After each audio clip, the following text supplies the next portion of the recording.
Everyone strive to reach the peak. Zoe is here, participating in every frame, perfecting the view for every battle. From Seoul to the world, Zoe strives for perfection, knowing that every frame is crucial to victory. As the tournament rages on, Zoe stands with you. Battle. Battle. Battle. Battle. Every frame. Every frame. Every frame. Every frame. Every frame.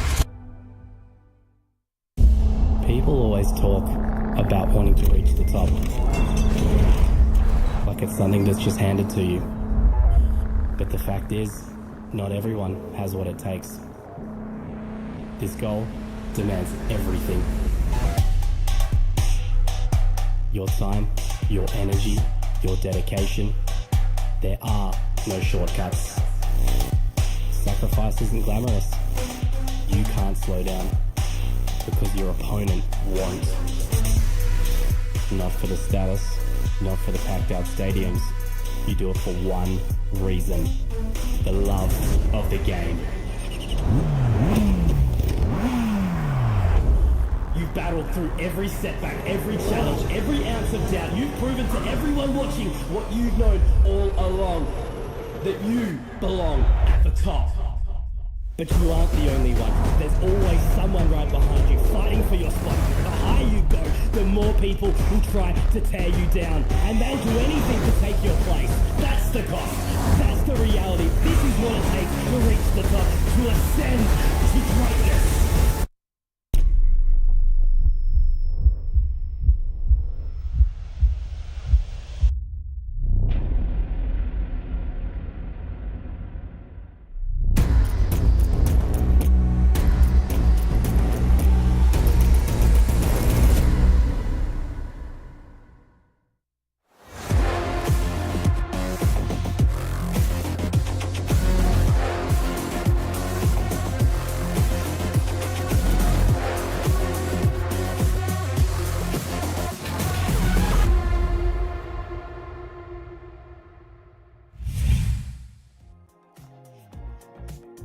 Hello, it's day 5, the final day before we head to the Britama Arena in Indonesia.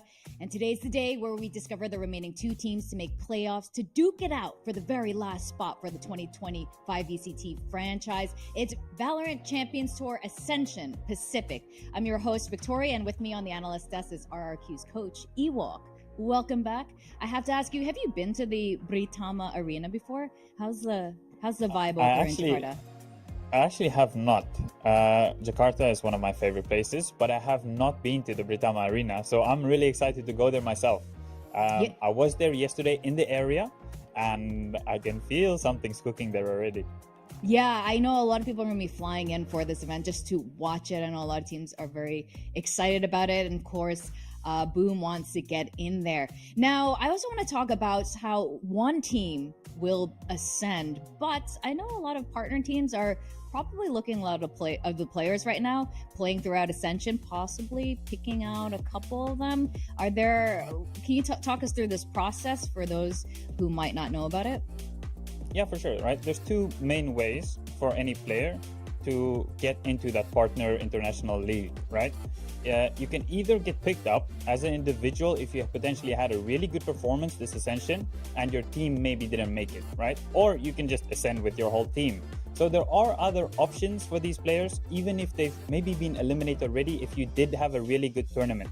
So these are the things you kind of need to focus on as a player. You focus on your team winning, but of course your individual performance is really important as well. That's right. Now, we had some exciting games yesterday. Let's watch some of the highlights that happened just 24 hours ago. We are less than a week away from getting to that Ascension Arena, that big stage. It is day 4 right now of VCT Ascension Jakarta. If they're up for this challenge, I don't think they're backing down. So let's head straight into a set. We're going to toss it to your casters, Coffee and Komodo. Need to find PTC, but now Fox in and alone. He's in the position to clutch it out. They run on in, but they traded an attempt maybe now, but you've overlooked what's happening at A, right? You didn't set up any for the spike plan here, and if he can get off, he's off the line. He gets the shot. Does he have enough time? I don't think he does, and that is a horrible, horrible way to the relay bolt. Might actually catch a couple here. Look at Fox's position. 3. Oh my God! That rolling thunder. It might just be enough time for them to hold on. Say has let 1, 2, and 3 through. Say the coach, the man, the myth, the one that they relied upon. Will be Sushi Boys going down and into this 1v1. How quickly is he going to be able to look at it? Not quickly enough. But that thing, sold them on the jet. That scares me. That's always a pleasure to see. We talked about the TikTok highlights. Nexi's got control, but so's Kaide's got that position. They're not going to quite be ready for it, so sold down. They're going to keep looking for it. They don't. He will. He's looking for another as well. This is Soldam obviously has popped the tailwind as well. That just puts extra pressure on Riddle. They're not being able to secure anything at all. Soldam with no impact, no pressure, not able to do anything as Jarge. Map right now, and they immediately change it, Mitch. They immediately go into to get all the frags they need. Soldam relied upon. Kaide another, but again it's on the Puppy Chulu. Paranoia drops in towards Hell, and it might be Hell. They're making it move. They're making it work right now. Ace is going to try, do his best to use that wall to give him extra space, but it's not working out for him, so they're still yet to use it. to say none, but that kill is a little bit enticing. Soldam to just slide on around. And Ja, he has to find it all. Soldam already into position. Get out of dodge here, unfortunately, Komodo, but he managed. Because they need to, Yaska. He needs more than one Mitchell, and he gets... They're double stacked in. If he drops and gets the clear, if he lines them up, there might be. He's managed to slip the wickets, but he's getting damaged up. Ja has found another, but Soldam in and amongst the cloudburst. It's the last member. Revenant is gonna bring out Bind yet again. I'm so excited to see what we're gonna get from Revenant coming into map number 2, but Lotus also. They can actually walk their way back into this, right? Because Virat already onto the defusal, but it's Sultan. 1, 2, 3, and 4 was almost good, but DOS9, at least he's got a bit more space to get 1, 2, 3, and 4. Door now broken. Up into uppers. Rossi hits one. Is he going to be able to connect on the second? He will. It's absolute flank of the century, but he tries to go. And not as patient as we've seen from Revenant. Look how quick they're in, though. Juicy, what is going on? He grabbed them, had time to think. So far, he's had a couple of impact frags, and he will be able to drop DOS9, but Sultan's going to find it. All he has to do, though, here is buy time. Pressure on, and I think he has just won the entirety of the round here, Komodo. He can defend. Skills, has he held on for long enough? Oh, no. Molehill right now. Really, really sort of has given the position. Styron has to hit the shot, but the clutch time, DOS9. And as it does start to shoot on now, he's just looking to tag it up, and he does get taken down. They've got no time, it's fine. But a couple of warning shots from DOS9. Skills, though, lining him up. Gonna go there. The blindside's out. He narrowly misses the shot there again. DOS9, who's normally been so sharp. Grumble! Oh my god! And now as they try to clear on in, try to have their moment, Wayne and Grumble will deny, and Sultan is going to be met with a very angry group of disguised players. And that will be... Yesterday, we saw our first full 3 mappers with some really stress-inducing overtimes, and we have to talk about Full Sense Fox and how well he was playing yesterday.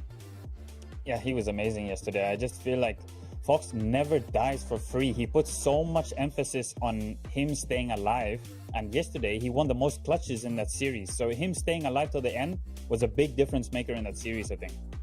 Definitely. And you know what? I think for this tournament, for Ascension and Pacific, clutch is the theme, wouldn't you say? Because the same for Riddle. Yatsuka hasn't been impressing me throughout all the games, and his clutch moments have been so critical for this team's success. Yeah, we will be talking about clutching and everything around that quite a bit today, so I'm giving you guys a little bit of forewarning. And this guy, he has to be mentioned for that clutch factor. He won that really important 1v3 at 8-8 on Ascent, which was the final map, and I feel like that was a pivotal moment for Riddle to kind of get back into that game and to take the series. And we also saw DSG put a strong showing against Revenant. That was also a full 3 mapper, and Grumble definitely stands out with his Cypher and his Viper, really high KST. Yeah, he's Grumble. I think you just go to the stats page, and this guy is dominating on the stats page. At the moment, he has the highest average ACS, and he's playing Cypher and Viper, by the way. He has the highest ADR, he has the highest kill per round, and he has the highest headshot percentage at the moment in the whole of Ascension. This guy, we cannot talk about him enough. Yeah, it's been phenomenal, actually. I think yesterday was the first time we saw a lot of these teams being really, truly tested, and that includes JFT. Pilsky has mentioned it several times throughout this broadcast that we didn't see them fully tested until just yesterday against Full Sense. We see Kiss back on the roster today. He did take a break, but even so, stepping out of that Lotus match, they played pretty well. They played pretty great, actually. Yeah, they did. This team has actually kind of been growing on me quite a bit. There's a lot of things in their little chemistry plays that I really do enjoy seeing from them. I think there's sometimes when I would like to see a little bit more coordination, but it feels like when they can call something on the fly, it looks like it's great. Just some individual chemistry between the lads. Yeah. Now, Riddle Order, this has been a really interesting Japanese team. They didn't qualify for Split 1, so it was a long road for them to get here and to find this much success. Of course, they added JoJo during that Split 2, and I think that's been a really big turning point for this team. And seeing these two teams face up, this is going to be a rarity. We don't get to see Japan face off against Oceania teams very often. We saw it happen last year with Scars and Bonkers, of course, and now this is really interesting because once more a Japanese team could be preventing an Oceania team from making it to playoffs. I'm sure the Japanese fans are over the moon to see Riddle here and have a chance to go to the Britama Arena, and I just can't wait to see a little bit more of them because they've been really tested, especially yesterday, and they really responded well to that first map loss that they had. And we are all now looking at kind of in Kaide. Why are your key players for today? I think a lot of what happens inside of this team is kind of goes through these two guys. They're really important on the initiators, and even when Kaide is playing on that smoke, it just feels like he has a lot of impact. He's in the right place at the right time. I think Akana is really important for JFT to get off to a good start here against Riddle Order, and I have to say the same thing for Kaide. Yeah, I think these are really important players to be having a look at. And Kaede, along with Yatsuka, are ex-Zeta Academy players. So I don't know what's up with this academy, but it sounds like it's probably a good program to go through because these two have been quite remarkable throughout this tournament. Yeah, there's been some great prospects coming out of there. Of course, they didn't really get their big time to shine with Zeta. Right, they did play, I think, a couple of off-season events. They had some maps that they played. Of course, they didn't play to their best. But I'm really happy to see that they get to perform here on a stage, right? And kind of get to show off what they're capable of. Yeah, I mean, that's the exciting part about Ascension. Now, we got to talk about our predictions. I had Riddle Order as the team to win it all when we made our predictions at the beginning. So I'm going to stick with that prediction. However, I want to hear your thoughts on this because JFT, I have been impressed with what they've been showing so far. So despite my prediction being Riddle, it could full well be in JFT's favor today. But what's your prediction? So I also went for Riddle for this matchup. I do think they come in slightly favored. I think they've grown quite a lot in this tournament because they have been tested, right? I mentioned they got tested against Naus yesterday, but I love the way how they reacted. I think we saw prime Riddle yesterday on that Lotus, and I would love to see them kind of extend that type of Lotus form into today's game. But with that said, also, JFT, it's a team where we're seeing evolvement from them, I think. And they're also getting tested, and this is a huge opportunity against a tough opponent for them to make it through and kind of really cement themselves and say, we're legit. We're supposed to be here. This is no fluke. We are here to compete. Yeah, definitely. And it is I mean, I'm glad they're proving a lot of the naysayers wrong. We always want to see this. There are always going to be naysayers, but we also like to see that being put to rest. Now, both of these teams also have similar play styles, which I find very fascinating, but there are some minor differences, and it could come down to something how Soldan, for example, entries as a duelist or how they might execute. But overall, their playstyle is very similar.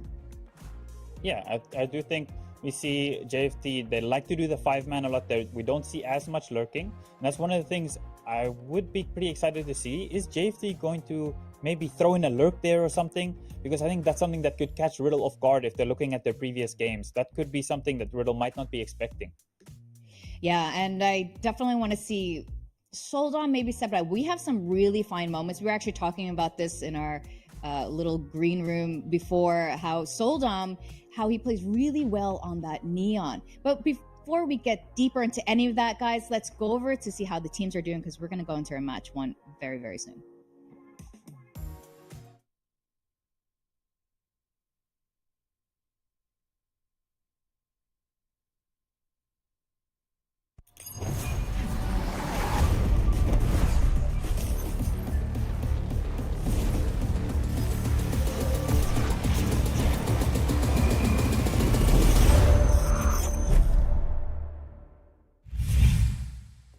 Today is a very big day.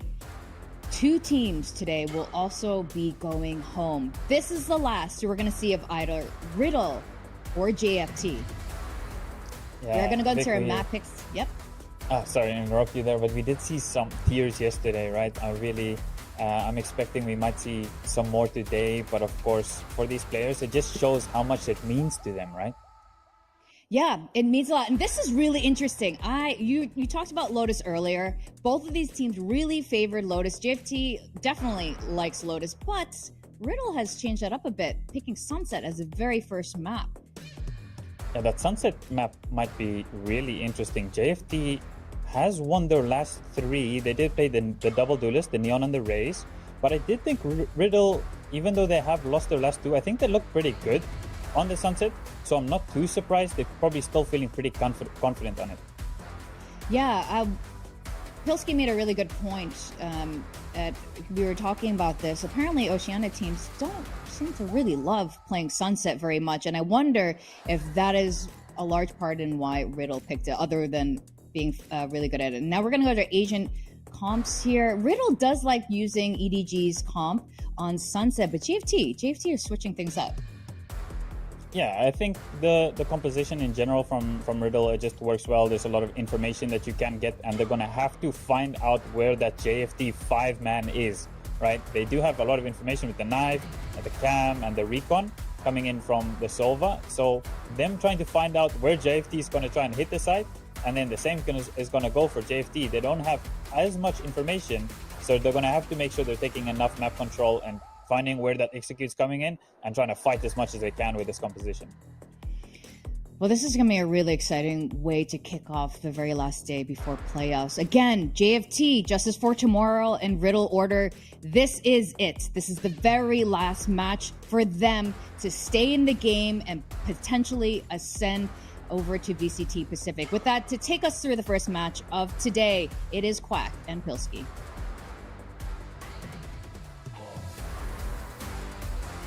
We are Quack and Pilsky starting things off with JFT versus Riddle. I mean, right here on Sunset. What do you think about this, Pilsky? I'm a little troubled. I don't know about this veto for JFT. I think that their map pool has been concerning. I think partial reason why they're able to get such a huge win over Rapid Lo-Fi is I think Rapid Lo-Fi kind of cooked that veto, picking Icebox against them. I think that Riddle's got a much better read on the map pool and on the veto, and this is where JFT, they're going to have to step up and prove that they've got what it takes to take on a top quality opponent here in APAC. Couldn't quite get it across the line against Full Sense, but let's see what they have today. Yeah, fresh day, fresh start. And we've got the double duelist. Mirza now just trying to peek around the corners. Great little shot out towards Soldam. Blast packs away. Yeah, able to disengage there. Riddle creeping their way up through elbow, taking control over here. But look at this re-aggro on short A for JFT with 3 players. Just kind of creeping up. JFT looking to stare down their opponents. They don't know about the elbow position, but now it's been revealed by Kaede. It's going to be Andy who takes him down with the frenzy. But still, you got to deal with a little bit more ace. Good little dink. Takes down Andy. Yeah, disengaged now, creeping back into elbow, cutting sound. Riddle had that Cypher lurk left behind in middle, and they're going to try to re-explore tiles, re-clear middle. JFT very much reading this as an A-side ending, maybe a little out of position, but they've got the cam and the trip just to be able to check what's happening in B main. So with the man advantage, if they keep their heads screwed on right here, Quack, they should be able to rotate accordingly and still be able to win this round. Yeah, absolutely right, Pilsky. It's a nice little stagger approach. Allows for Riddle to, at the very least, get the spike down. But information, numbers, all on the side. of JFT right now. Good shot from Ramen. Eliminates that lurk. And on towards the next. Yatsuka. He's been great on the club so far. Collateral ghost shot. 1 for 2. Great little screw, but now he needs to do a little bit more. Joe unfortunately falls. He shots through the smoke. That's going to be great. On to the next kiss. Off the tap. He thought he could pull a sneaky one, but no. It's not going to happen. And Riddle picks up the pistol. And that's another clutch for Yatsuka. I mean, there's a couple of players I'm keeping my eye on in this tournament in terms of the clutches, Leviathan, Persia, but Yatsuka, despite being one of these more rookie players without as much experience, he has definitely had a number of very big clutches, and he's got a fantastic clutch rate in this tournament, and that's a huge one in a pistol that wasn't going particularly well for Riddle. It's disgusting by every means necessary. JFT played that situation right, but still, on to the next round now. We've got these 3 rifles that they brought into the game. Gotta watch out for some of these little corners though. Ramen with the shorty. Yeah, dark cover's going to give him a little bit of a bubble to play in. Just wants to try to go for a one and done, but Riddle is all over that. Spamming the smoke, you see how much utility they're investing, just clearing all these cheeky little angles. This is exactly how you want to see a team approach an anti-eco. And I think for JFT, just got to reserve expectations. A little bit of investment. We'll see if they can get any damage done, but this should be a pretty cut and dry round for Riddle. Definitely should be tried and true. Footsteps have been made present as well. Kaede looking for the little player trying to hop up. Kiss sends out the dark cover to segment the site. Kaede sprays through. It's not going to quite connect. Relay vault will come out. And here comes Showdown. Oh boy, he's at least good for a double. Mirza onto a frenzy, able to turn his back, swings out. Back out to the Spectre, now sprays. But it's going to be Yatsuka with a really precise ghost to pick up onto the second round. Little bit of butterfingers from Ace there. I don't know how many bullets that was. We're just watching them both stare at each other. Mirza's getting away with murder there with the frenzy. Should not be allowed to get a third to get that much damage done. But Riddle will still secure the round. So it's not panic stations just yet as they head into their bonus. Now JFT have to rectify the missed opportunity that was converting that 4-on-3 in the pistol and try to get a clean gun round one here. And they, by all means, they should be able to do that, having wrangled several guns away from Riddle. But still, look at this mid push now. Yeah, big B split on the cards. Already scanned up is Kiss. Ramen able to trade one, but there's a lot of pressure on him now, Crack. Yeah, he's trying to stay alive. Tucked away in the corner. It's going to be Jojo who pops out of B main, takes him down. Sight is opened up for Riddle. Beautiful read from them. Just straight up through top middle. Not a single trip or piece of info or util over there on JFT. An untenable retake. All stuck up in spawn here and continually getting util dumped. It's all being tossed away too. It just burns so much time away from that spike defuse. JFT have quite the all order ahead of them. Even have Ace right up from behind. First little opening shot. Onto the next. He anticipates them to come up against him. Of course they have to, so it's just going to be a simple strafe shot to pick up the hat trick. And not just that, it's the third round, the bonus conversion for Riddle. This is huge momentum for them. Oh, huge momentum, huge in terms of economy. They've picked up so many guns, and I might have criticized Ace for whiffing a whole clip onto Mirza before, but that was the easiest 3K coming in on the lurk, and that's massive impact for Riddle as well. You can tell that's just prep that they've come through in that bonus. It's a very particular strategy. They've set the Neon up through top middle. Seldom knows he's got no one looking at him, and then the rest of the team splitting in through market there. Those are the exact kind of rounds you want to see a team like Riddle running on the bonus, just giving no respect, having a pre-planned approach that's going to work for them based on what they think JFT will do in the first gun round, and that is massive for them. Certainly. Let's see how long they can keep this up, though, Pilski. Still 3 rounds right now. It's going to be that little half-buy eco round from JFT. Only a Kana on the A site. Regress into middle. Yatsuka's on the camp. He's going to spot this sooner rather than later. They know that JFT is taking control over here. Let's see how many he can take with him. Oh! Well, apparently not quite any whatsoever. Kiss. We'll give him a little kiss of death. it is a weapon picked up by Andy. See, the showstopper could be huge to come back into the site here, Quack. Has to pop it off at the right opportune moment, but showdown keeping things interesting, trying to take the offensive up against them. Jojo holding the angle now. Good little 2K. He's looking on for the next. Kiss tries to hold them off with a one-way smoke, but it's going to be the push out from Ace. Good shot down by Ikana. Has to go all the way. Jojo still holding the angle. Off angle. Ikana not quite able to take the swing. Running out of time as well. Riddle will continue off with their win streak. That 2K from Jojo was insane. Just the instant one-tap on Mirza as he tries to rip the showstopper. That was what they wanted. In that 5-on-4 with the weaker weaponry, to be able to just come out short A and be able to get that showstopper off. You even saw the animation right before he got one-tapped in the replay there. That honestly could have made all the difference, because that's them with the guaranteed pick onto the Sova and then scaling into sight with numbers. That probably could have been around for JFT if Jojo doesn't hit that shot. But then he did.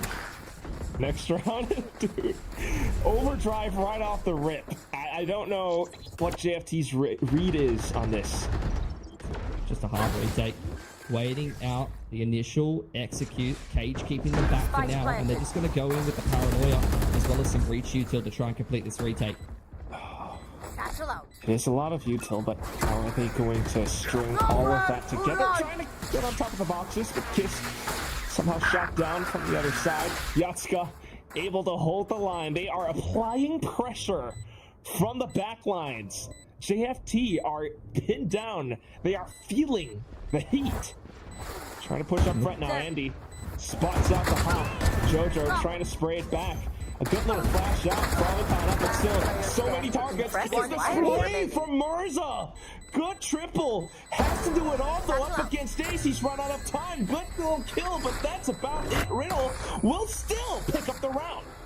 You can just see how sharp these individuals on JFT are. It's what keeps them competitive, despite maybe even being an underdog in Oceania that wasn't expected to win the league, despite coming into a tournament like Ascension with players that don't have a whole lot of experience. These players are so unbelievably sharp, and Mirza, a key player on the Jet mostly, to be able to win that Challengers Stage 2 over in Oceania. I mean, it's what JFT have been known for in their region. They're known to be the aimers, they're known to be these ranked demons, and you can see that potential in the multi-frag from Mirza there. But what Riddle's doing a little better is definitely the prep and the macro game, and seeing some of these shots from Jojo as well as the clutch from Yatsuka. They've got plenty of talent to boot. Just so much. It also feels like everyone from Riddle is performing today. You know, it's not just Yatsuka. I mean, Jojo with the previous clip, Ace as well. I mean, so far throughout this tournament, it has been Yatsuka outperforming everyone. Plus 13 in overall KD from the previous game against Naos yesterday, and that was a really long series, mind you. But yeah, you're absolutely right. I mean, it looked like JFT, with that high-low setup that Riddle employed, they were still able to kind of take that down. Yeah, I mean, look, they've dug themselves a bit of a hole here, though. 0-5 so far. I don't know how comfortable of a map Sunset is for them in terms of the overall pool, or how comfortable this veto is going to be for them in general. They're a team that I was concerned about their map pool coming into a tournament like this. Back on another half buy. Andy has got the overdrive ready to go. So I want to see if they've got some kind of set play that they want to be going for. It's just A control here for JFT, creeping their way down that line. Paranoid to take the line, but in the meanwhile, Riddle is once again just preparing the speed split onto Ramen.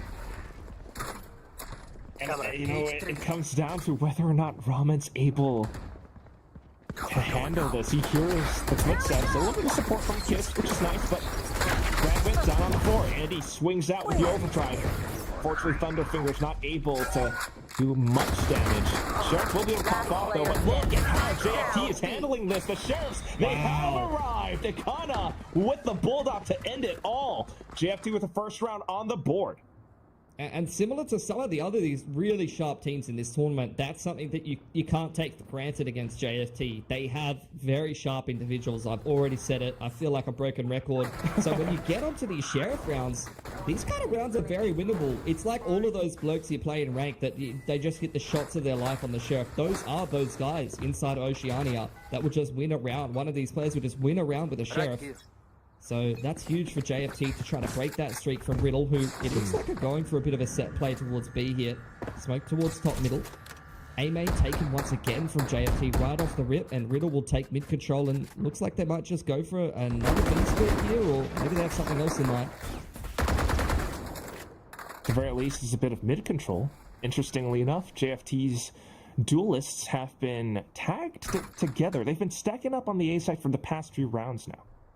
Yeah, I mean, they took that initial A main control. Mercer's hanging around in the meanwhile. This is just pressure from Riddle. They've conditioned them to worry about the B split. It's something that Riddle's done multiple times this game, so they're just trying to bait out a reaction from JFT right now and change up the pacing after these first initial 6 rounds.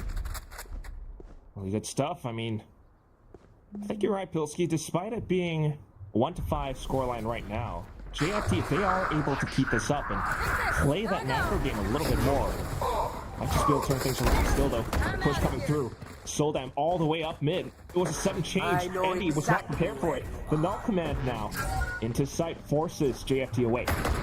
Yeah, no abilities being able to get used for them. Riddle now scaling onto the site with the fast lane, with the dark cover, spamming up through the smokes. Ramen goes 1-for-1, and JFT still at a standoff. Don't know what to do here. They're going to go in with the Rolling Thunder. Trying to halt them in their tracks, but Jojo, oh my god, dude, able to just frag out.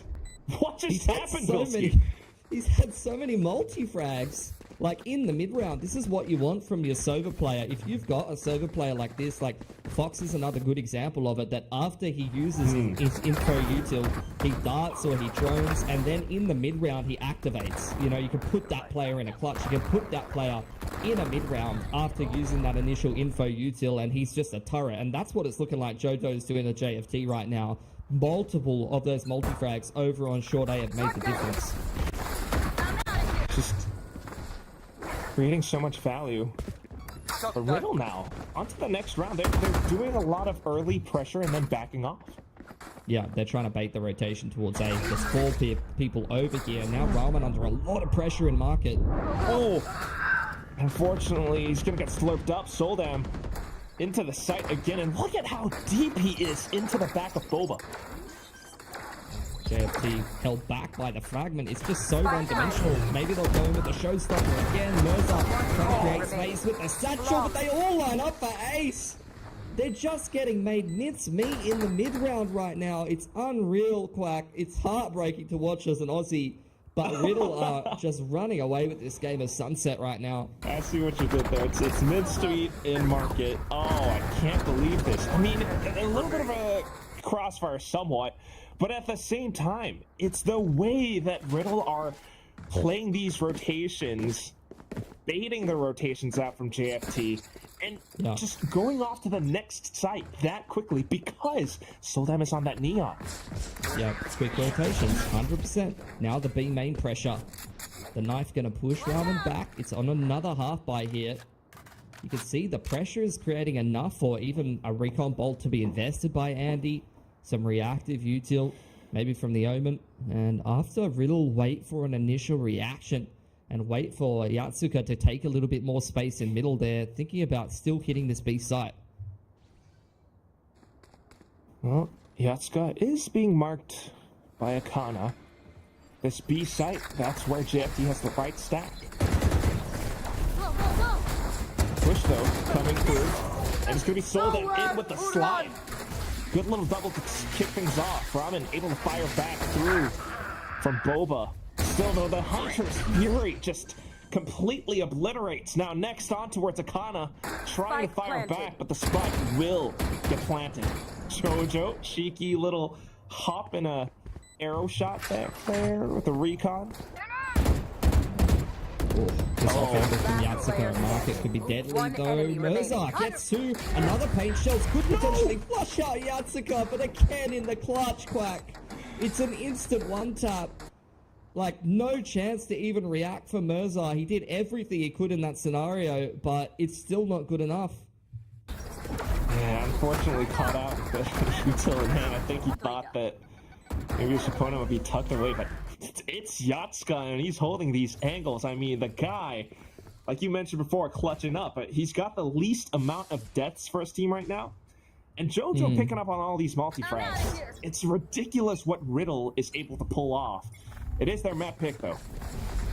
Massive fight in the middle. Andy all the way through, hit them soul down, sliding at each other, inside tiles, showstop against Rick, but there's not a single kill for JFT in all of that. Oh my god, wow, they're just getting picked apart here. Solheim's just gliding. Oh, it's so unfortunate for Mirza. Now on to the last frag. Ramen not able to fire back. 9-1 is the score, Pilski.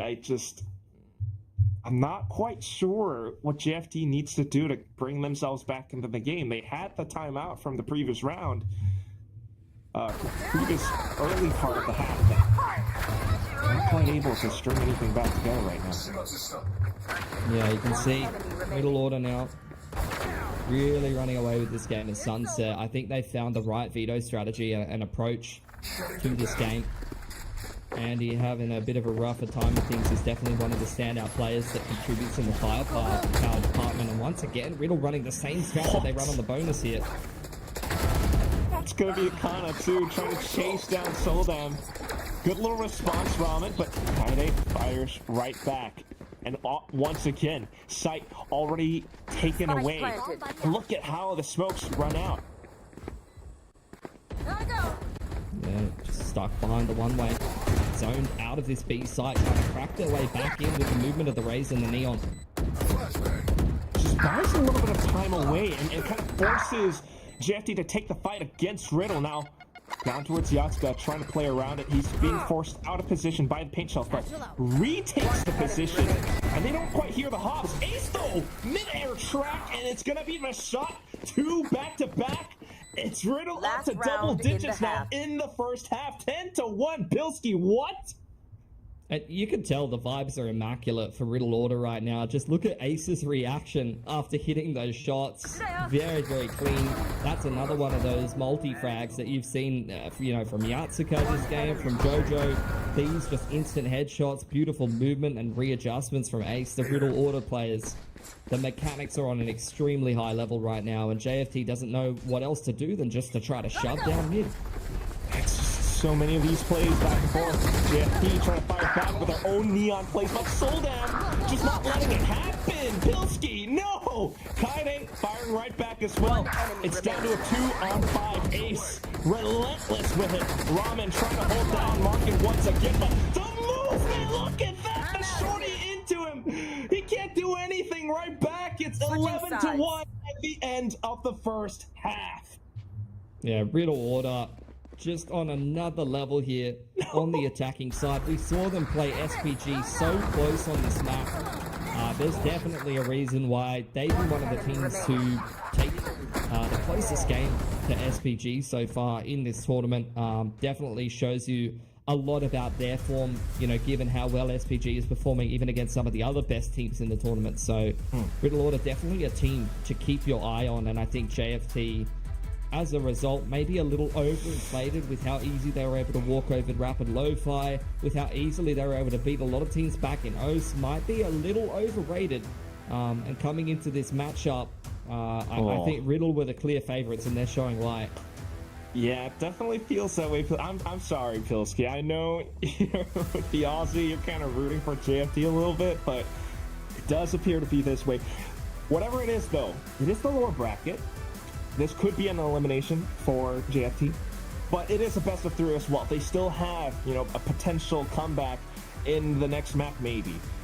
What I am curious about, though, is how is Riddle performing to such a high level? Soldam on this Neon, this Pikachu girl, I don't know. I want to see how many first kills he has so far, because he's doing so much with that.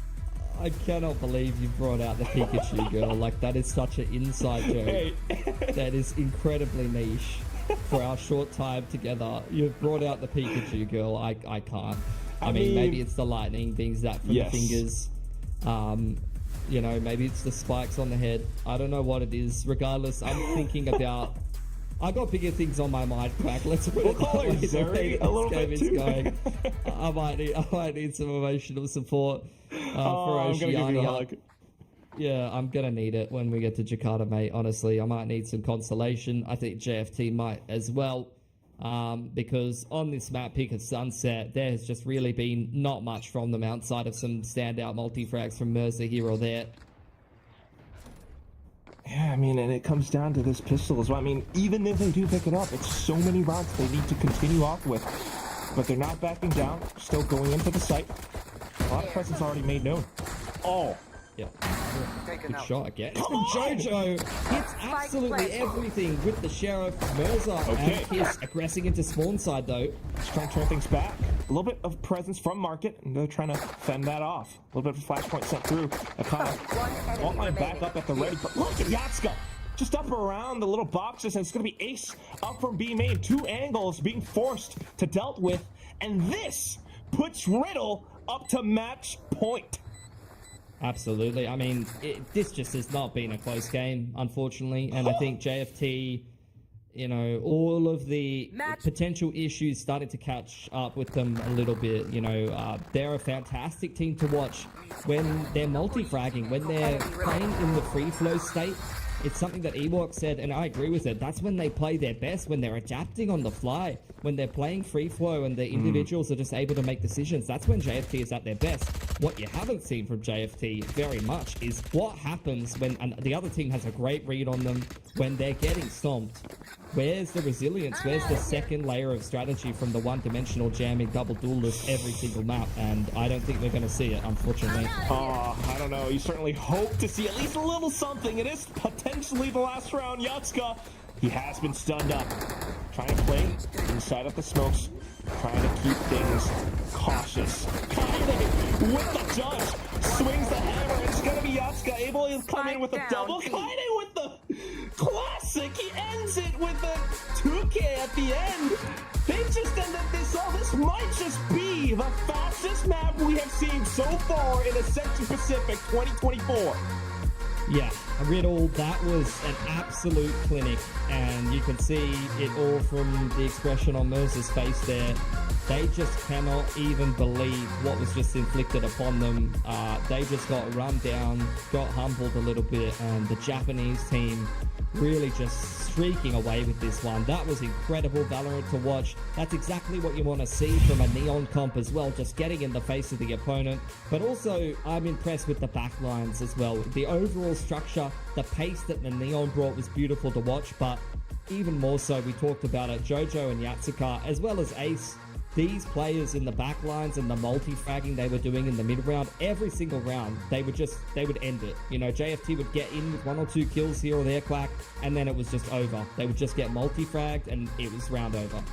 I completely agree. I mean, it's players like Jojo who oftentimes might be the backline, but then today, taking that proactiveness to take some of these, you know, aggressive angles on against JFT after dumping his util, or maybe even Ace. There's always another angle to be considered when you're facing Riddle right now. And, you know, your boy Soldan, your Korean jet is not Korean jetting. He is on the Neon today, and it's always great when he's on this for some reason, and it just looks so darn good. JFT, I don't know what it is, Pilsky, but they're gonna have to figure something out. Yeah, they just got to put that map in the back pocket if they can, not think about it too much and really focus on whether Lotus is going to be a better story. This is where they really need to show some level of resiliency because they haven't been put under the pump like this in the past too much. So I'm keen to see what the panel thinks about that game. There's not too much to break down there, unfortunately, but I'm keen to hear what Ewok has to say about it regardless. We've got the 2 duelists. Hopefully, you know, they might be able to bring something back up. But yes, Riddle, they just look incredible. I mean, this could be it. This could be it for your OS representatives. We'll toss it back to Vic and Ewok. Tell us, what just happened? Well, Riddle played really damn well. That's just what happened. I'm getting a note here from our guys in the crew. 23 minutes. Or 23 minutes. Yeah, that was just that was fantastic play by Riddle. JFT looked really lost along the way. Yeah, I think you mentioned just before we went into this game, right? You mentioned something about Soldam. You said you wanted to see a little bit more, and I want to continue on that conversation. How many times did we see Soldam get that first kill? I think the way how he's being set up by the recon, by the flashes, it's been perfect. I feel like the strats, all of it, it's being perfected in the VALORANT. They're cooking it all to set up Soldam, and he was taking full advantage of it. He's sliding in, movement, left to right, getting those first kills, and it was such a bombardment from Riddle. I don't feel like JFT ever had time to react or adapt. They were just on them too fast. Yeah, actually on that point, when you could see a team not be able to react, that's when you take full advantage of it, and you just keep pushing, keep them on their back foot, right? And that's exactly what they ended up doing, especially with Soldam, who should probably maybe one day he'll become known as the Korean Neon, because as Quack was saying, as we were talking about, I love it. I love Soldam on Neon, and JFT probably doesn't love it so much because they could not handle it very much. The first kills, you can see it here, 11 first kills on Riddle, and they were just pounding, collecting those multi-kills all throughout the way. This was a very fantastic map pick by Riddle, just not allowing that Lotus in at all. Yeah, you can see why they're so confident on it. Yeah, they've lost a couple of times. The casters, they mentioned they went close with SPG, but still feeling confident. I think they added a couple of new things as well, and that caught JFT by surprise. And we can see here with Soldam, 309 ACS. This guy, he was all over them. And I think he's making a good case to be known as the Korean Neon. I'm not gonna lie. Yeah. I want to see him and SPG go up against one more time. We already got to see that match happen earlier in this tournament, and I want to see it happen one more time. It seems like he's warming up, and this is looking like Riddle could full well be one of the 4 teams in playoffs. But you never know, right? We still got 2 more maps to go, Haven being our second map for this particular match. JFT is really going to need to pull something out of the hat for Haven. They need to collect themselves, get themselves together. We've talked about this the other day as well. A lot of VCT, a lot of VALORANT, a lot of competition is the mental game, being able to reset. So hopefully JFT will be able to do that, because a 13-1 is painful. All right, Ewok, we're going to go on a quick break. And when we come back, guys, we're going to go into map 2. And one of these teams is going to go home, and one is going to stay and go into playoffs. So don't go away.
Hello and welcome back to VCT Ascension Pacific, and we just saw one of the fastest games we've had all of tournament. Almost 23 minutes. It was a 13-1 score on Sunset between JFT and Riddle, winning that one out. And Ewok, we wanted to comment a bit on their post-plant situation and how well Riddle did that as well. Yeah, we saw Riddle win 10 out of 10 rounds of their post-plant. And I think there was a definite game plan for Riddle to disrupt the retake of JFT. We saw a couple of times the Rays dying with his paint shells in his hand. They were just not getting ready to, they were never set up to prepare their full retake. There's always either a flank coming in or they're just pushing as a group after they planted the bomb. I just think there was no breathing space for JFT, and that felt like it was a definite game plan from Riddle, maybe a weakness that they felt that JFT have. Yeah, and they definitely capitalized on that, and you can tell exactly why they picked Sunset. There's so many reasons for them to go with this particular map draft. Now, Haven is going to be our second map of today. This is from JFT's side. This is going to be a little bit interesting. We were talking a bit about Soldom on the Neon and how surprisingly impactful he's been on the Neon throughout this tournament when he's, more famously known for his Jet. He'll be going back to the Jet for Haven. Hopefully it'll be a little bit different than his prior performances on Jet this particular tournament. But JFT, this is their lineup here. We've got some mental that, they've played a couple different comps here, so this is not entirely new. But what do you make of this, Ewok? I think it's an interesting surprise. No double duelist for now. For Soldom, as you just mentioned, of course he's going to pick up the operator a little bit more now. I do think the spacing yesterday with Soldom was a little bit off. He seems to be by his own a little bit too much for my liking. But there's definitely something for JFT to be picking this map. They saw something from yesterday from Riddle where there's potential openings. I don't think they would have gone for this map without seeing weaknesses from Riddle and seeing potentially cooking up some ways how they could exploit those weaknesses, Vic. Yeah, there definitely were weaknesses in general that I think all of us could see on Haven, particularly for Riddle's side. So hopefully they cleaned up some of those holes there. Otherwise, JFT is definitely going to take advantage of it. All right, we are going to go into map 2. Is this it for JFT, or are we going to go to a map 3? Let's go to our casters, Pilsky and Quack. Very good question, Vic. Is this gonna be it? I mean, we're here to find out. We're not entirely sure, but so far, Riddle has been performing out of their minds ever since that first map. Mirza, for the first time, is on the breach. What do you make of this, Pilsky? Standing ahead. He's never played it before. This is a player that's known to be a duelist player, to just lock Jet every time and frag out. So this is very outside of his comfort zone in an elimination game. I'm extremely worried about it. Talk about the brass tacks of the game, though. A long control being faked by JFT with the fault line of the dark cover. Guiding light clears that out, and Yatsuka on an off angle here. Yatsuka looking to receive. He's been good so far. Sudden switch from JFT. The great little double peek. A lot of dominance asserted. And it's going to be Andy trying to slide into the side. Soldam with the ghost. Fires right back. He's got it for a double. Oh, look at that. The chase comes up. Trying to allow Rabbit to swing, but Rail just does not let it happen. It's a flawless round. Pilsky to start things off. What? Again? Forget about any mental reset. Forget about, putting that last map behind you. It's Groundhog Day, first round of Haven. You've run into the seaside and you're getting multi-fragged by Yatsuka, who's hitting absolutely every shot, and you've lost the pistol. I don't know if JFT are going to be resilient enough to deal with this situation. They're a pretty inexperienced team. They were not expected to be the winners in Challenges O's. They don't have any international or LAN experience, really. This is going to be a huge test of character. You know what? They have made it here. They conquered O's. And they are looking to make something, anything happen. Perhaps just to take down this Haven. We'll see what happens next, but still, Riddle tries to fight back. Kaede spotted out with all those spams. Kiss will pick up the sheriff. Love that. Let's go back to what works for JFT. Let's go back to taking the timings, playing with confidence. If they get too worried about Riddle aggressing on them, about what the situation is in the game, and they start to, curl up into a shell, playing too structured, overthinking everything, then this series is already lost. I want to see more pushes just like that one from Kiss. They definitely have to go back to what works. Something more comfortable. But Riddle, they're just not going to let it happen for free. I mean, these guys, they're playing that macro game pretty darn well. Great from Kiss to take the initiative like that, but now the Mana Swarm. JFT looking to aggress into the site. Andy, a little B-hops work good, but Ace just does not mind for it at all. Mercer seeing what he could do with the Sheriff. Only 10 seconds on the clock. Into garage window. Rahman has got a Sheriff as well, but there's no time. There's just no time here, unfortunately, Quack.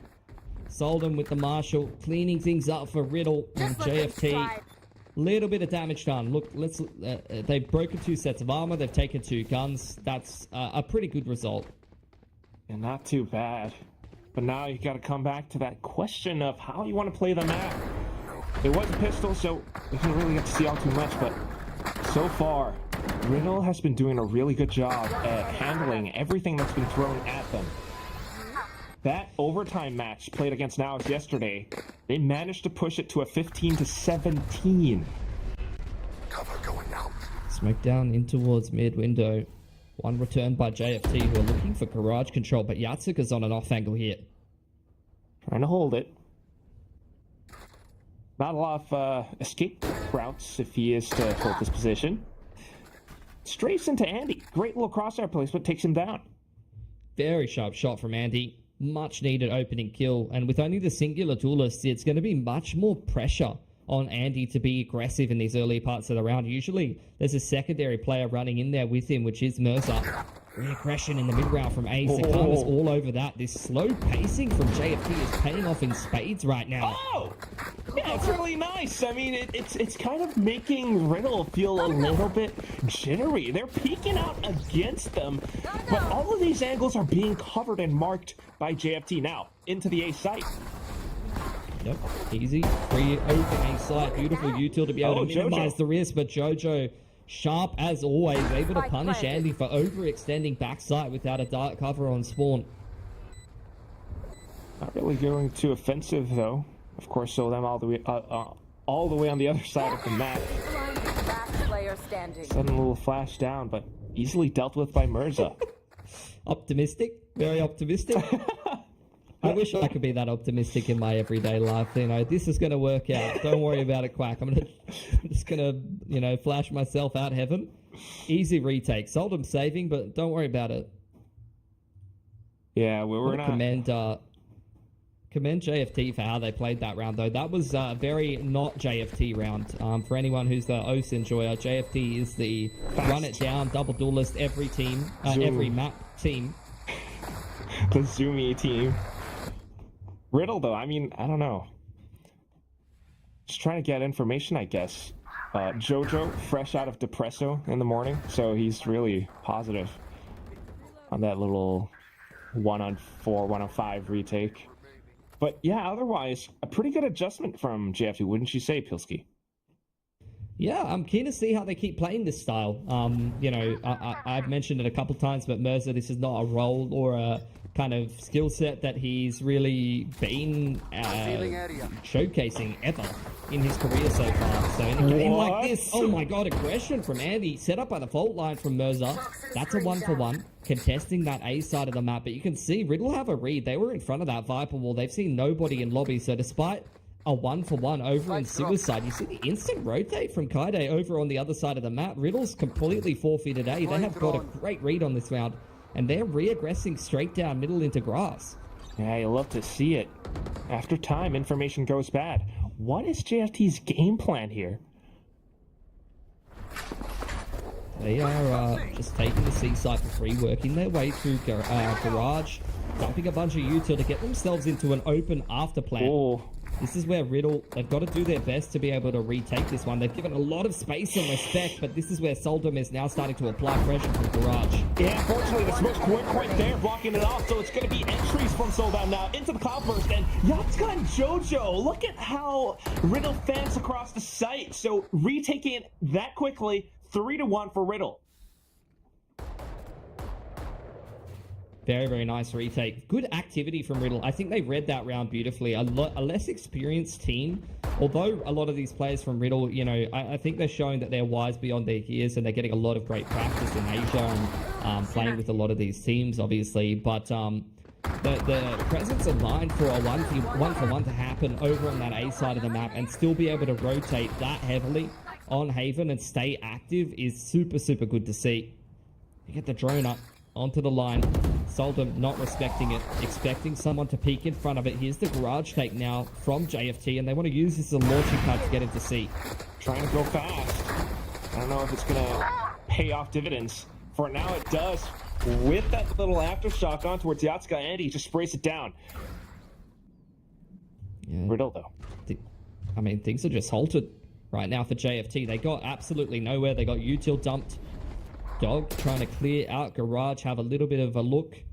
Sees at least one player. Not sure if they even saw that it was the Neon on the reaggress. You can see just how much info Ace has over on A lobby is keeping the rotation steady for Riddle right now. And that's why Kaede isn't quite pushing out just yet. Ooh, even with the guiding light, that's extra information. They know, Riddle knows where JFT are. Sprays coming in from Kaede. It's gonna be Kiss that fires back. A little bit of shots that just cut space into the site, but Soldam trying to keep things interesting. A little bit too out in the open. And it's gonna be JFT taking down the site. What they don't know though is that Ace is right behind them. Comes in for the shots. 1-on-2, and he takes it down. Ikana, 5 HP. Can he clutch this out? He has to make it happen in order to keep things interesting for JFT. He stays tucked away, back sight. Now wants to reposition. A little bit of a crouch, and he reveals himself all too early. Ace picks it up for his team. Riddle now onto the 4th win. Yeah, got a feel for JFT there. Did a great job slowing things down in garage. Just clearing the dog, anticipating some aggression, some reaction out of Riddle order, but Riddle with full A control, not being kept honest on the other side of the map, was still stacked up there. Still found some success on the way back in for JFT, but it was Ace in the late round. Once again, one of these backline players from Riddle being able to win the XVX, completing a 1-on-3, another clutch going the way of Riddle. And highlighted by Ewok, every post plant has continued to go their way for the most part. And that's just, it's a streak that JFT has to break. And it's something that, you know, if you're taking a timeout as a coach, these are the micro adjustments you need to make. Like, it's easy when you're getting counter-stratted. Oh, well, not easy, but it's more straightforward, I should say, when you're getting counter-stratted to make tactical adjustments. A lot of the time, winning these post plants and making those micro adjustments, it's not always super obvious what kind of feedback to give your players. Whether you're, you know, tightening up the fundamentals, you can feel that communication is off, or maybe it's just something that you have not drilled well enough in practice, and in that case, it's not something you're going to be able to overcome in this game. It's tough to say the least. I mean, they're going to have to cook up whatever they can, and you cannot let that pressure affect you, because this could be that mat that sends you home. You don't want to let that happen. Well, we talk about these teams and the runs that they've had in their regions. Some teams really struggle through their region and scrape their way into Ascension. Some teams dominate their region. For JFT, they were the team no one was looking at. They never had any pressure on them to perform, and they stepped up to the plate and beat a bunch of teams that people would have picked against them. And I think that's continued into Ascension. Now finally playing teams like Full Sense, teams like Riddle, these are teams that are putting pressure on them, that are asking questions they have to answer. And in both of these games, they just haven't had it. Yeah, not quite so far, but, you know, it's one of those things. Some of these players do get picked up by Tier 1 teams after, you know, matches like these. But if they don't quite make it. So going on the offensive now, Andy. Fast lanes, into the site. I think he does spot Ace. There it is. Shots coming out from Mirza. Even though it's a bit of a half buy. Andy doing all the work for JFT. Mirza coming in to chime out. Just because he's a breach, you know, doesn't mean he can't do it all. And now Kaede tries to come out with the judge, but shut down by Kiss with that operator. JFT back in the game. Beautiful timeout into that half-buy set play with the overdrive. And that, ladies and gentlemen, is a quintessential JFT round. None of this walking around the map, defaulting, you know, trying to play the info game. Run in, ranked set strat, send the Neon in with the overdrive, supported breach util, and just all of the boys get in there. Like Ewok was saying on the desk, that 5-man approach. I just want to see them continue to send it, and now with that round, they've broken Riddle's money as well. This could be a huge path back into this game. Classic JFT, huh? Opening shot by Andy. Same fast lane into the site. Nobody's Beautiful. here. Yeah, I mean, this is what we need to see from Andy. I've already mentioned it, but they're only playing the singular duelist. He needs to be the man to get in there and find those entries and create the space. And so far, these last couple of rounds, he's been delivering, and he continues to need to do that. JFT now setting themselves up in a pretty nice afterplant.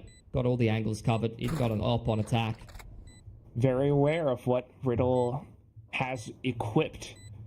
So just watching some of the long angles. I mean, op on A long. That's obviously where you want to plant him. But now you got to think about clearly some of the exits. Yeah, Riddle just going for economic damage, if anything here, setting up a bit of a net. This is where the change up for JFT is to go and take spawn side, diving into spawn and trading out well, avoiding both Soldum and Ace over on the other side of the map, which had some more upgraded weapons, and keeping 4 guns up. That's super solid for JFT, and they've got some great ults heading into the next round as well. Yeah, big win. Aftershock available. Hunter Sphere as well for another potential post plant. As long as JFT can keep up this, I guess, pace of getting into sites early. I mean, Andy's got to do it all. Yeah, I mean, I'm enjoying these last couple of rounds. It's starting to give me a little bit of a spark of hope. There was nothing in the last map. But these rounds is like, this is where JFT, they're starting to get more into their comfort zone. Build up more of that confidence. They're a momentum-heavy, confidence-based team. And it looks like they might just go for a fast B set play here. Shock to break the front sights, util of which you can see a lot of on the Killjoy. And, yeah, oh, doesn't quite get the alarm bot, but they're going to get the site for free regardless. A little bit slowed up by the fault line from, I think it was Mirza.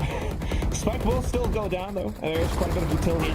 Riddle has the sight surrounded. Zoldan up in the air, able to get the shot off. Jojo from the other side now, coming in to swarm everything.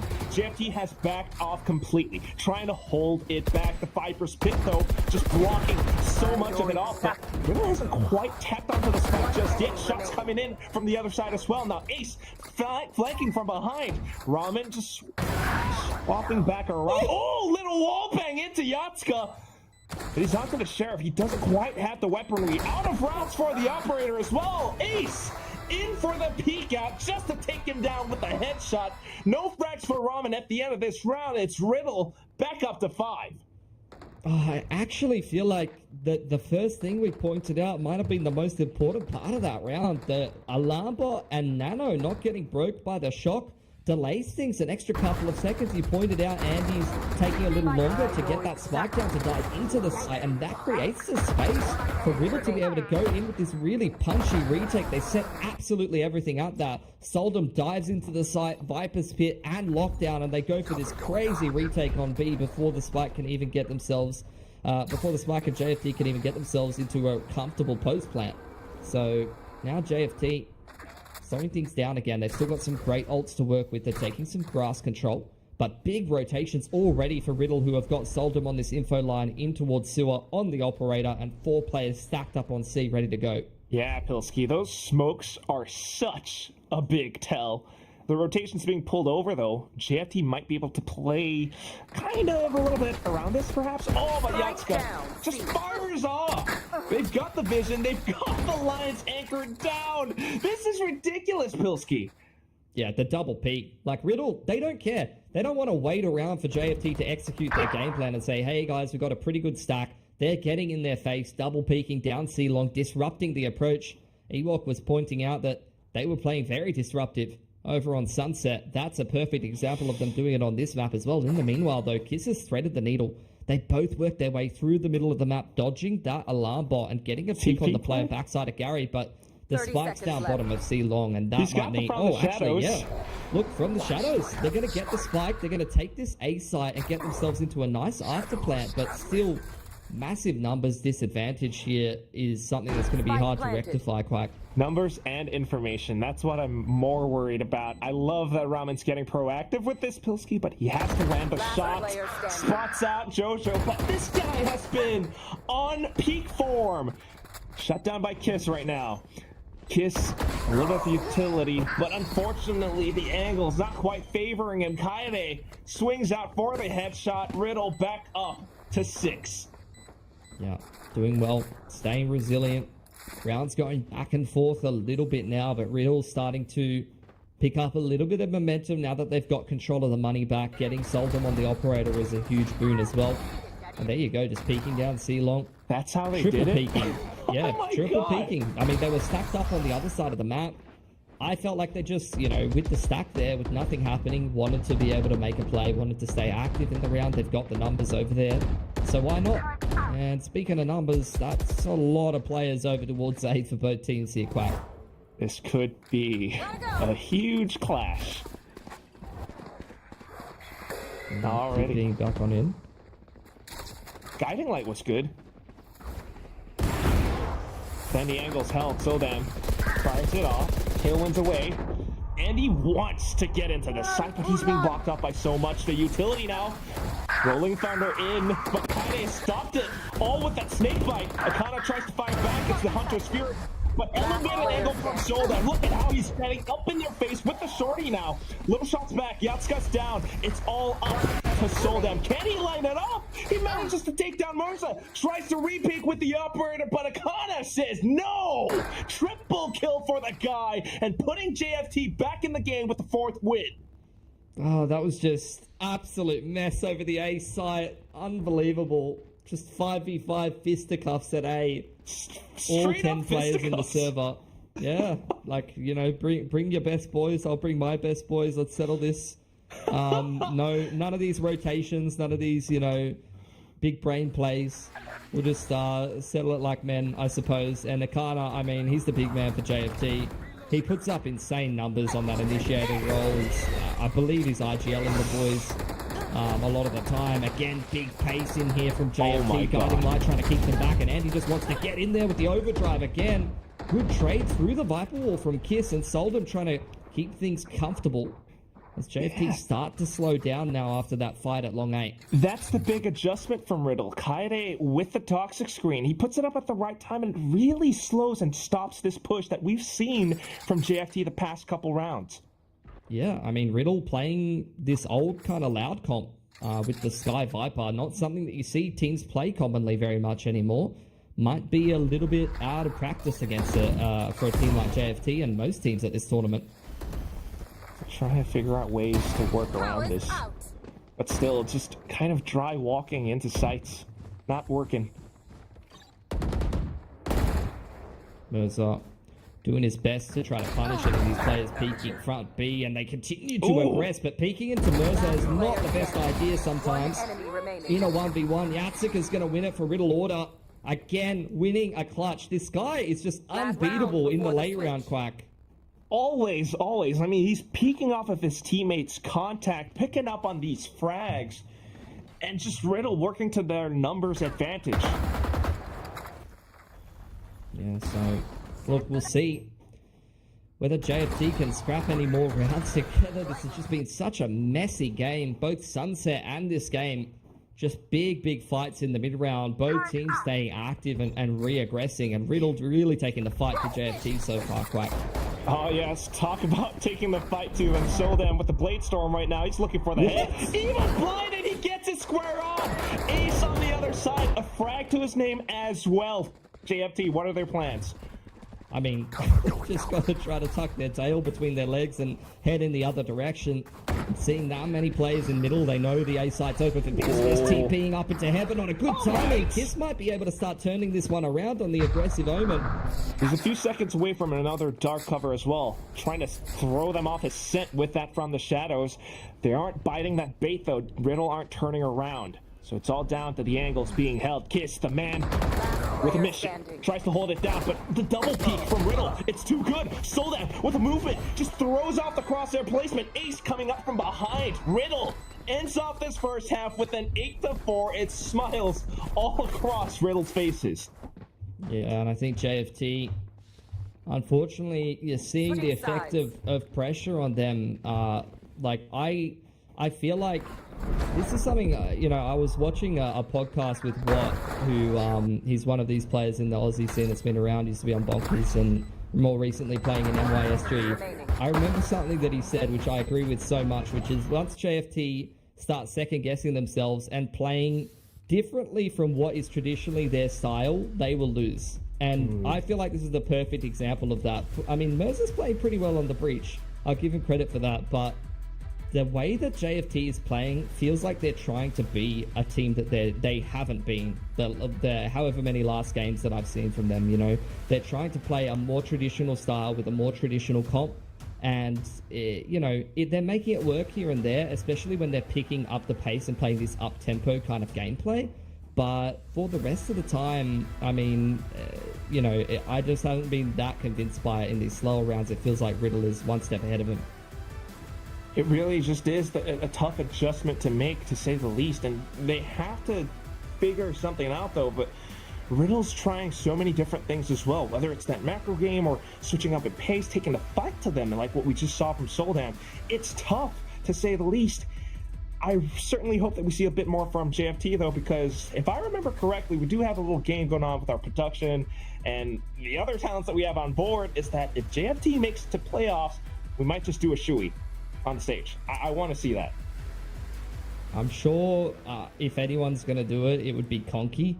He's definitely my number one. I expect to see whatever approved beverage is allowed all over his beautiful suits, of which he has many. He's a man of high fashion taste and fine taste in general. So that's what I'd expect to see. But that's in a world where I think that JFT is going to win this series. And looking at the veto and the way that this game has been going today, I just don't really get the feeling that that's the case, Quack. Yeah. Still kind of hoping for anything to happen, though, just to keep things a little bit more competitive.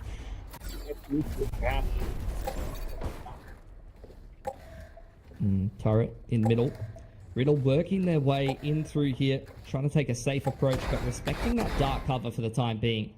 Could see JFT set up to deal with any kind of fast front B or A approach with the reactive breach util, and just playing retake on garage with the trip and the jump spot cipher at C. So weak on the garage and C side of the map, but strong and ready to react to whatever happens over towards A and middle.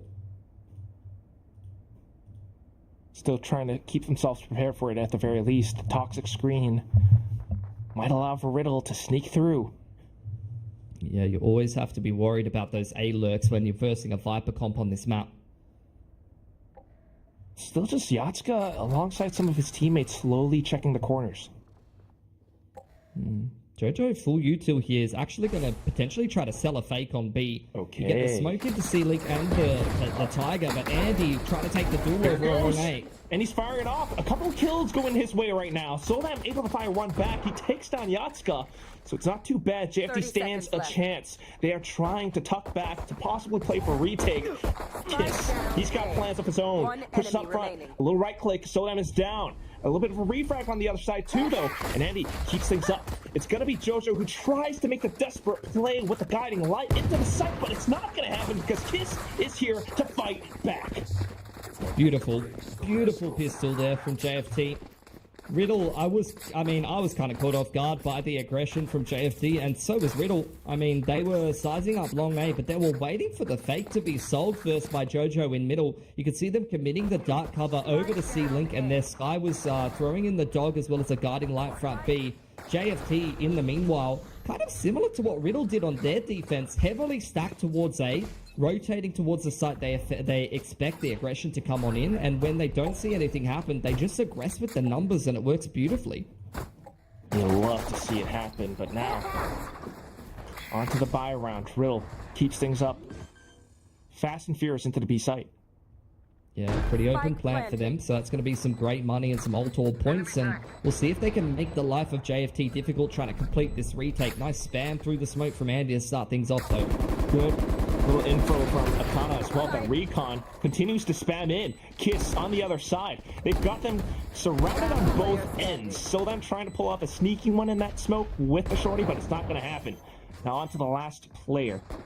If Andy can pick that up, that would be big ultimates. He's trying to look for it, but A little bit exposed, a couple of shots taken. It's going to be Mirza who takes the shot instead, but still a win for JFT nonetheless, which is what they need.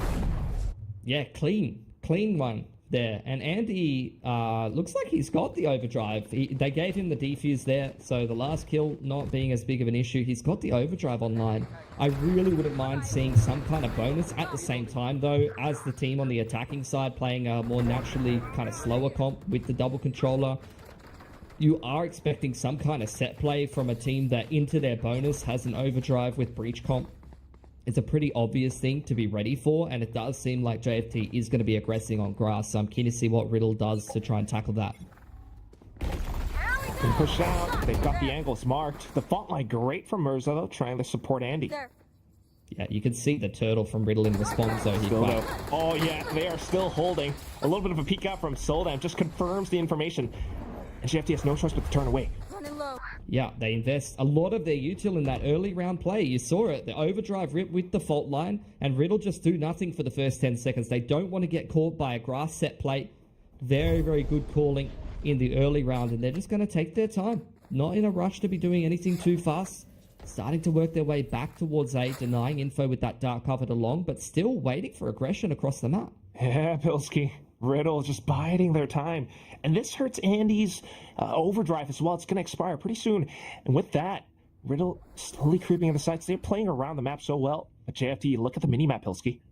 Yeah, they're staying active. They pushed all the way down grass. The longer that Riddle takes to get into this site, the more difficult it's going to be. I don't see a turret or anything holding the flank there for Yatsuka either. So he needs to keep his head on straight. Down goes the turret, though. 30 and seconds just trying left. to play around it as well. They still have that toxic screen from Kaide that can kind of position around. Turret's been taken out, so kind of aware. But will they check their corners? Yatsuka, he's got the trigger discipline. He fires off a good little dink in towards the second opponent, and then comes his teammate Soldan Jojo. They've gotten it locked down. This site is under lock and key. Can JFT find the key to open it back up? Because they've got some guns. They want to make some use of it. But it's just too tough. Spike still taking away Soldan, locking down A short now. It's all down to Ramen. He's only got an outlaw. Fires off onto the sheriff. Back onto the outlaw now. But Riddle's just toying with him. Yeah, it's going to be it. Decent damage done, but 100% that round comes down to just the presence of mind for Riddle. Like I said, this is where you need to be like 2 steps ahead, if that makes sense. You know, JFT, they get the overdrive timing into the bonus. The most obvious thing to do is like that grass set play or diving down C long, or maybe some kind of like dive onto A lobby. Like you expect something like that in the early round. And it's why you see Riddle play so slowly in the early portions of those rounds, and it paid off in spades for them. They just worked the map, found their way into A for free, and from there it was a pretty easy anti-bonus from them. Still though, all right, well, JFT gets the buy back up, but let's see how they can turn this round back into their favor. Yeah, C long control. Soldan peeking the line, all picked up there on towards Jojo, who's getting closer to his ult, but it looks like Riddle's just going to go kiss on the off angle, gets 2, just spraying them all down from top side. Repositions with the Shrouded Step as well. Now he's back on top of Platt, something that Riddle might not expect. They're going to rotate back around though, and guess who's hiding inside of A cubby? He's already got full control. Yatsuka's taken the trip out in garage, so still applying pressure across the map. All right. Andy should at least hear this, though, and if he can take down some of these opponents, the spike will be his. Riddle trying to be very careful about this, but Andy, quick on the draw. Jojo, quick to fire back as well, Pilsky. Yeah, Kana is still here, though, and the spike's dropped. I was just spotting it, and he's trying to mark it in case someone comes in to retrieve it. But Jojo snuck up all the way into sight, still being very careful to check his angles. It kind of takes down Yatsuka. Jojo fires back, and then Ramen swings out from A-Link at the right time. JFT keeping things up. They're trying to close in on that gap. Yeah, that was a very awkward exchange there.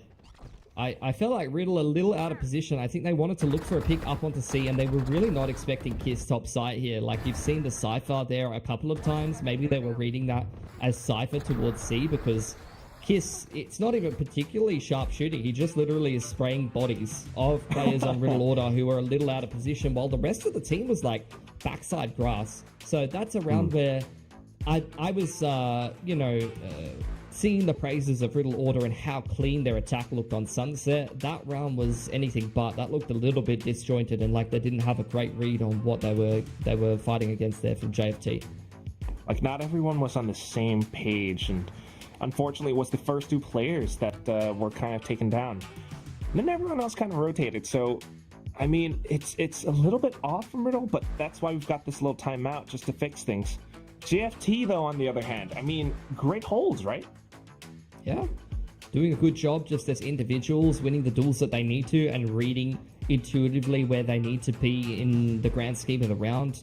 You know, the C pressure coming in, they take the A space on the map. This is what you need to do on Haven. You need to stay active on this 3-lane map. When you concede territory on one side of the map to the attackers, you have to take space somewhere else. It's all about give and take and shuffling around, and I think that's where JFT can really shine, because as I've mentioned, they have strong individuals that can read the game on a micro level really, really well when they're given the opportunity to.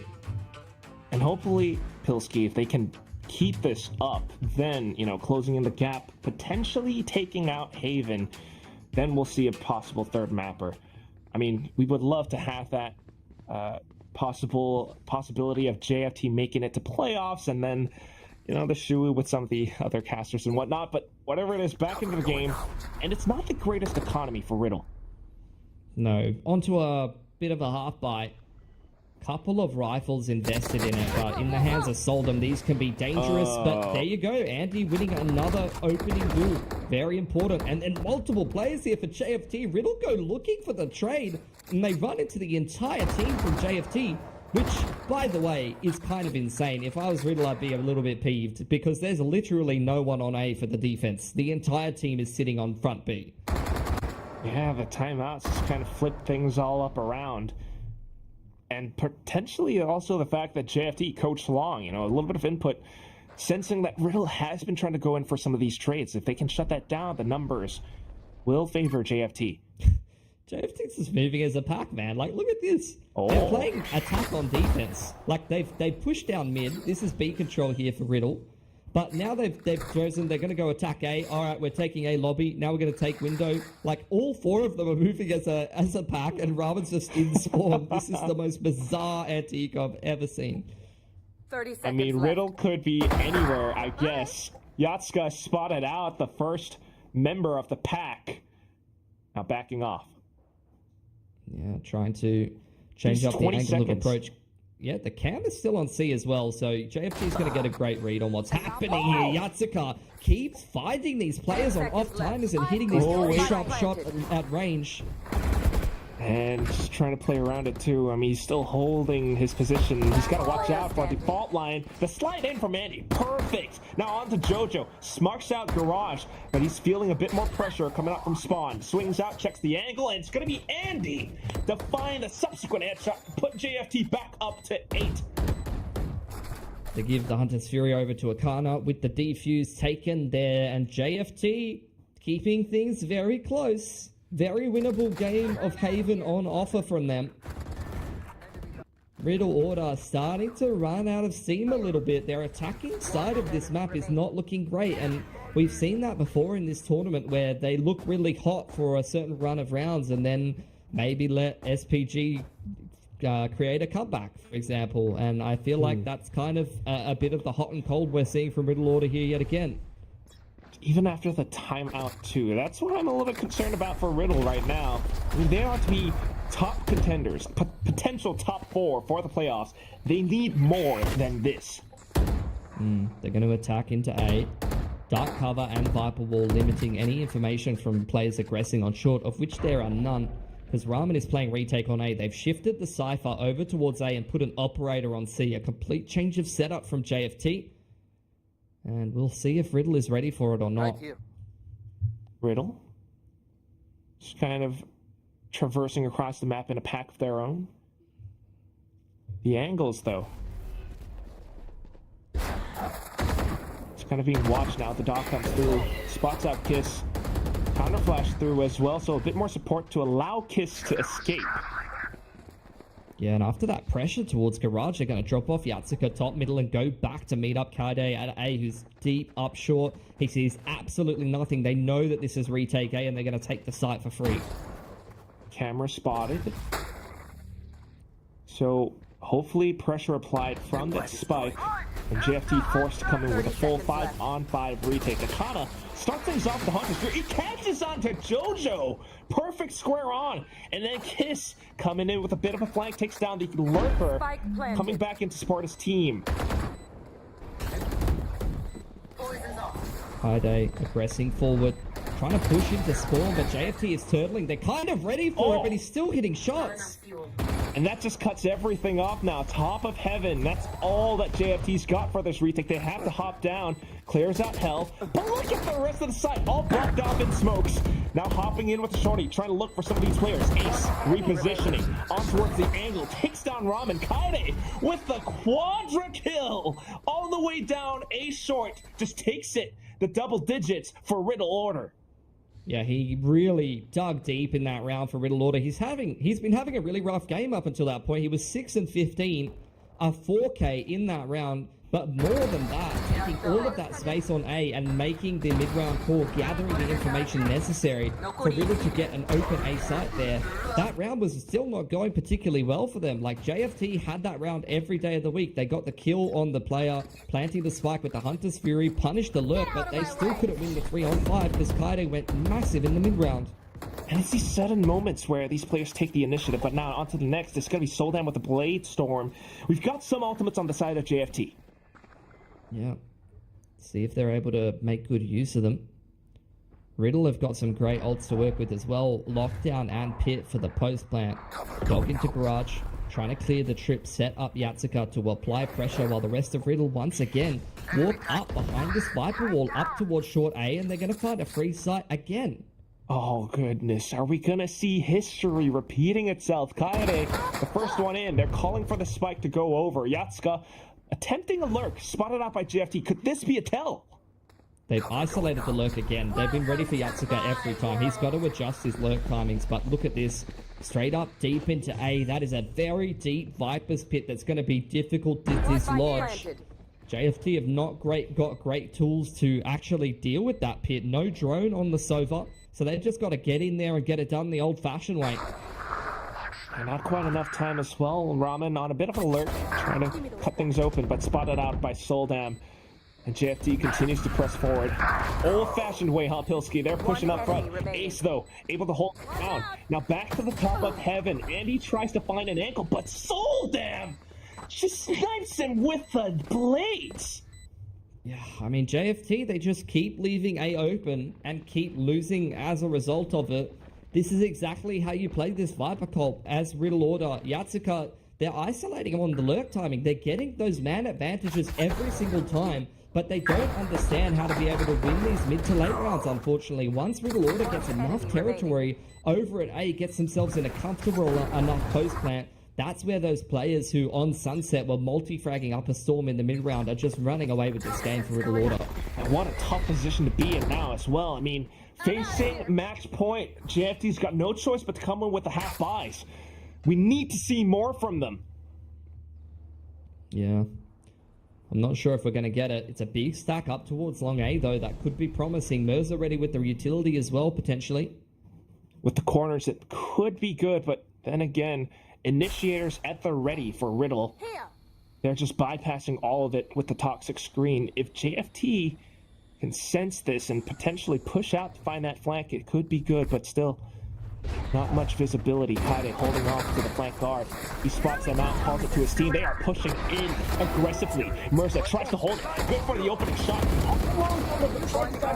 He's been timed up, and then Riddle order lets it rip. All around A short, they've been decimated. JFT, the only person in the game now, is going to be Rom. Yeah, with a stinger on the retake. Held back by a lockdown, spotted out by a turret before the 1v3 even starts. I mean, what can you even say? Oh, he's just trying to find anything, but nothing to avail. And they're all just the discipline. Ramen tries to clear some of the corners, and he's looking to make it happen. Potentially, if he can get a rifle, but no. Longer angles being held. Kaede will be able to shut it down to bring Riddle up to match point. Yeah, Kaede just doing fantastic stuff in the mid-round yet again. What a massive turnaround in terms of scoreline. He was 6-15. He's just gone like 7-0 in as many rounds, and Riddle's been picking up every single one of them.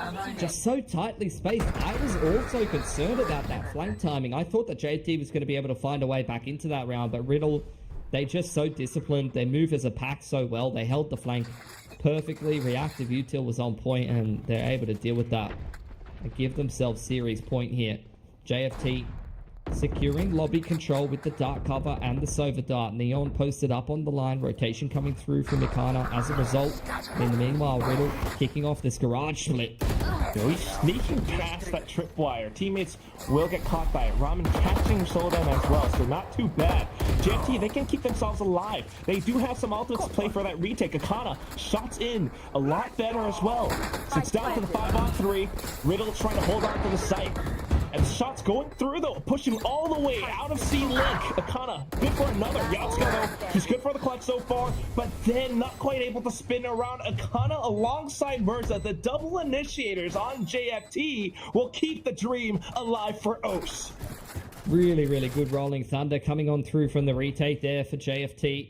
Moving well as a unit. The spacing was on point and able to turn around that C-site execute. Ramen super key, winning that duel onto Soldum. If you let the Jet get too deep up garage window, then that's going to be round over. So him winning this opening duel despite the rough game that he's had, as well as just being able to rip the neural theft straight away, made all the difference. For JFT, though, with only 1 or 2 players surviving, that was an expensive round for them. You see the results of that on their economy. Down to Guardians, missing a key piece of util, or 2. Fight over C-Long. Big swing from Solden, but punished by Kiss. Yeah, he's got to hold it down. I mean, Kiss, fortunately not quite able to keep himself alive for long. It's going to be down to Andy, tucked away. Back plat. Riddle, still trying to hold it down. Yeah, cutting sound, waiting for further peaks out of JFT, but slowing down the round despite the fact that they don't have an active lurk in play. Maybe just putting up the Viper wall and putting passive pressure on JFT, and now just creeping up C-Long on the contact angle. JFT with the choices, though, just trying to stay on the site. The Hunter's Fury to check, and Andy will peek off of it. A good little kill on towards Kaede. And this contact approach is not working out for Riddle. Jojo trying to patch Yatsuga up however he can. As you see the reactive rolling thunder, the fault line as well, clearing out Cubby with the aftershock. JFT is doing everything that they need to crack down on this C-Long pressure, but they might have a bit of a misread. No info over on the other side of the map, no push. Left. I'd said that Haven is a map of give and take, and this is a perfect example of it. If you don't gather info on defense, you'll find a free site for Riddle order off the back of an over-rotation. Yeah, talk about give and take. It feels like they've given too much. They do have numbers, so perhaps a way to find themselves back into the game. But if not, though, this could be it, Pilski. Yeah, creeping into garage, though. Yatsuka on the off angle is the first obstacle here. Oh, Ace takes contact. Yatsuka peeks off of it. A good double, and then the third kill onto Ace. It's going to be down to Ramen, the last player, repeatedly. He's only got the Guardian. Has to do it all. And he's looking for it. But Riddle has all but turned away. They're keeping themselves hidden. The nanoswarms ticking away. The spike continuing to tick as well. Nothing available to him. The one-way blocking his eyes. He spots jump peak. Tries to hold the angle. Running out of time. Good for one shot. But then no! Riddle order will be your third team moving on to playoffs in Ascension Pacific 2024. Yeah, little hot and cold in that series, but when they're on, they are scary. Make no mistake, Quack. This is a team that they've already pushed SVG, who just so cleanly dispatched a boom. They are going to be a dangerous team to be playing up against if some of their rookies as well can deal with the pressures of land, which it's a promising prospect when they're able to deal with a lower bracket game like this once the press comes on. Over on the side of JFT, I think expectation-wise for JFT, especially being someone from Oz, myself, they've done well for themselves. They've gotten the top 6 at Ascension as a team that wasn't even expected to win challenges over in Oceania. They're definitely promising young players to keep an eye on. They've got a lot of individual skill and talent on the team, but I just don't think that they ever had the experience or the macro that they needed, the depth that they needed as a team to be able to make a deep run at a tournament like this. So they've showcased what I expected them to showcase at this tournament, which is some sick individual plays, some big rounds from these players. But unfortunately, this is where a team like Riddle will have their number.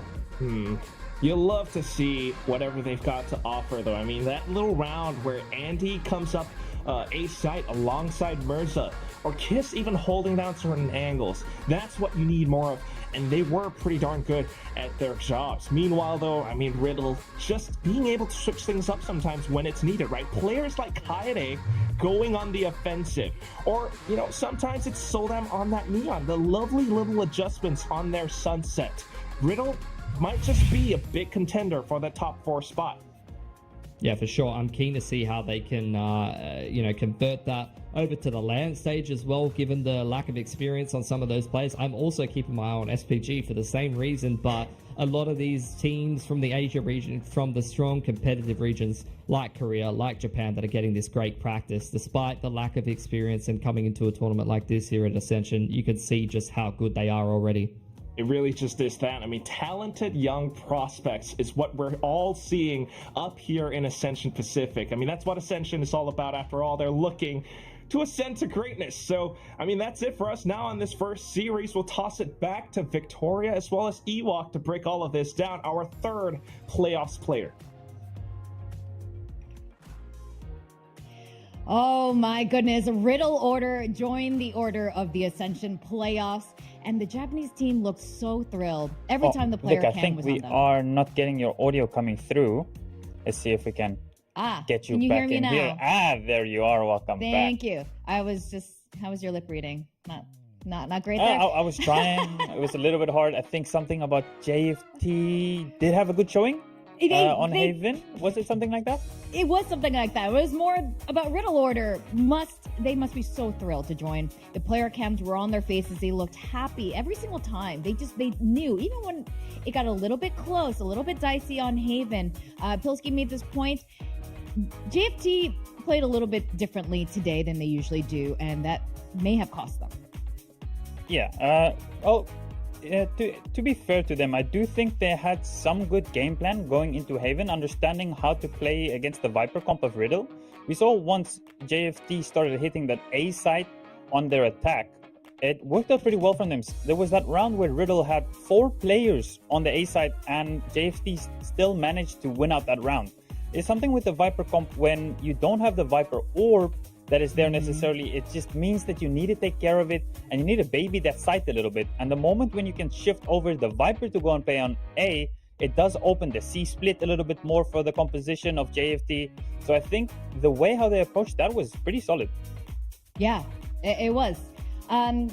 Riddle's comp is actually originally popularized by the Guard, now known as G2, and it's paid off. I think it's a really reliable comp there when played correctly. Riddle did obviously use this comp just yesterday against Naos, but things really cleaned up here. Now we're seeing another interesting set. It's always fascinating to see when there are significantly higher first kills on the losing team.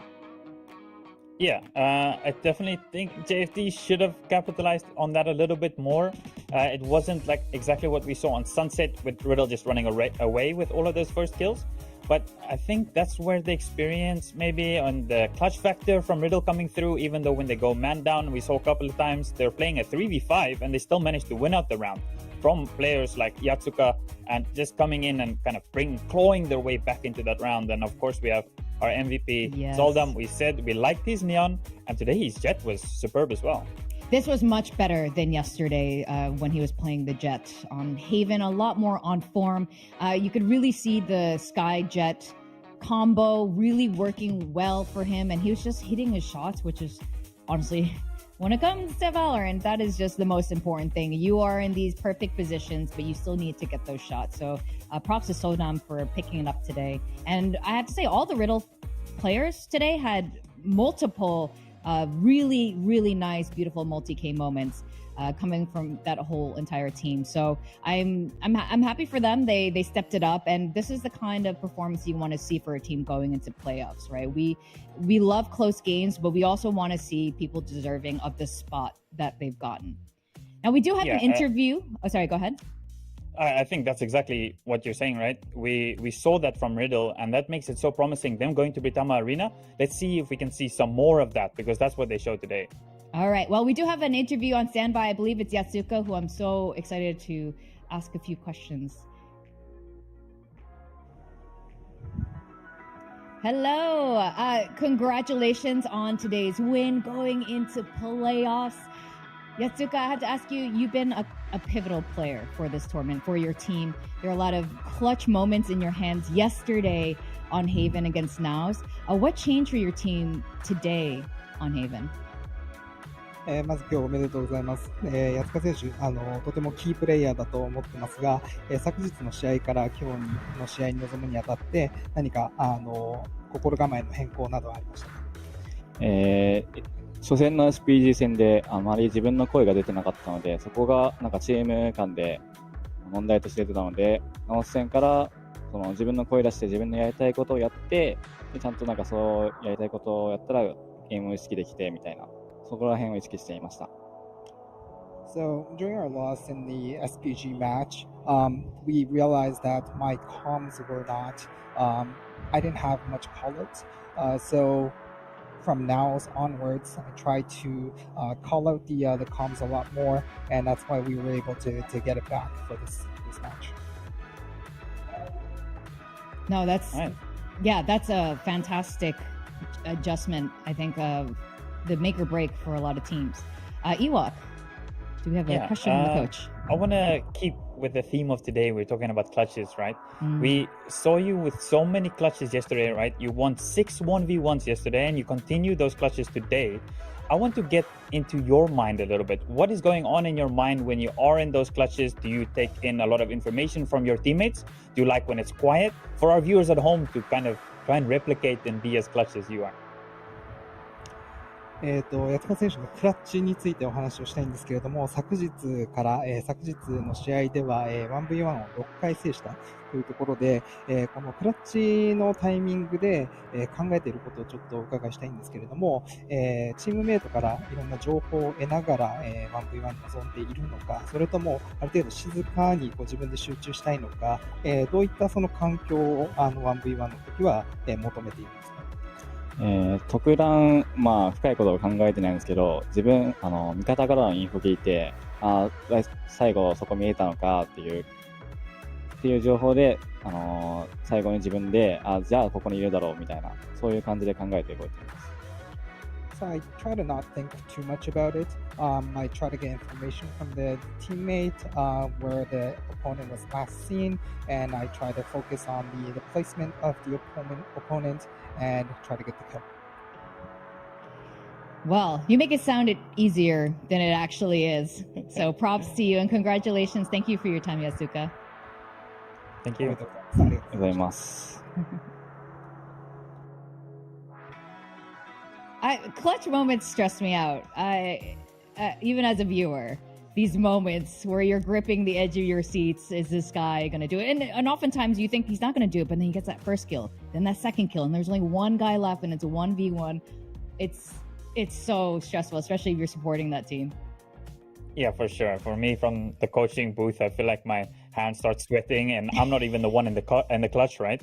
He mentioned, he did give quite a short answer, right? But I think he said quite a lot. It's important to know where the players were last seen so that you can start processing that information as soon as possible. And I think that's what everyone at home should be doing as well. Get in that information, get in the zone, get your cross replacement ready, and go clutch.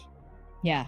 Again, you guys are making it sound easier than it is, but it's true. You just got to go step by step and keep your calm, keep your cool, and you can see the result of that. Yasuka is definitely a clutch, joining the clutch Lord rank here in Ascension. All right, we've got one more match. for today. We're going to find out who stays, who goes. It's going to be Indonesia's Boom versus Singapore's DSG. This is going to be also a really good matchup. Guys, don't go away. We're going to go on a very short break. When we come back, we get to see more of that Ascension action.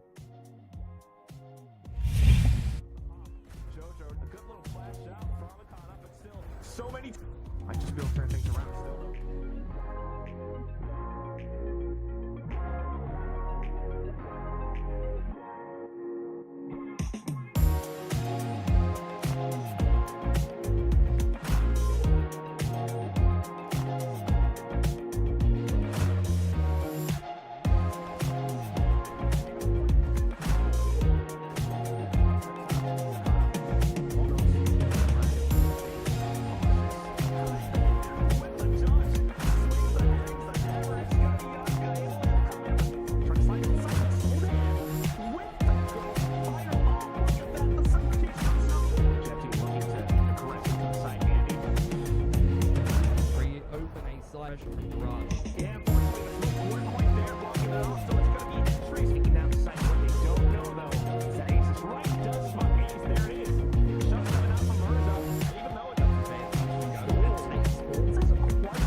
With a mission. The Tiger, but Andy trying to take the door. A little info from.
and strive to reach the peak.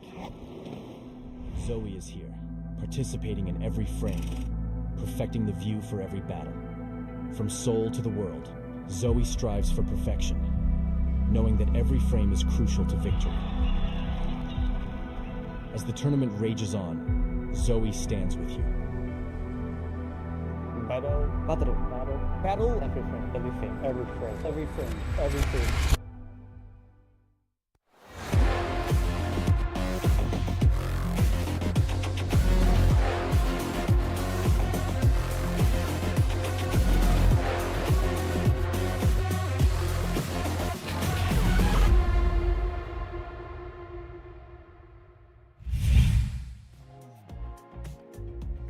Welcome back to VALORANT Champions Tour Ascension Pacific. This is the final match between DSG and Boom before playoffs in the Indonesian arena. I'm your host, Victoria, and I'm with RRQ coach Ewok on the analyst desk. Now, coach, it's quite a meaningful matchup today between DSG and, of course, Boom, who is playing on home grounds.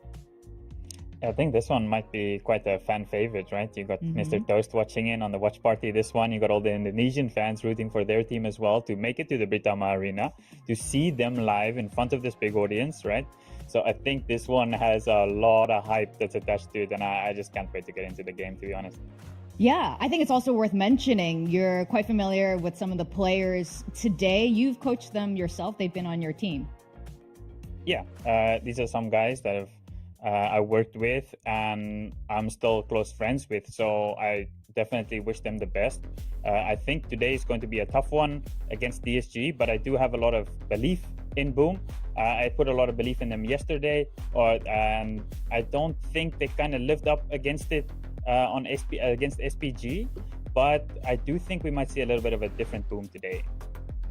Yeah, I think that's a really interesting point. This is a really experienced squad. Most of the core of this roster went to about 3rd, 4th in Ascension last year, and the whole team plays on a very high level. Everyone here can contribute to the fragging power. It was also once said that Berserks was going to be the next Forsaken. He had troubles finding his confidence last year, but then he really found his footing this year, and I think it's really cool that Boom stuck by him through this. Now, before we jump into them more, I want to reintroduce this guy's Toast, our Singapore squad. Maybe they should be known as Double DSG or Double Duelist Singapore, because that's really what they're known for. Throughout this tournament, it's all Double Duelist comps across the board. Yeah, they're going to be in your face, right? And on a macro level, that's where I'm really interested to see what is the reaction going to be from Boom.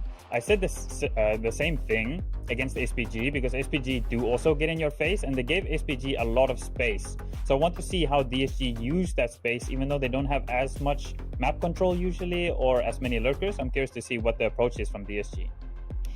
And we're looking at Shiro and Styron here, the two IGLs. Their calls are gonna make or break this win today. Yeah, I don't think we're necessarily too focused on their stats side, right? We're seeing them here because we're seeing this is the IGL battle. This is where I think it's gonna go down. And these guys, whoever has the right call, who's finding the right side, who's making the right calls at the right time, is gonna be the team that comes out on top.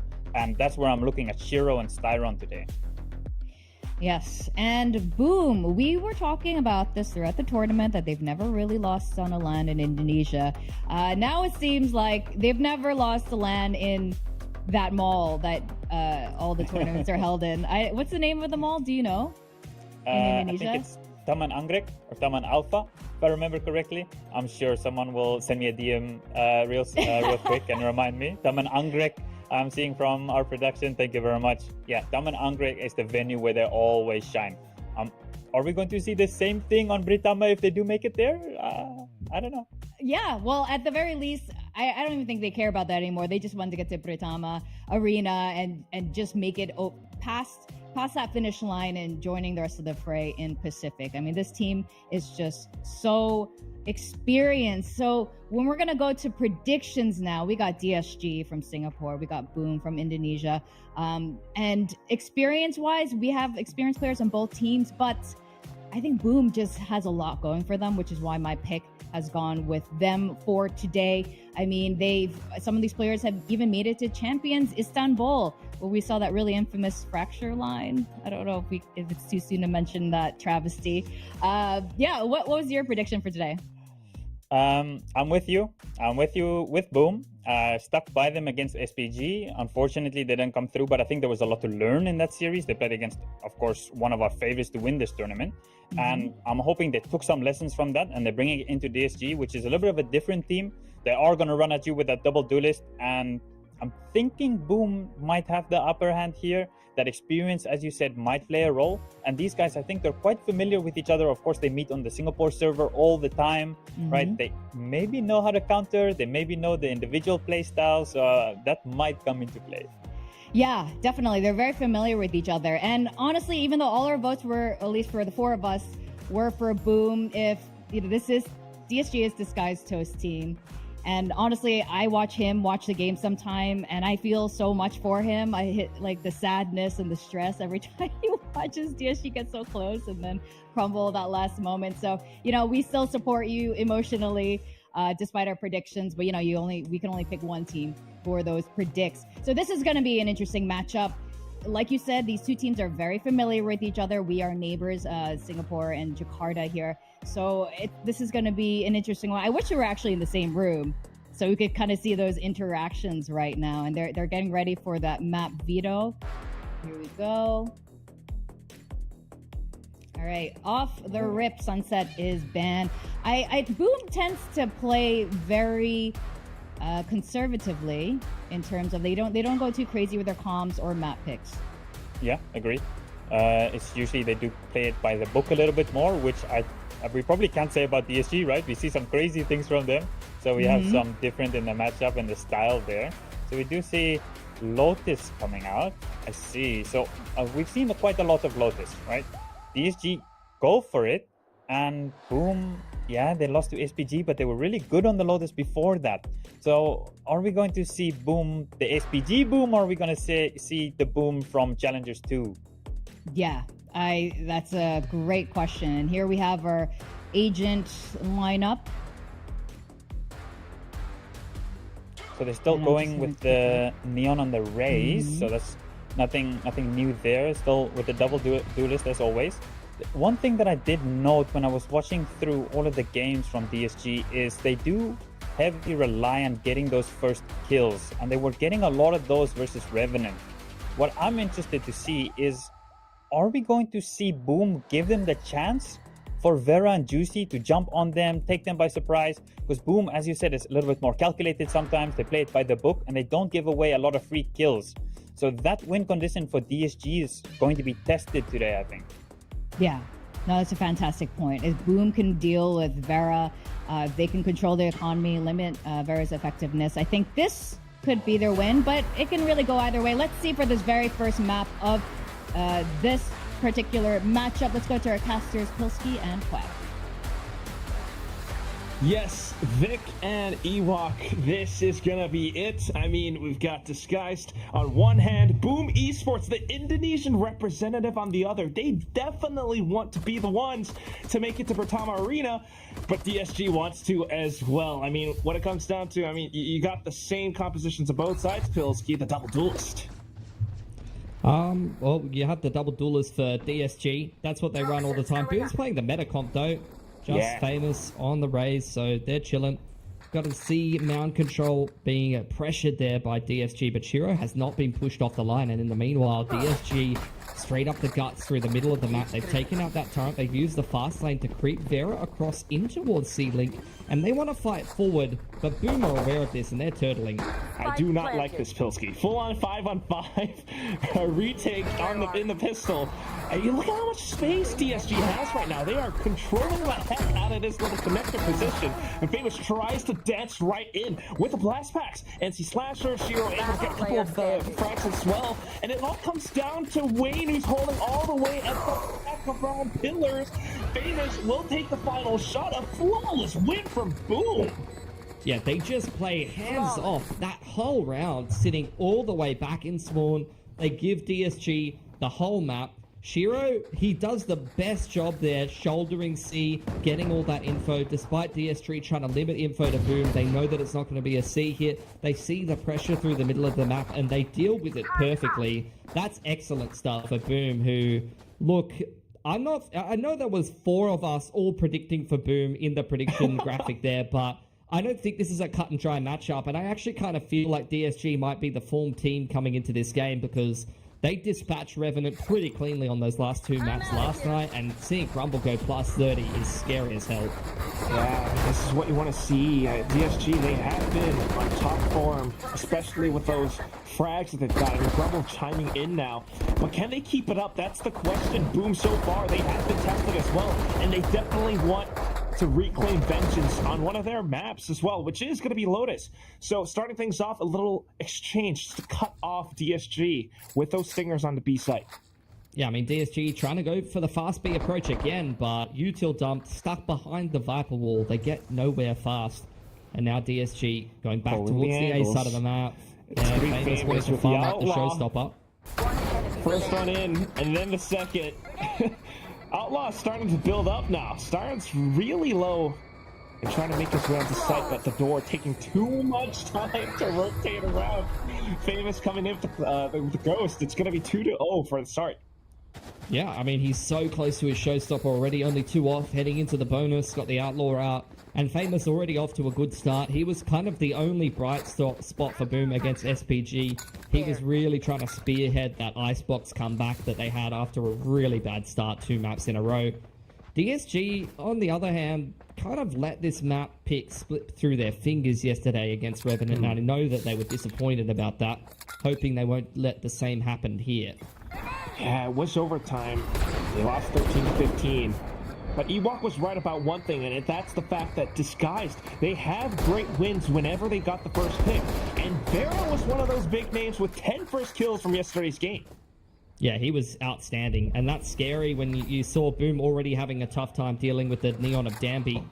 Exchange of util at that A side of the map. Juicy gets dropped off, and DSG get control there regardless. They're trying to re-clear Juicy here, up from behind the Viper wall. Will they be ready for him on Rebel?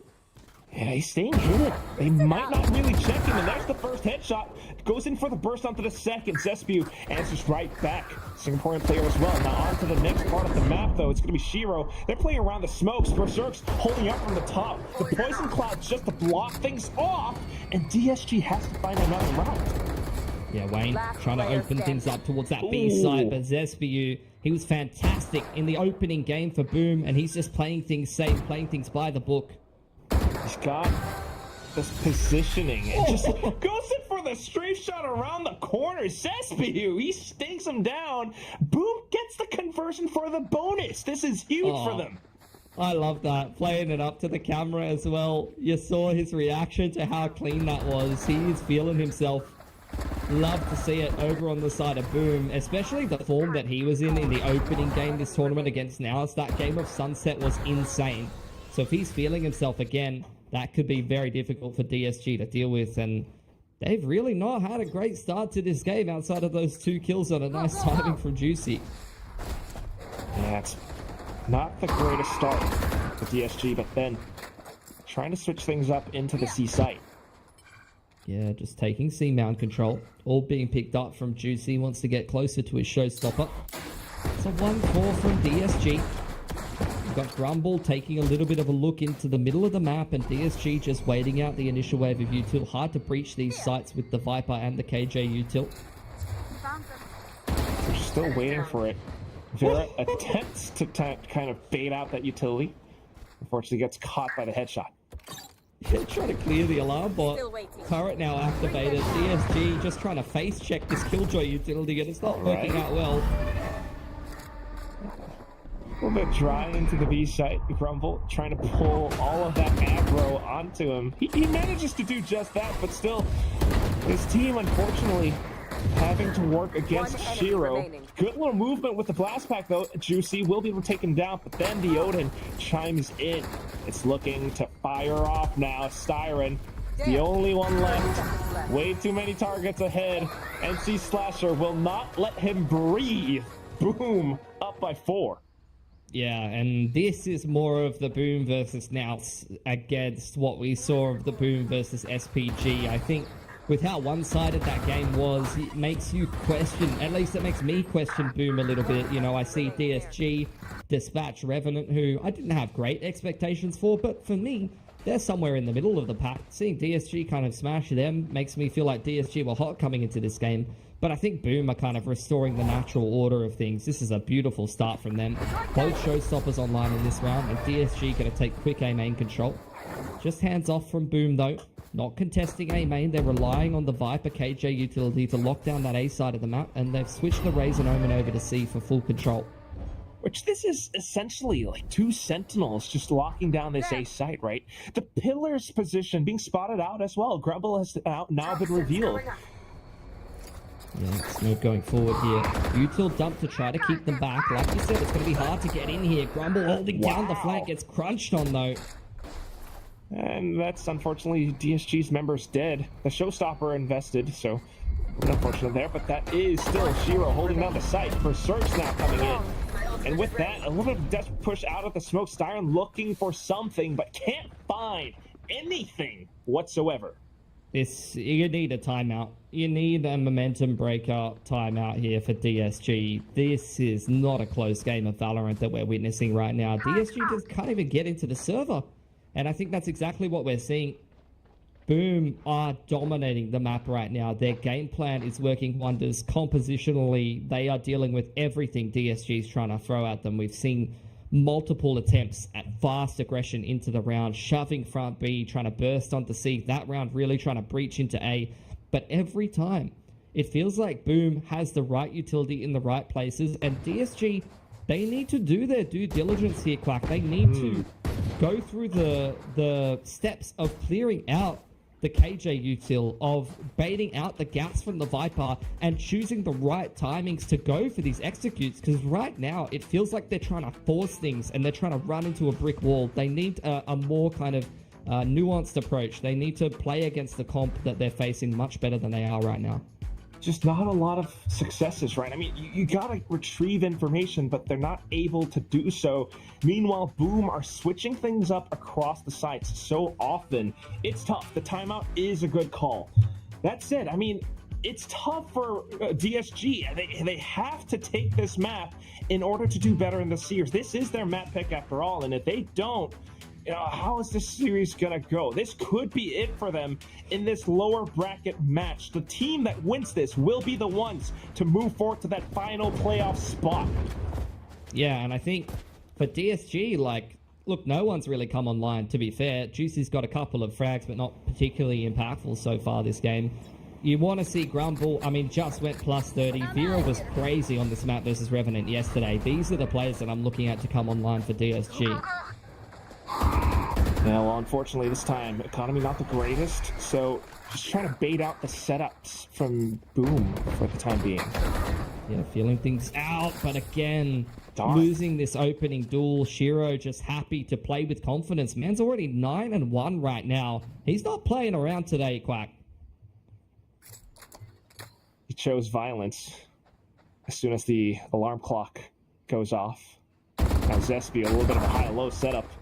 Perfect pickings. Famous just denies it outright.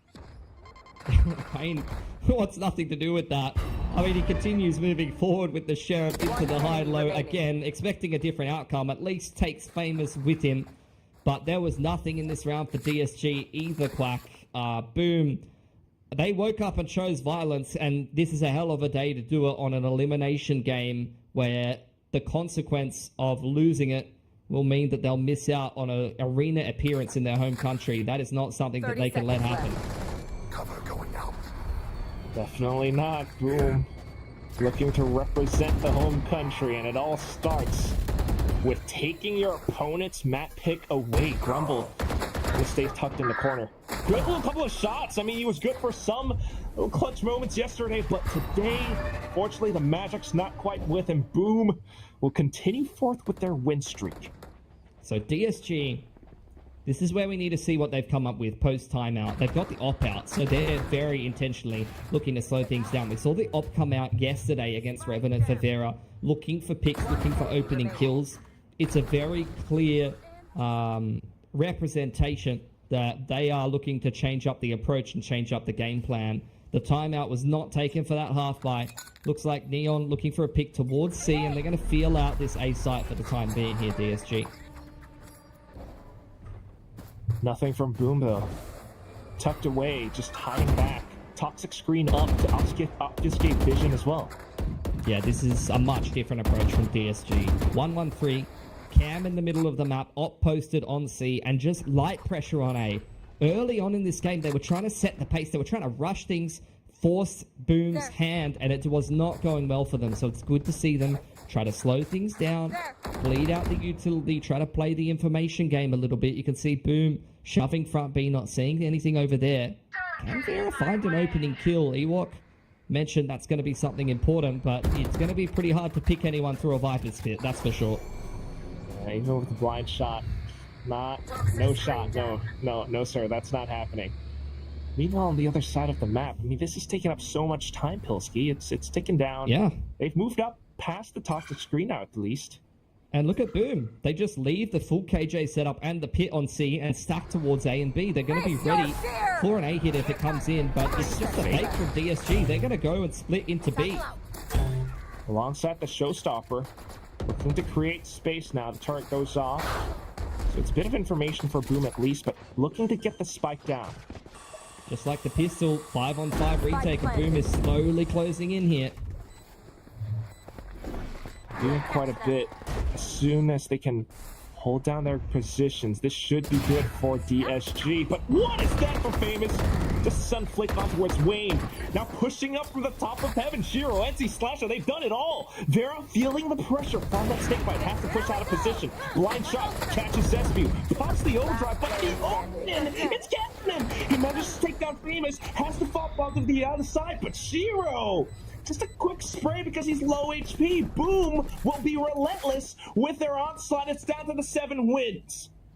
It's just perfection from Boom right now. Absolute perfection. Patience is a virtue for them. Just letting DSG work the map, giving them absolutely nothing.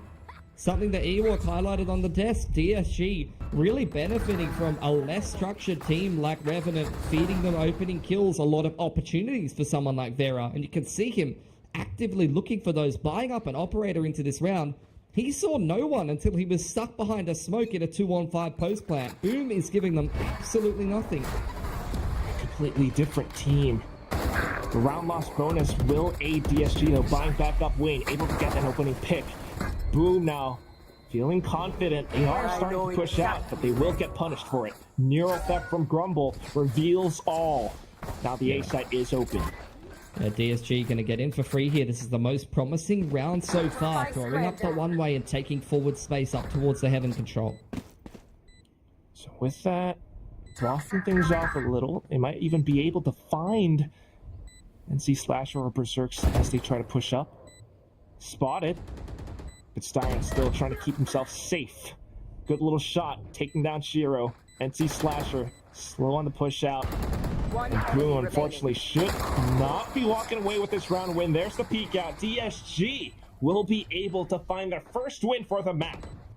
Yeah, and the difference maker was the opener from Wayne. The ability to actually find picks in the early to mid round. Instant neural theft comes out for Grumble, as you mentioned, and they're able to read the mid to late round from there. Anytime they're ending up in these 5-on-5 situations where they're not able to have any agency, any input into the early round, things are difficult for DSG. But just like against Revenant yesterday, when they're able to feel things out from the early portions of these rounds and make some informed decisions, that's where they're finding a lot more success. Pilsky, they are both trying to go in for a lot of level control. I mean, you're absolutely right with what you're saying. I think DSG are trying to play around how Boom wants to go for level control. It's a fight up around this spot, but Shiro comes in with the spray down from downtown, and it just does not give DSG any space to breathe. Once again, choked out. It's Boom up to 8 points. And Boom is just 3 steps ahead right now. Like, they recognize DSG winning that A fight They're probably going to try to go back from what's working because nothing else has been working for DSG. And Boom set up the A-trap, stack absolutely everyone on the A side of the map, outside of the KJ on C, I'm pretty sure, and crunch DSG, just splitting the team in half, Wayne TPing across to A Rubble, and the rest of the team stuck behind a one-way, getting util dumped. This time, taking things a little bit slower, not committing out to Rubble, feeling out how many pieces of util are actually over here towards A, and they feel like they have a bit more space this time. Cam gets cleared there nicely by Berserk, so Grumble with less info over towards the C side of the map, but DSG mostly stacked up around the door right now. There is a one-way blocking them. I guess they're waiting for it. Altor will be picked up, so Nightfall available. Yeah, gonna hit a bunch of players, give a fair bit of info over here to Boom. This is an awkward approach for DSG, and they don't like the way it's going. Yeah, they're gonna have to turn around. Still, I mean, like we mentioned from the previous rounds, it's just not enough confirmed information for DSG to act off of. Yeah, they're not really sure. They don't have a great read. They're letting Grumble walk up C and see what he can find in the meanwhile. And Boom, their rotations have settled a little bit into a bit more of a 2-1-2.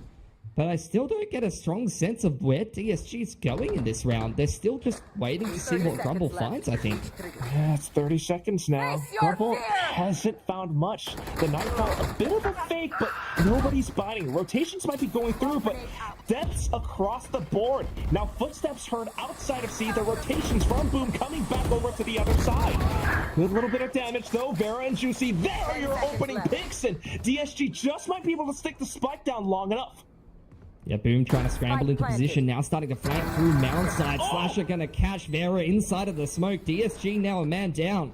Unfortunately, the barrel got a little bit too long. Now, Juicy trying to keep things alive. He's done it all before, and he's going to try to make it happen again. Paranoia catching on to Zespew, or at least jumped out of it. Wayne will be able to be the saving grace for DSG to come up with the second round win. Oh, such a tense round there. DSG, they just really did not have great info. They did not have a clear passage of play of what they wanted to do in that round. You could see them indecisive, kind of oscillating through their swarm between A and C, but they finally make the call to meet up with Grumble, who's found info and space over towards C, and really it's Juicy and Vera making all the difference there, cracking through with a couple of entries into the site. Once they get Shiro and Berserks out of the way, things went a lot smoother. Now keeping things into high gear again. Just from before, trying to get that early information. Now it's an early pick from Grumble outside of C. He just keeps going. He just keeps swinging. Punished by Berserks, though, who now has the lockdown and a fair bit of util to play retake C. With that, just might be able to get a bit more of an advantage. DSG trying to play off the timing of it. But of course, Boom, with that lockdown, will force DSG's hand. They have to push into this. They managed to take down Berserk, but Shiro, good for the double. Wayne, at the very least, trades back and takes away that lockdown. Spike will go planted pretty soon. All right, there we go. SBU creeping up on the line, takes a heads-up duel with Wayne, who overextends a little bit. This puts Siren in an awkward position, but still a very winnable 1-on-2 for him. Yeah, the IGL. He's got a lot of experience under his belt. Can he make this 1v2 happen? C's tossed out, and they can confirm that he's not quite on the spike. Spotted out the hit, though, and it's going to be Zespew right around the side with the wall bang, not allowing the counter IGL to frag. Boom will take it up to 9 rounds. You got to feel for DSG. They're trying what they can. Last round. They're just, Boom is just not giving them anything. And DSG, you can see, you know, a bit of a misread there from Grumble, to be fair. He picks the Raze on that side of the map, not expecting the Killjoy maybe to be set up still on C, and that's where Boom is doing a good job showing certain agents and mixing up their setups and positions like we've seen already. But yeah, DSG now, last round of the half, Showstopper coming out, one off of that overdrive as well, ops out for Boom, and they've got the pit, which was a big problem for DSG in the last round. They had it. This time, Shiro with the pit positioned towards B, but he rotates back over. A lot of mound presence being made known by DSG. He might just dump. Yeah, they're just going to do the same thing again. They just dump the pit in the mid-round after C mound control's being taken. They've got all of this 8 space. You can still see Zespew on that deep info line, Famous is posted front B. So DSG, they've got to keep this information game honest, and they're going to try to catch this timing heading back towards this A side of the map and see if they can get into A in a good timing here. Yeah, if they burst it down, take down Zespu, they should be able to go in fast enough to get the side, but Zespu recognizes this so quickly, Shrouded steps away into safety. Yeah, Famous now tucked behind a variety of dark covers. DSG making their way into tree, but it's a full retake setup for Boom. Yeah, they're prepared for it. At the very least, though, Juicy with the showstopper looking to make something explode. Bang! That's going to be Zespu gone. And along with that, Haunts being sent out. The Seas trying to catch someone as well. Famous in with the operator. He's hopping in with the shorty. His teammates have gotten a couple of kills, but a couple of trades coming out from DSG as well. The haunting trail will reveal, and it's going to be Famous creeping up. Not finding much for now, but still, DSG trying to keep themselves tucked away. A little bit of support from the other side, but it's going to be Grumble and Styron holding down the lines. DSG will not let this half go down without a fight. It ends with a 9-3. Yeah, scraping 3 together in the last 5. That was a runaway half for Boom. What a performance for Shiro on the Viper in particular. So many huge multi-frags early on, playing aggressive front B and trying to isolate the lurk of Grumble as well. You can see that he's reading the game very well, not only in terms of taking a heads-up duel with the lurker front B, but also you can see with the pit timings that he's throwing out in the mid round, the way he's rotating around the map. Having your Viper in the right position is, in terms of the rotation all the time, is not what you always see. You know, sometimes you'll see them be a little bit more stagnant, but as the IGL and someone that you're assuming probably does a lot of the prep for this kind of a series in combination with Boom's coaches, he's reading the game perfectly and he's having a standout performance as well. Hats off to the guy for sure. I mean, it's been talked about before how he's sort of new to this IGL role, but having taken down, old Boom rivals, Alter Ego, it's such a big confidence boost for the guy. Meanwhile, for DSG Star, you can see that he's clearly trying to communicate stuff to the team. They need to figure something out. The representatives for Singapore not wanting to let their efforts go all down the drain in this series. Yeah, it's a bit of a nervy start for DSG, unfortunately.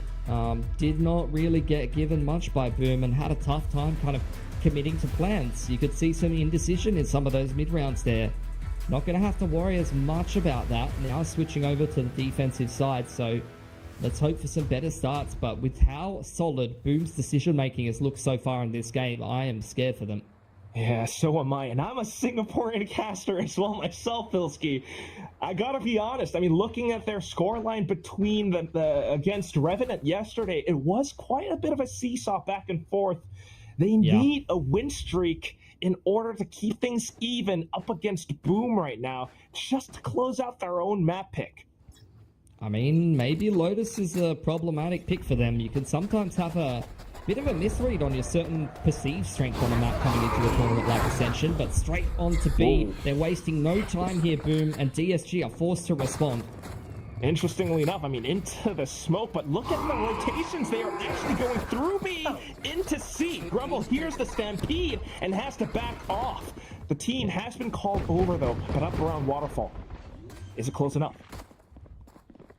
Spike going down. Now DSG creeping up towards Spawn side heavily, wanting to retake Spawn before they attempt this retake.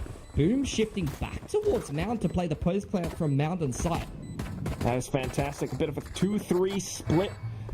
The numbers still kind of favoring DSG. If they can take this down with ease. Pharaoh with the frenzy, able to shut things down. But here comes Famous with a classic. The right click misses. It's all down to the Mount player, who is Berserk's tagged up by the camera. His attention brought away. Grumble in his face with a classic. DSG picks up the pistol. Yeah, and that's where you see how easy that retake was for DSG, and wonder, with how much space Boom had on Spawn, the deep paint shells, they pushed DSG all the way back. Should they have really given it back to them for free like that and played towards Mound? Because it really did not work out too well for them. Yeah, I mean, with the utility coming out from DSG as well, but what I really love is Vera going back to his roots. I mean, back when he was playing on teams like LVR and stuff, he was always good with the neon movement, and when he's up in his opponent's faces that way, it looks good. Well, this is what, step one, DSG needed. Juicy now looking to continue farming up a showstopper like he did in the first half on an early timing, and boom, just pulling the trigger, going straight into A. And not letting go of that W key, huh, Pilsky? Pant shells in, though. Unfortunately, they will sustain quite a bit of damage. That's a lot of damage right there. Spike planted, though. Berserk's picking up that Outlaw. Will fire back into DSG. Now, this is a bit of a troublesome spot. It's Wayne off of the smoke dissipation. He's looking for some frags. Picks up one against Famous. Zespew underneath Heaven. Tries to swing around, but it's going to be Vera with the classic up against him. DSG does not go down without a fight. Yeah, but it's an expensive round for them. A lot of guns lost there for DSG. Not the anti-eco that they would have wanted. And, on the other side of things for Boom, a spike plant, a couple of kills, bunch of old torbs in that round. That's about as good as a round 2 can go unless you're going to upset in the anti-eco. So they're super happy about that. And interestingly enough, DSG is actually investing a lot into this round. This is not looking like your typical bonus with Sheriff half armor. They are buying up extra Guardians for the players who died, and it looks like they're going to go for this one. Definitely thinking about that win streak that they need to build up. They need that bonus conversion, but worried about this. NC Slasher with the Oh, Vera almost through the side of the smoke there. Shiro gets hit by the Outlaw shot. Boom, in a slow default. Seeing that A control coming in, immediately ping-ponging back towards the C side of the map. You can already see Vera on the rotation. Styron clearing out front B, and Grumble sitting on his cam, waiting for this site hit to come in.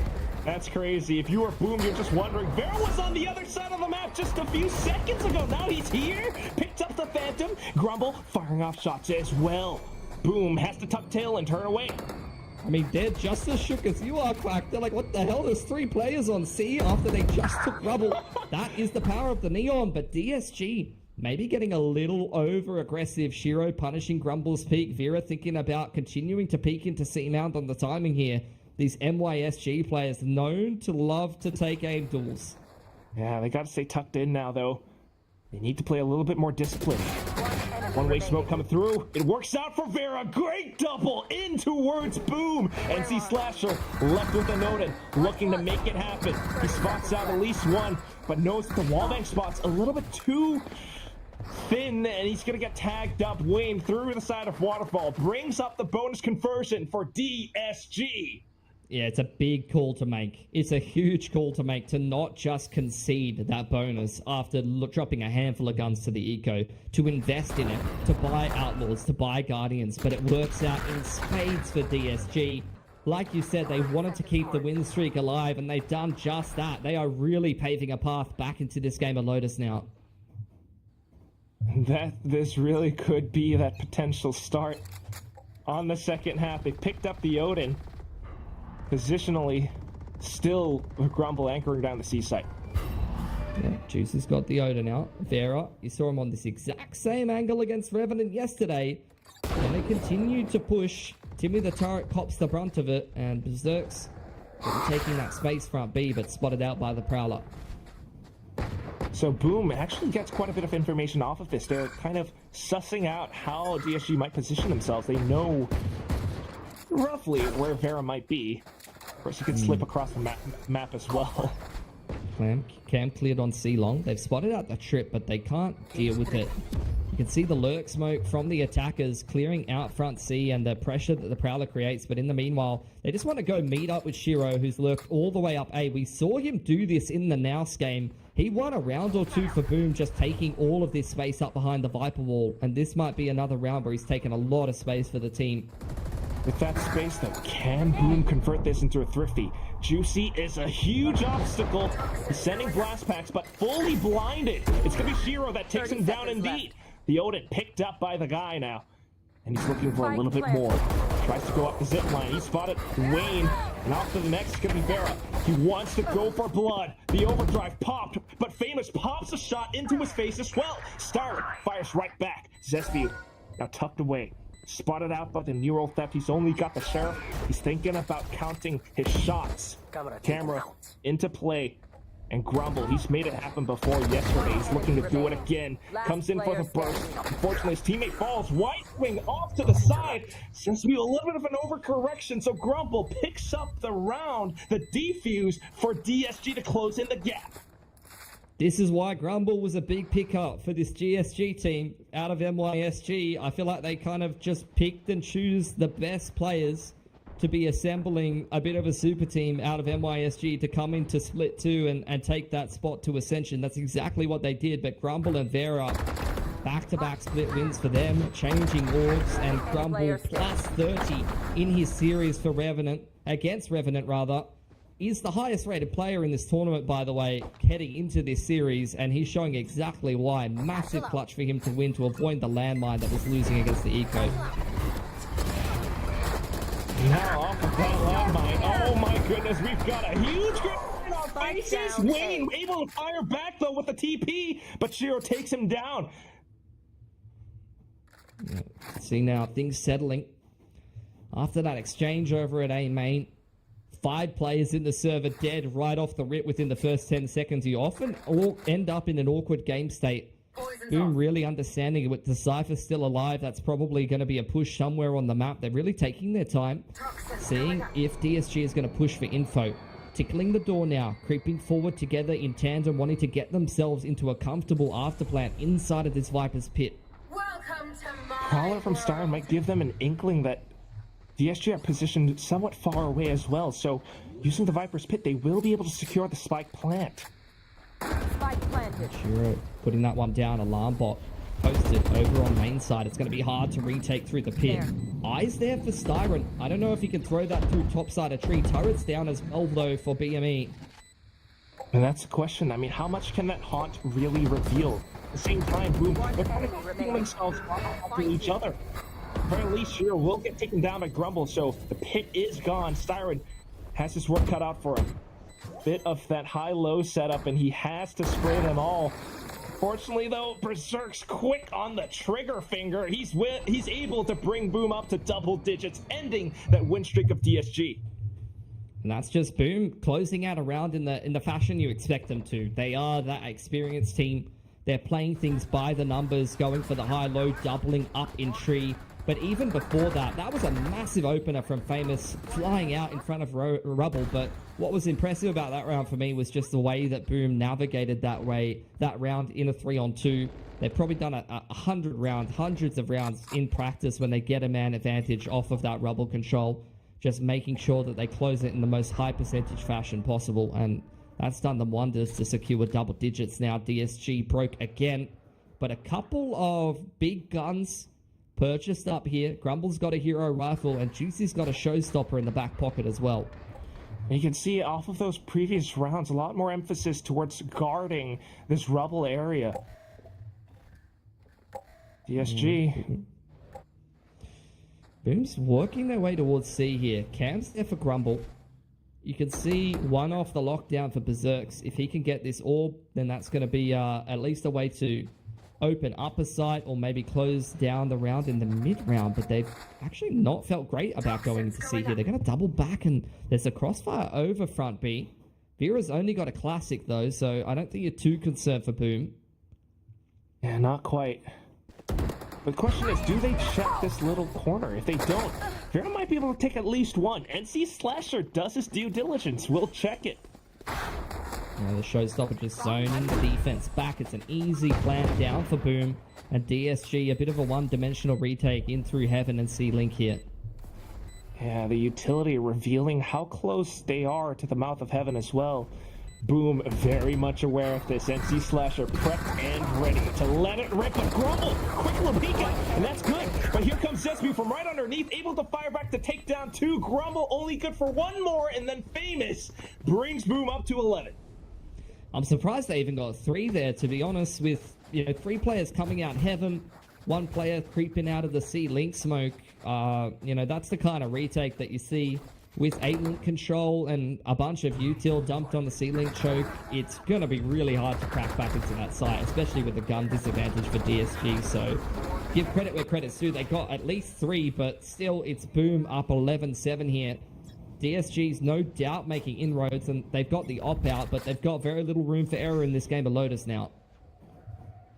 Basically, bar none. Vera peeking out with the operator. He's looking for an opening pick like what we saw, what we've seen from yesterday's game, but is it going to happen again? He spots out the jiggle. Juicy picks off one up around Rebel. Yeah, you've seen that a couple of times. I mentioned it already. Shiro going for those A lurks. Juicy isolating him, picking him off, not allowing any space on that A side of the map to Boom. And now they've got to try to complete a 4-on-5, but there's already 2 players here for DSG. It's a really big pickup for DSG. Shiro gone means they don't have to worry about A any longer. And with that, it follows Boom into the B side. Easy pickings for Styron. Grumbling away as he picks up that final frag. DSG trying to close in on this gap. Yeah, perfect rotation timing there for DSG. Vera got that deep line up on C, and you saw, despite, being that sentinel, some players can be a little stagnant, can not necessarily rotate when they need to. Was definitely not the case for Grumble. Joins up with Styron front side B before this hit even comes in. He's already in A link, and they crossfire that down together. If he's not there, Styron gets full blind by that paranoia, and it's the sight for Boom. So massive rotation timing for Grumble, winning them the round there. And with that, more ultimates at the ready as well. Vera still on the operator. Juicy falling off the line. He's got the showstopper to try to hold this site down in tandem with Wayne. He's trying to hold from tree side. Boom. Take A main control. Vera's once again got full C info, and that's allowing DSG to lean towards A and B. A lot of information there. Great little tells. Question is, will DSG stay ready for it? Wayne, he hears the door and he backs away. Wants to set up a little smoke just to block things off. Lockdown deployed, however, and they have to back away. Juicy caught on the wire, but Showstopper still pops off! A great little 2K! And with that, still the lockdown detains at least one. Number still favoring DSG, though. Vera up from behind. The spike not yet planted. Just trying to get it down now, but DSG just continues applying the press, sliding straight into the site. Shiro getting one, but Styron finally riding the train there for DSG. Beautiful retake. Huge movements across the map again with that full C info. And Boom. Despite the fact they get into that site with the lockdown timing, DSG is fumbling around with util in hand, dude. Like, this situation had my heart stopped. You had Wayne, who had from the shadows out. Juicy was throwing a satchel, and there's multiple players, I think both Shiro and Berserks, who see both of those players with util out, whiff a couple of shots, and then get collided by the showstopper. That round was absolute spaghetti, and it's all over the floor. Yeah, I can't quite pick that up off the floor now. It's gonna make a mess no matter what.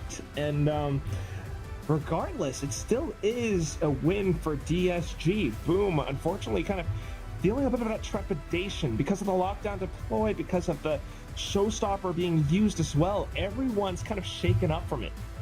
Yeah, DSG, they are, make no mistake, they are back in this game. Well and truly, this defense has looked super solid.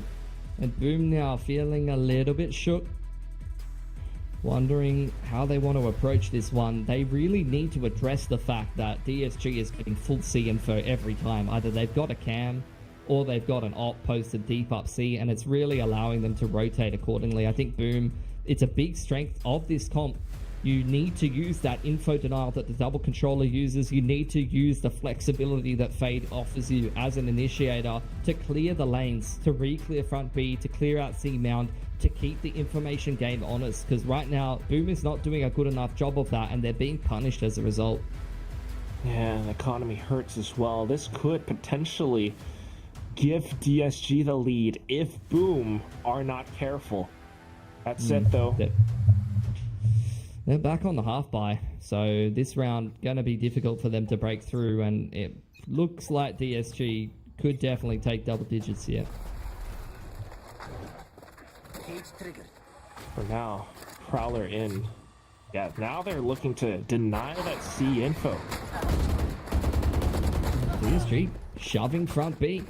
It's no contest after the initial engagement. just having the raise fade there, you know, maybe to do the C's nade combo, and after nothing happens, they go for the aggression to clear the turret. It's something you see quite commonly on Lotus with the fade raise in the comps, which is one of the most common combos. After no one dies, though, Boom going back to Sing Mound. The ops being moved to the A side of the map. So it's going to be Grumble and Wayne to try to hold this C site. Yeah, thinking for a potential rotation. But unbeknownst to them, Boom still stacking up towards the C site. The paranoia, the utility, now it's a bit of a tell. But can Wayne hold it down? Grumble at least manages to hold with the off angle. Good little headshot with the one tap from Wayne, but Zespew answers back. Grumble off to the pillar side. He's going to have to sidestep away from that snake bite. Great support coming in just on time from defender Spawn now. But still, Boom, pinned down, trying to dance through. Shots fired off from the other side of Mound. Zespew knows his life is but over, and DSG brings themselves back in. Yeah, good stuff. Great paranoia from Wayne on the perfect timing. And Grumble locking down the site very nicely. He is just the solid, stable rock of DSG. He's the best Sentinel player in this tournament right now. Massive up-and-comer to come out of APAC here, especially out of MYSG, which I feel like historically has kind of been this region that at least I associate with. Yeah, there's a bunch of guys who are really good aimers coming out of that region, but like to have someone who's a stable, consistent Sentinel player with really good aim, that is huge, actually, for DSG. And once again, DSG with the operator, they're looking to deny that C information, or at least to retrieve a lot of it. Boom, holding back. Yeah, they need to. This is where they need to have come up with an answer for this in their timeout, and it does seem like this is what they're doing. Haunt does push Vera off the line. One Way pushes him back into C. So that's really good stuff. Boom has actually denied info over towards C. It's a thing they've had a tough time doing. Now they're going to work their way back into a 1-4. They've left Berserks behind front B, maybe to go for a late lurk, create a little bit of pressure. Now they're re-clearing rubble, but this is all noise that DSG needs to stay on top of because they're a bit over-rotated towards C right now. Yeah. That's it, though. You talked about noise, and DSG are picking up on it. He just retakes the line. He just retakes the C line after that, and they hard rotate A again. Yeah, it's all too clear from DSG, but they still have to find the frags. Wayne, at least good for one. And Boom makes a quick decision to go into the B site instead. No vision whatsoever for Grumble to find frags this time. Yeah, DSG a little out of position. They've got to really try to crack back into this site through A link. This fight's going to be everything, but the showstopper pop for Famous. And he wants to keep them at bay. Spots out the first player and lets it go. So a little bit more breathing room for DSG now, but they still need to take up a lot more space.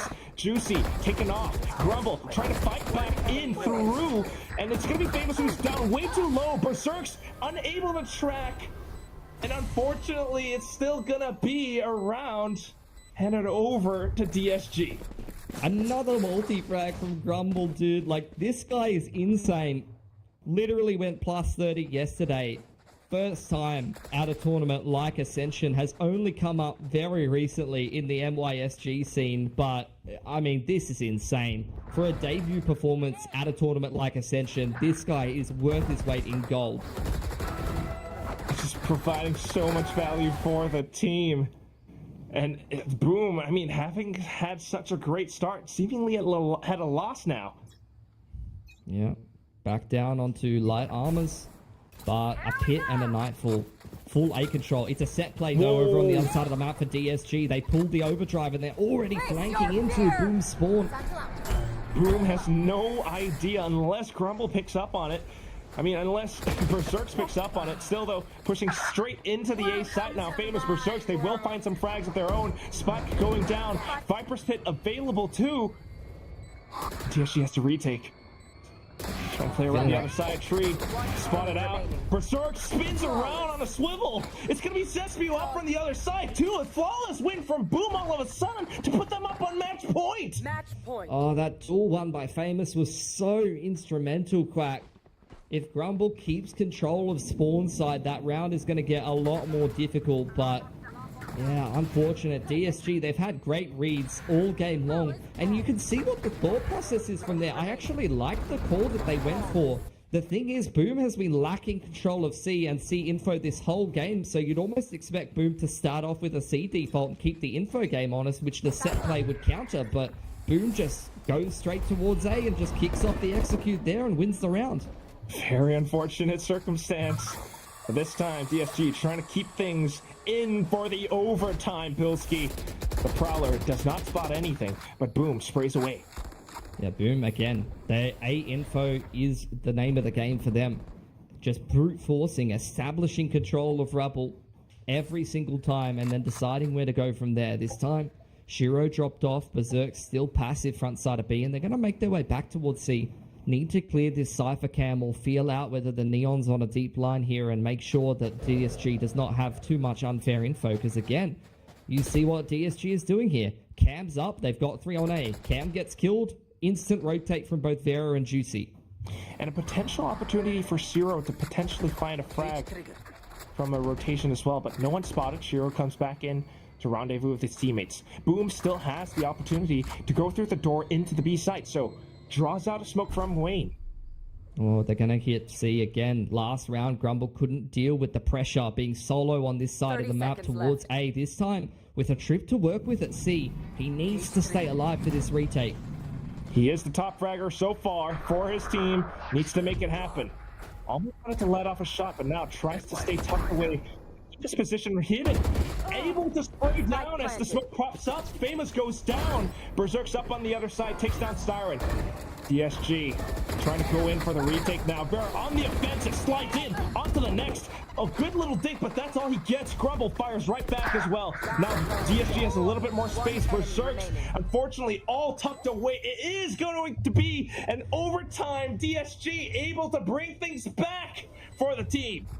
Another massive 3K for Grumble. Like I said, it really seems to be the difference maker. I know it's like a one-head take to be like, your Sentinel dies on defense, you're probably losing the round, but legitimately, Grumble goes down on A for 3, it's over. This round stays alive, does exactly what you want your Sentinel player to do. Just playing the odds, playing the percentages to try to spam through smoke, get a kill off trip, buying time for the retake, and then when he comes in with that supportive utility from the rest of DSG, comes in for a massive multi-frag and, you know, pushes this across the line into a 12-12. This is the tense game we've been waiting for, Quack. Me and you have just casted Giga Stomp after Giga Stomp, but this is a banger for the last spot at the Britama Arena. And it just could be anything. It still is quite the toss-up, Pilski. Off to the first map, overtime. Boom, still wanting to be the team to represent the home region, but DSG, they've got plans.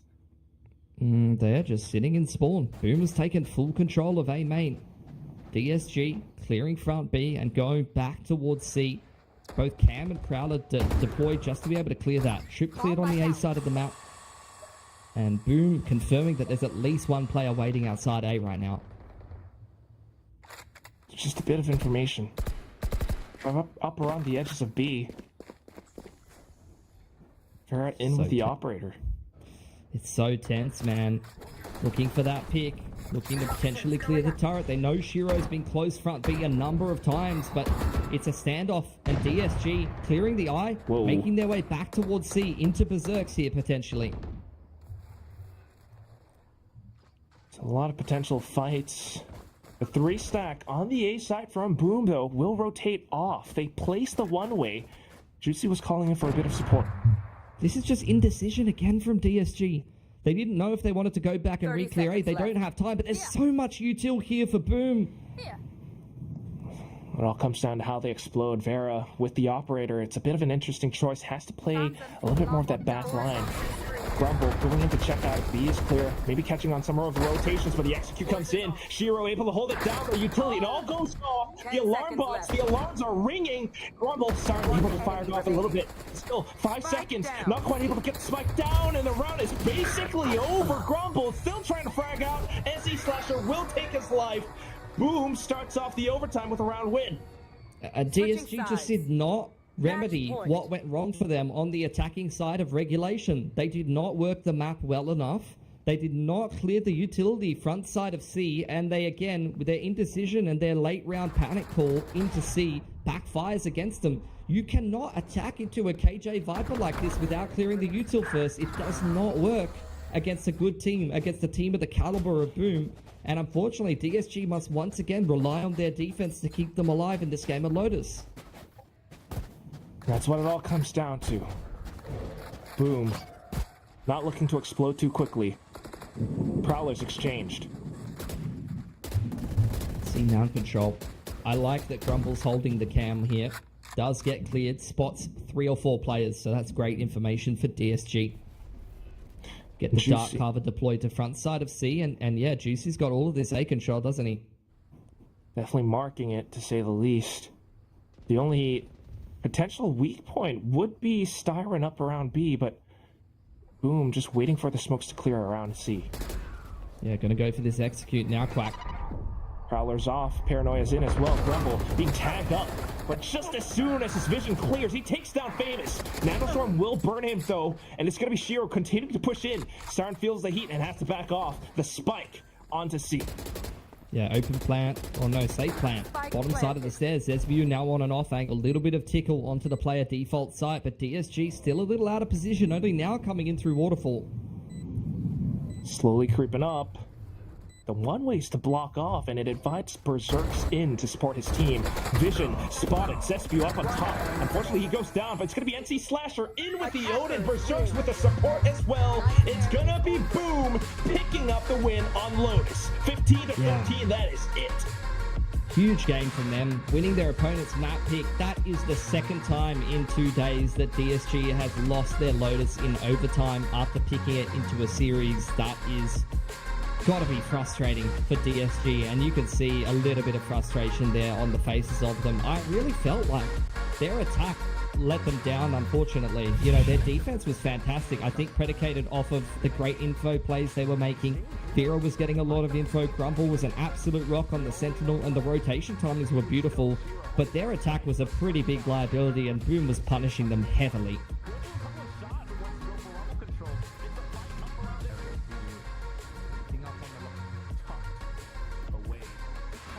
Quack, hello. Maybe we've lost Quack, or I've disconnected. I'm not sure which is the case. Either way, though, yeah, okay. Quack's lost power, guys. Sorry for the awkward exchange. Either way, though, you do see Boom taking this series 1-0. As I mentioned, going to be difficult for DSG to recover from it, but looking at what they did against Revenant yesterday, I'm feeling quite happy about it. Regardless, we'll see what the panel thinks of that. I'm keen to hear Ewok's perspective of Boom.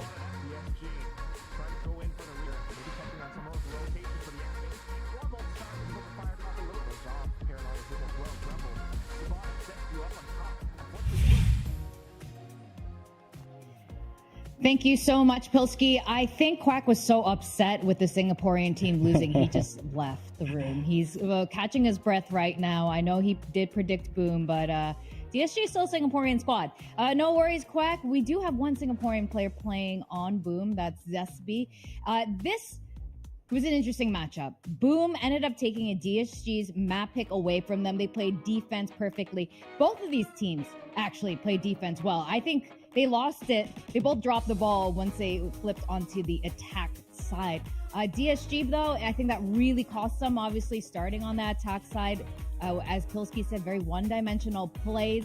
They picked it up in that second half, but maybe too little too late, Ewok. Yes, 100%. Like you said, you and Pilsky hit it right, the nail right on the head. This was a defense masterclass from both teams. Both teams played it slightly different on the defense. Of course, there's the comp difference. I think on DSG's side, the way how they played the operator and the Cypher was playing with his cam, just retaking some info, was really causing problems for Boom. And then for Boom's side, something that I was missing from that SPG game, I think Boom did a lot better retaking space back in the mid-round, and that kind of helped them to know where that side execute was coming in. And one thing I have to say, it felt like every time DSG went A, B, or C, you know who was there? Shiro was there. Yes. Shiro was there with the Viper, he's ready with the Molly, and it felt like he always had that Viper juice ready for when they wanted to execute. It felt like he was everywhere on the map, Vic. Agreed. I think he read that really well. He just read everything that they were going to do, and he was always there alongside two more from his team. It always seemed to have like 3 stack ready to go. They were just reading all their movements really well. And they were mentioning this, the casters were mentioning this, that this region, and not just this SGMY region, but both Indonesia and our region in the SG are known for their sharpshooters. They're really aggressive players, but that's why it's so important to see our non-duelist players and how they do. We got Shiro here as the IGL and Grumble on the other side as the Cypher, and how they support their duelists and the rest of their team. So as you're rightfully pointing out how Shiro is playing, how he was reading it, and how he's always there, and their util usage on this map was fantastic. It stopped DSG so many times in their tracks. Yeah, I think just Grumble also, he needs to get mentioned as you did, right? He was doing that similar job that Shiro was doing for Boom, he was doing for DSG. That's a big part of why that defense was so solid. But yes, as Bilski also mentioned, and you mentioned, there were some troubles on the attack side. We saw on the DSG side, we needed to see a little bit more defaulting that util out. And for Boom, I think round 24, just before we went to OT, they played a great attack side, and they executed onto the C side with 3 players still on A. I wanted to see a little bit more rounds like that one. Well, we are going to be going to Icebox as our second map, and Boom is looking pretty good. DSG definitely came back fighting in that second half, and if they can continue that momentum going into Icebox, that'll be a very good sign for them. But I have to say, overall right now, Boom is looking more put together. Their fundamentals are just stronger than DSG's at the moment. Yeah, I think it's hard, we mentioned it, that the duelists aren't getting as much impact because they're not getting those first kills, right? They are very reliant on Grumble to kind of close out the round.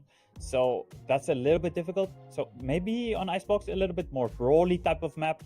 Maybe we see the duelists kind of come more to shine, more into the light in this one. All right, but before we go into map 2, we're going to go on a very quick break. When we come back, it's going to be Icebox, and we're going to see which of these 2 teams is going to continue on in Ascension.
Welcome back to VCT Ascension Pacific. We just saw the first map of the last match before playoffs. I'm Victoria, and with me we got Ewok watching. It's because I'm here in Singapore right now. Ewok's over there in Indonesia, so we do have like some slight biases, but overall our predictions are in favor of Boom, and it does seem to be heading that way. Even though the scoreline did get pretty close, we went to a very short overtime just now on the map of Lotus. Ewok.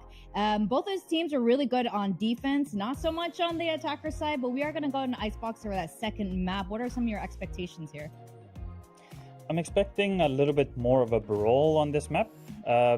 Both the Skies and Boom do like to play some retakes on this map. For Boom, it's a big part of how they generally play most maps. They are very retake heavy at times. And I do like when they take a little bit more space to know when it's the right time, and they can flood retake. They can get everyone ready to retake, and they don't take too long, like how they did against SPG. Sometimes they're setting up for the retake, but they're too slow, and SPG can get into the perfect angles to kind of disrupt the retake, and they're not getting hit by all of the util. So I'm trying to see Boom gather that information faster to have a more successful retake. That's a fantastic point, and I'm sure DSG is thinking very much the same thing and those weaknesses, and perhaps trying to take advantage of that, because DSG, Siron has been quoted. He said it in an intro video that they take a lot of their inspiration from Paper Rex, their fellow Singapore team, and obviously with a double duelist kind of squad, they're looking to move a little bit faster and maybe do exactly that and disrupt some of Boom's post-plant situation. Yeah, and we saw how nasty Juicy was on that Reyna, right? Versus Full Sense. He really didn't want to give up that map, and I want to see even more of that. I want him to leave off where he was there. So my eyes are just on this Reyna. They're playing the double duelist. Juicy, he really unlocks on this map. Can he dismantle Boom potentially? Well, they have to if they want to stay in the game, because right now Boom is 1-up, and the Disguised Toast does not take Icebox. That's it. The game, the day is over for us. The rest of us are going to fly into Jakarta and join you guys at Britama Arena. So let's see how this is going to go. Second map of the day. Let's go back to Quack, who's hopefully recovered from his trauma. Thank you very much, Vic and Ewok. Yes, the trauma is gone. I've shaken off all my rage of DSG losing the first map. But yes, this is what it all comes down to. This is what it takes for champions to ascend to greatness. We saw that Juicy Empress clutch from before against Full Sense. Can he do it again? He needs to for DSG on this map. Pilsky. I've got some copium for you. I mean, they lost in OT versus Revenant yesterday on Lotus, and then 13-5 the next two maps. So, fingers crossed for you, Quack. I know you love DSG, and they've taken some A main space, but Boom, in the meanwhile, have cleared the middle of the map. Oh my goodness, and it's also just famous, just holding this little angle, kind of looking for growth, and managed to get it. Yeah, full retake on A here for Boom. All of the util gets cooked, but they're just going straight back into the side. So quick, and it's going to be Vera, though, able to hang off shots up on screen. That's a quick double, and it kind of shuts down all hope of Boom finding this pistol. Not unless SB finds off shots, but it's not going to happen. Vera, too quick for it. DSG takes the pistol. Yeah, really nice from DSG to recover after losing that pick in middle. They lost the contingency plan that might have been Grumble trying to pick the rotations, but what they lost in terms of late round, they gained in terms of punching power into an open site, and Vera hitting a whole bunch of entries. That's what he was doing yesterday against Revenant, and he, along with Grumble, there's a reason why these guys went back-to-back in MYSG and why they were picked up for DSG in towards Split 2. You've got a very effective round opener and round closer, both on the same squad. They're still looking to make it happen on the next round as well. Already into pipes. Boom, they've got the stack on the right side, Pilsky. Yep. BME ready for this A hit. See if they can get some damage done. Trying to stay tucked away and hidden. The utility has gone off. The Barrett spots some up around screens. Sustains a bit of damage. Kind of tapers back. Will DSG re-hit the site? Yeah, they're sticking around, just chipping away, spamming through some of the boxes, trying to get a read on if this is a stack from Boom, but Famous has found Vera already. That's the Guardian gone. Starring and Juicy, though, trying to push out on both ends. 410. The Lear comes out just to clear the corner. Juicy trying to get into an elevated spot. Prime position to strike. And that's going to be the first headshot win in for the next. Up on top, 410 once again firing in. It's going to be down to NC Slasher. Can't find nothing much, and it's going to be DSG. Only losing 2 guns, not too bad. Yeah, patient approach, just slowly going into the stack, baiting out more and more utility. That is the strength of the Boom comp. You know, this KO Gecko, the retakes can be super oppressive. You know, you can be on this 8 site getting the spike down, and then all of a sudden you're hit with a KO flash, a dizzy over the top, and the whole team scaling in on the site. So, need to be a little careful. This is interesting though, right off the rip here, DSG has Vera picking up the operator in round 3. That is not something you see too often. Definitely not. I mean, it makes you wonder what he's going to do with it. What is DSG's game plan? Are they perhaps looking to peer down the B site? They've been pushing past A for the past 2 rounds. Yeah, speed control, as you said, straight away clearing any alarm bot that could be on that line. Looking for it. The leg spotted out though by Famous, and it's going to be Zespew who ends it off for Vera. The operator picked up by Styron now. Yeah, looking for a pick if he can. Boom, that high-low just worked perfectly, and the operator purchased the contact approach straight up B is completely backfired for DSG here, Quack. Not a common strat, but still looking to make it happen. Unfortunately, the peek's out a little bit too slow. Zespew evades with ease. Lear out. DSG looking to gain some control for the spike plant, but the nano swarms will push them off. And like you talked about it, both initiators set up. Yeah, Juicy, he's found a pick in the meanwhile. Similar to the last round, this is just such a tense exchange. DSG biding their time, trying to bait Boom into over-peaking. Finally getting that spike down now. Spike planted. A lot of comms going through. Famous, he needs some support. He has the tailwind available, wants to thin down those numbers. Alongside the Clappers, he goes in on the offensive, shut down by Grumble. But there's that Dizzy.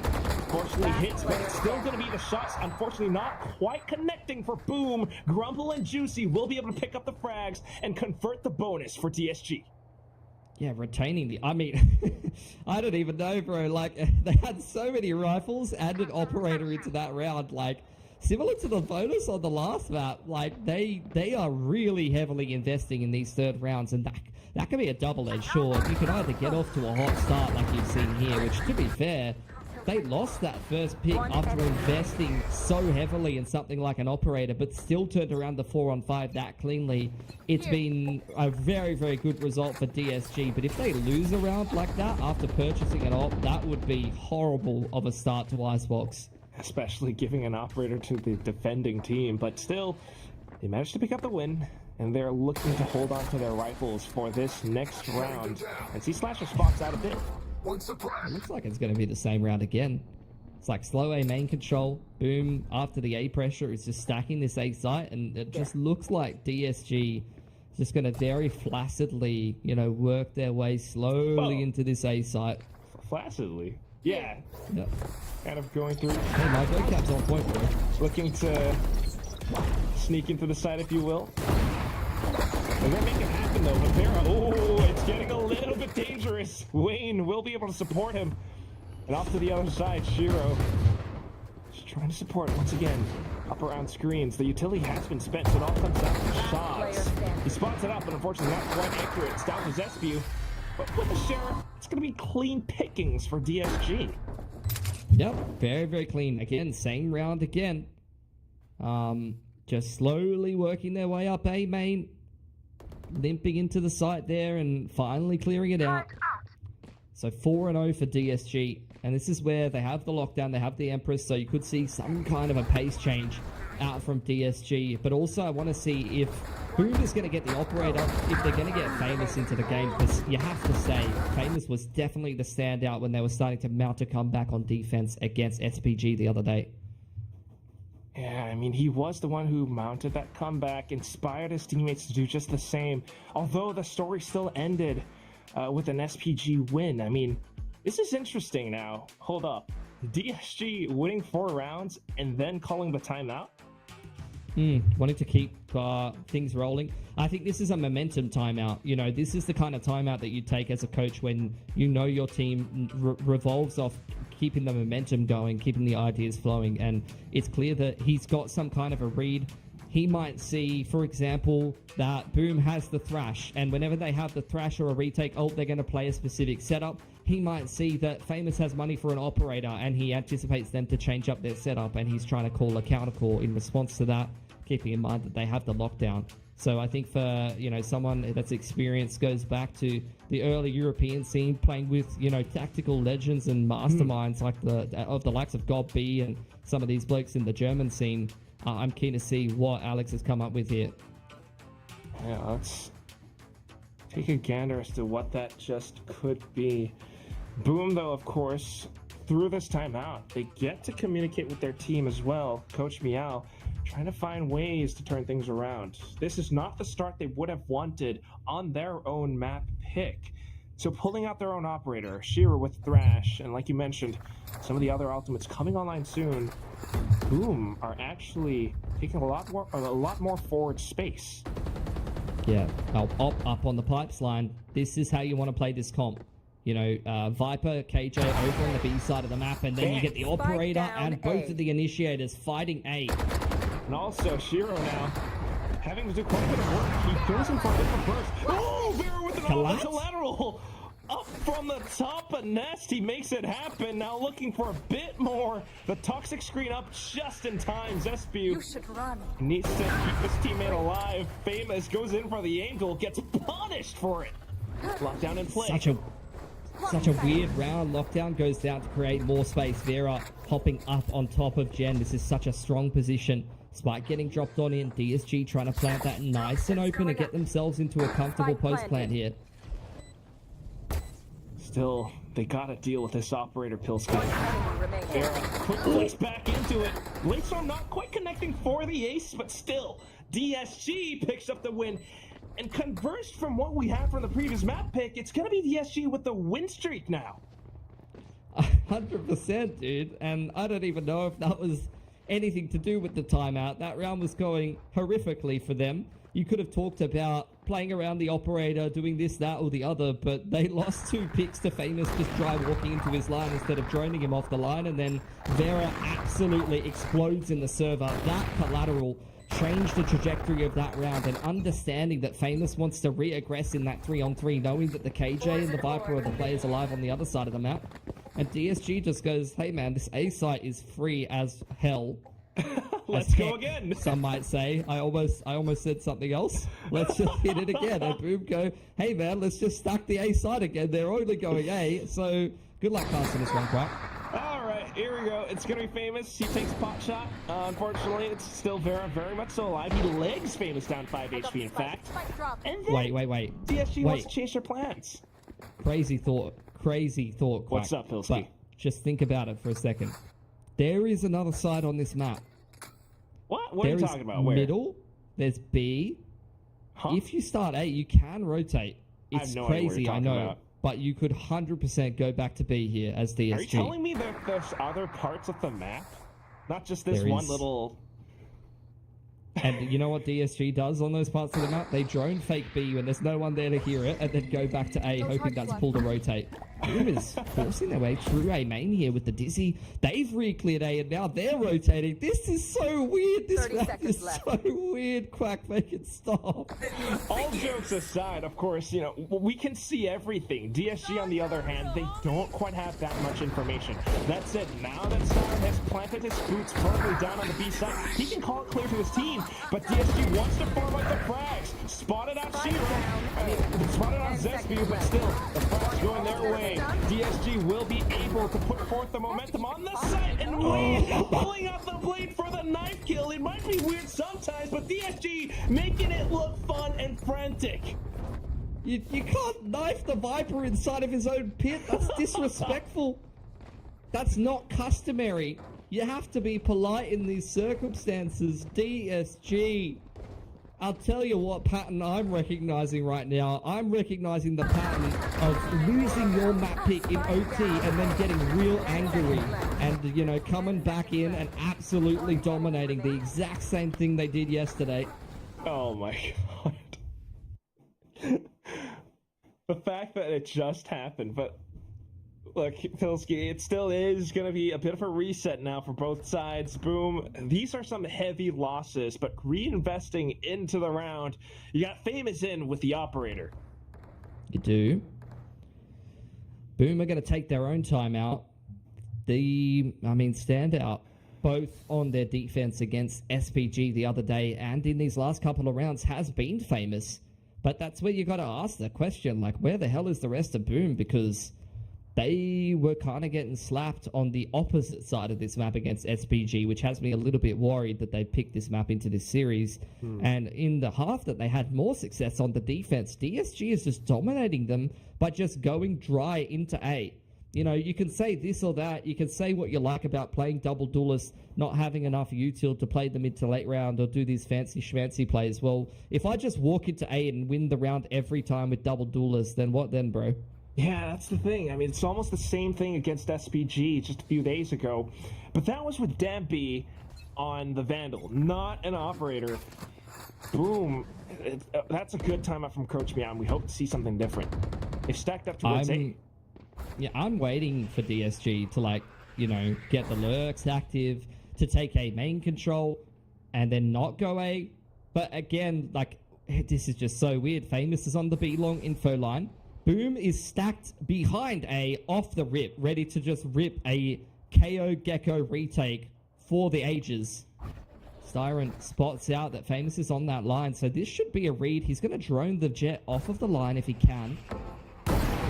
Ping him. Yep, pings him well, forces the jet back, so that's great info denied by DSG in the mid round, but they're still just walking up A regardless. They don't care. Cue the Pink Panther theme song. But, how does that go, Quack? Can you tell us? No, I'm not. Ta-da, ta-da, ta-da. Okay, it's not quite happening. There's not much. Styron, though, takes out Famous. What just happened? B-side is open. What just happened? They figured out there's the B site. It's Plan B. The diamond has been stolen. Pilsky, there it is. The rotation's out here. The Star's trying to hold the angle. He's great for the frag. The twofer right now. And Shearer wants to get the trade. Spots out the barrel, will be able to find it. Zesview with the long-range duel, able to get off of the dizzy, and that's going to be the spike planter kill. 10 seconds. He does need a little bit more, but it is juicy. And he has been to Ascension before. He wants to ascend again. Shiro, up to the other side. Juicy had no idea. And it's the 4K for Boom to put the first round on the board. Bro, that was crazy. How has Boom won that round coming in on the retake like that? Last second denying the defuse. Shiro throws the whole Pokemon Center at Juicy in the one-on-one and wins the round for Boom. Huge plays, but it should really not take that much for a round win for Boom. It certainly shouldn't look that way, but Shiro, what a way to step up for the team. Now both operators reinvested into the game. Yeah, they've got the Pit and the Hunter's Fury starting to run out of money here. These ops ain't cheap, man, Yeah. I would not be spending my money this way on the attacking side of Icebox, but DSG, they've got a very particular idea of how they want to be approaching this one. Boom, in a 1-3-1 off the bat. Having a little bit of a look into middle. Once again, Famous has got a deep info line down B long. At DSG, they're doing this crazy strat I don't know if you've heard of. It's called take A control and try and walk in and get a pick. But this time, Grumble's walking up too as well. It appears as though they are anticipating for Boom to take more forward control of this A position. But so far, Boom completely respecting it, holding far back. Null Command invested, and DSG just holds. Look at the minimap movement, though. Yeah, I think Null Command might have been invested to try to cancel the Hunter's Fury, but standing far enough away, Styron still was trying to kill Shiro, who now has the crash back towards the B side of the map. Jump spot is perfect, but the repeat from Famous gives him another opportunity to try to get a pick, finally over the top of the box. Third shot's good for it. What an incredible shot. Now has to reposition. Will he repeat again? It's going to be the whip. And with that, DSG will be able to get the spike down. And see Slasher, though, these initiators chiming in. Like you mentioned from before, Pilsky. Vera Lone duelist up on the other part of the map, caught unawares, and it's gonna be Zespew. Oh, for the peak, but Wayne flicks up top. It's the one-on-one duel. The Thresh investment, the Shark looking to bite. Chomp, chomp. Wayne stays hidden. He tries to slide underneath them, and Shiro has no earthly idea. Wayne in for another 4th kill. DSG, they're picking up the wins. Oh, this is the weirdest game of Valorant I've casted in a while, but I'm all here for it. DSG up 7-1. That's a huge impact round from Wayne. Someone whose name we haven't said too much. Believe he might have been one of the original guys on DSG, if I remember correctly, in combination with Juicy and Split One. So they've been backing this guy for a while, and I think that round is a perfect example of why. He's got his lockdown off that clutch as well. That's huge. Yeah, great reposition. The river's run dry for Boom, Pilsky. Yeah, they have got no more cash. One off the lockdown for Berserks after this round could be a great tool. And DSG is doing this crazy strat anti-eco called just walk into the A site. And you know what? It seems to be working well. They may even throw a lockdown at it. Potentially just to secure the round. Why not? They want to close this map out fast, but here comes the flash. The quick little peek out from DSG. They managed to hold it down, dodging the flashes as well. So rotations from Boom, a little bit all too slow. DSG will get the site. Yeah, and that's how you play the Gecko KO comp. Like, don't get me wrong, Boom is not doing anything wrong there. They are throwing the initiator util at DSG, and DSG is going, cool, bro, I'm going to shoot you when you do that. And I'm going to keep walking forward, and I'm going to keep shooting you, and we're up 8-1, and what? Yeah, what's up? I mean, that is it. That's the whole half. That's everything that we've been seeing. Boom trying to find some adjustments around the control of this site. They've got the initiators in for some retake plays, but to no avail. DSG just keeps fragging all the way into A. Yep, and lockdown on the wrong side of the map. That might be something to be used going forward. DSG once again going for this A control. Dart goes forward. Vera walking up belt. Empress is there for Juicy as the drone goes in as well. Okay, at the very least now. It's gonna There's the KO knife. Spots 4 players. Yes. Yeah. Yes, they are going A again. Oh god. And they don't believe him. Like, where's Shiro going? He's rotating kitchen. Like, they just assume because they KO'd, I've scared them, they're not going to go A. Have you seen DSG, though, Quack? They're just here. With the zip line, NC Slasher, okay, able to take down Vera, but tries to hop off for the rifle. And it's going to be Juicy and Styrant to take them down. The lockdown now invested. Yeah, the pit's there for Grumble as well. This is going to be a very difficult retake. It's got to start with the lockdown for Berserks, but with a player disadvantage and an open plant and a pit, I do not know if you can win this one. They're going to have to find their way in. Berserks does have his lockdown, perhaps, but I'm afraid of Juicy, who has the Empress activated. Still spraying away. Oh, it got destroyed. They killed it. What? Wow. What'd they kill it with? I think it's just a wallbang through screens, perhaps? I'm not sure. If we could get a replay of that, that would be fantastic. Like, that's just the round. They just killed the lockdown, and BME's like, no. All right. Well, I guess you dealt with my trap card. Unfortunate. We'll just save. Right there. Yeah, it's been nullified. I'm gonna pass my round.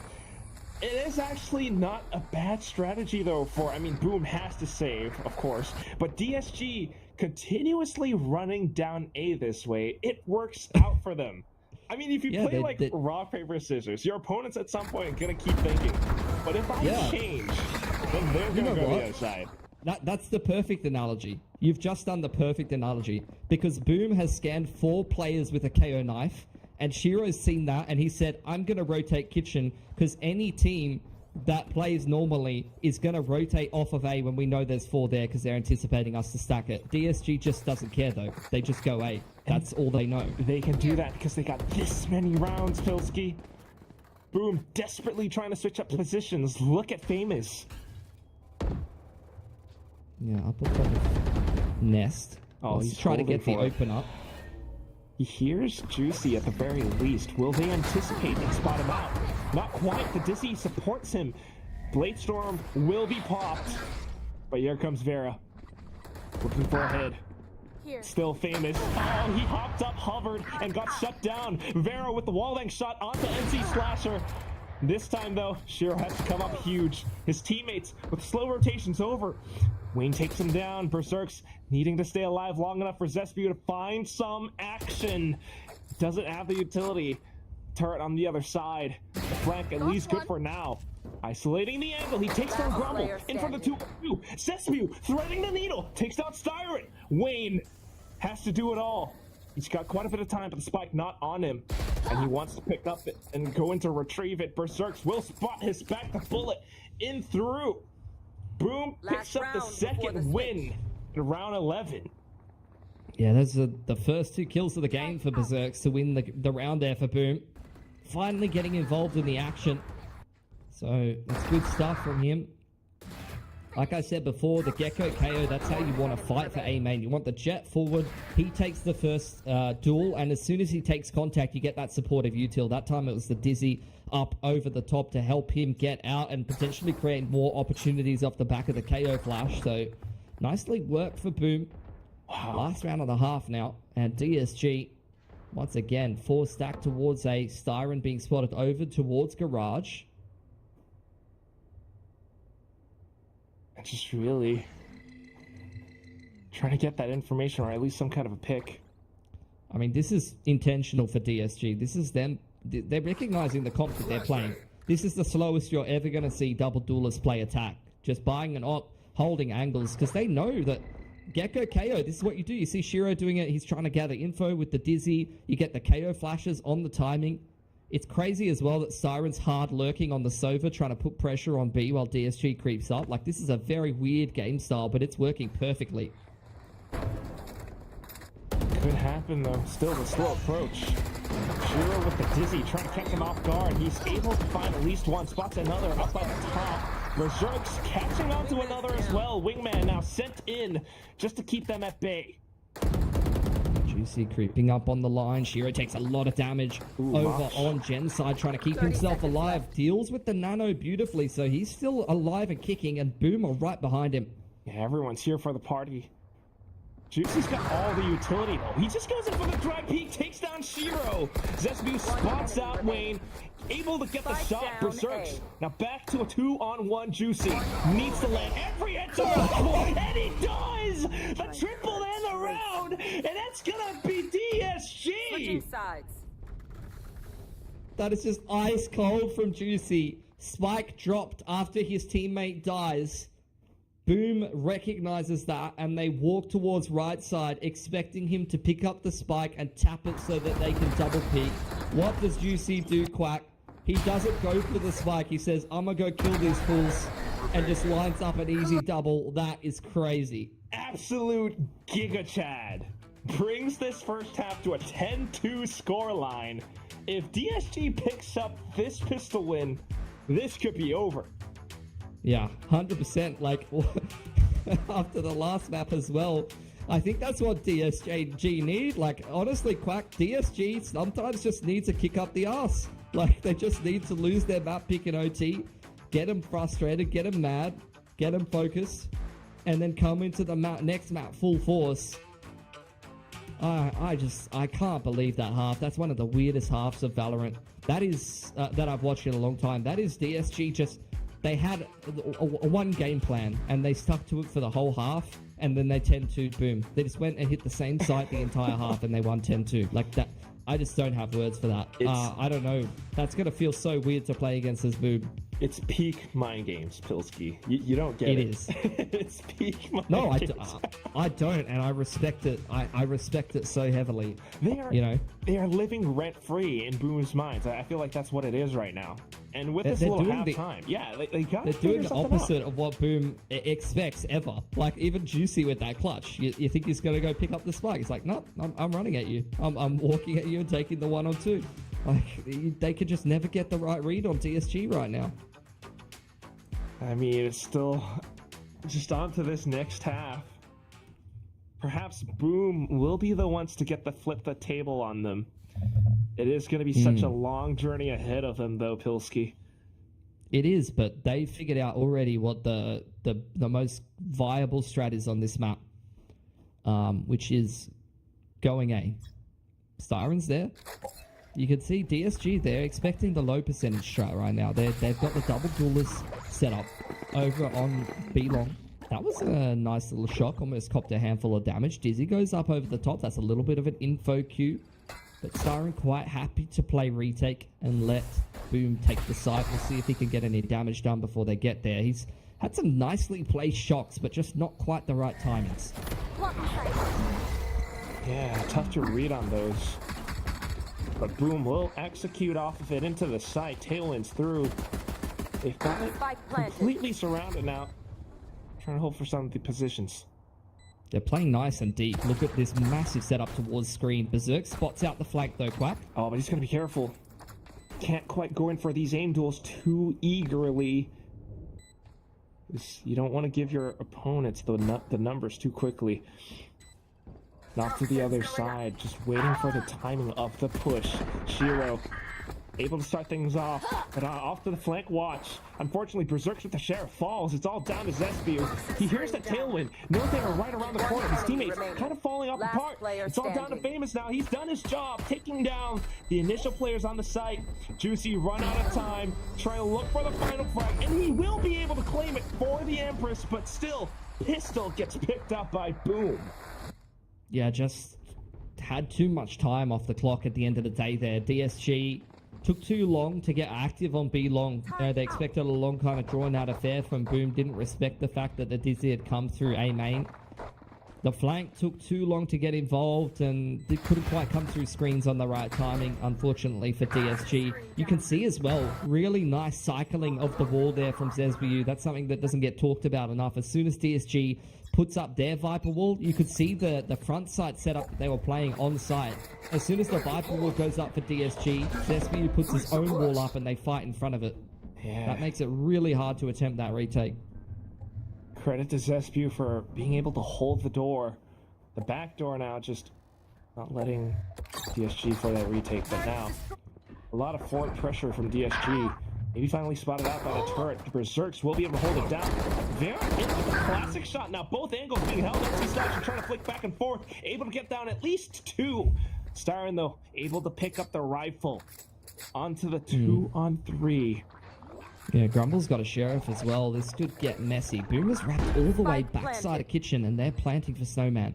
Just what are they doing? They have no information as to where DSG might be positioned, except for Siren perhaps. Now spotted out Grumble. Sheriff sounded. It's going to be the Dizzy to try to catch it a little bit more. Famous trying to fire off frantically. Good shots at the Guardian. Will be able to cut him down. And it's all down to Styron. The wingman, the Smosh Pit, all invested. However, the Phantom will still deal damage to Boom. Although Boom picks up the round, they've lost 3 heavy guns. 100%. Good damage from DSG on the classics. We saw Boom get off to a massive deficit the other day on the opposite halves against SPG. And they did, to be fair, on Icebox start to make a bit of resurgence. Again, it was their pick against SPG. And I could see the idea behind it in both of these series. For SPG, not a map they played in Challengers Korea. For DSG here, up and down. They've lost Icebox a couple of times in their home region to a couple of different teams or played some close games. So I respect the pick from Boom.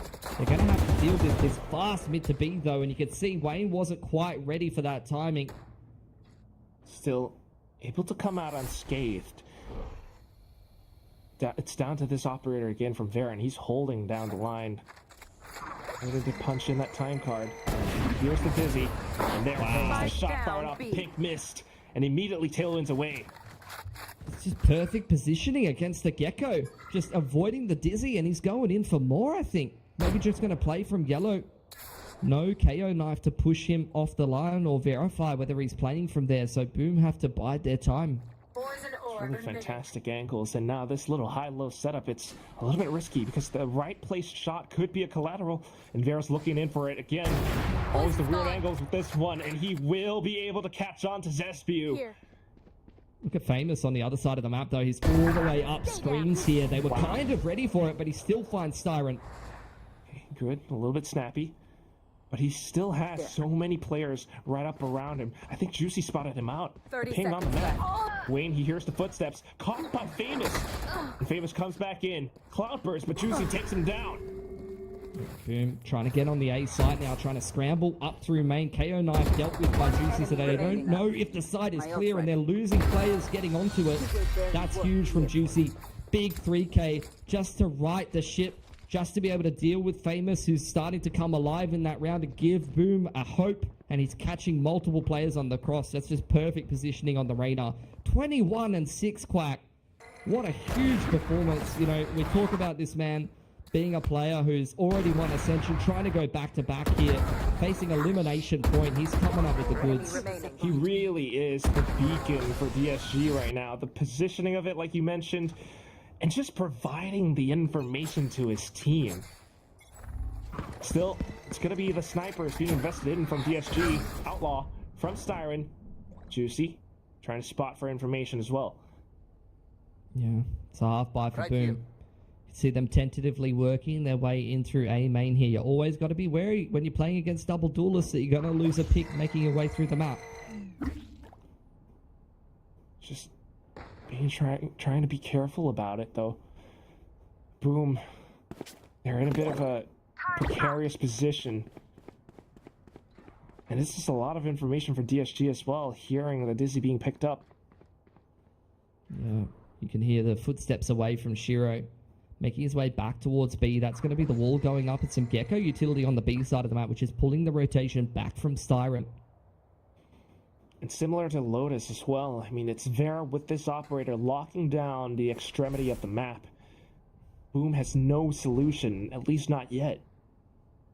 Yeah, Boom creeping back towards A. Grouping up with all five, full Gecko and KO utility ready for this execute with 30 seconds on the clock. It's desperate, but they have to make it work. The Nanoswarm holds them in their tracks. Juicy in for the double spray. NC Slasher firing back, but still, the site is too heavily reinforced. The pop flash, it might be good for the time being, but it comes down to Zespio, the last alive, tagged up by the Hunter's Fury. DSG up to match point. Match point. Yeah, good attempt on the half buy for Boom. Almost broke through there, but overlooking Juicy up on top of pipes. He has been the man to watch this game for DSG.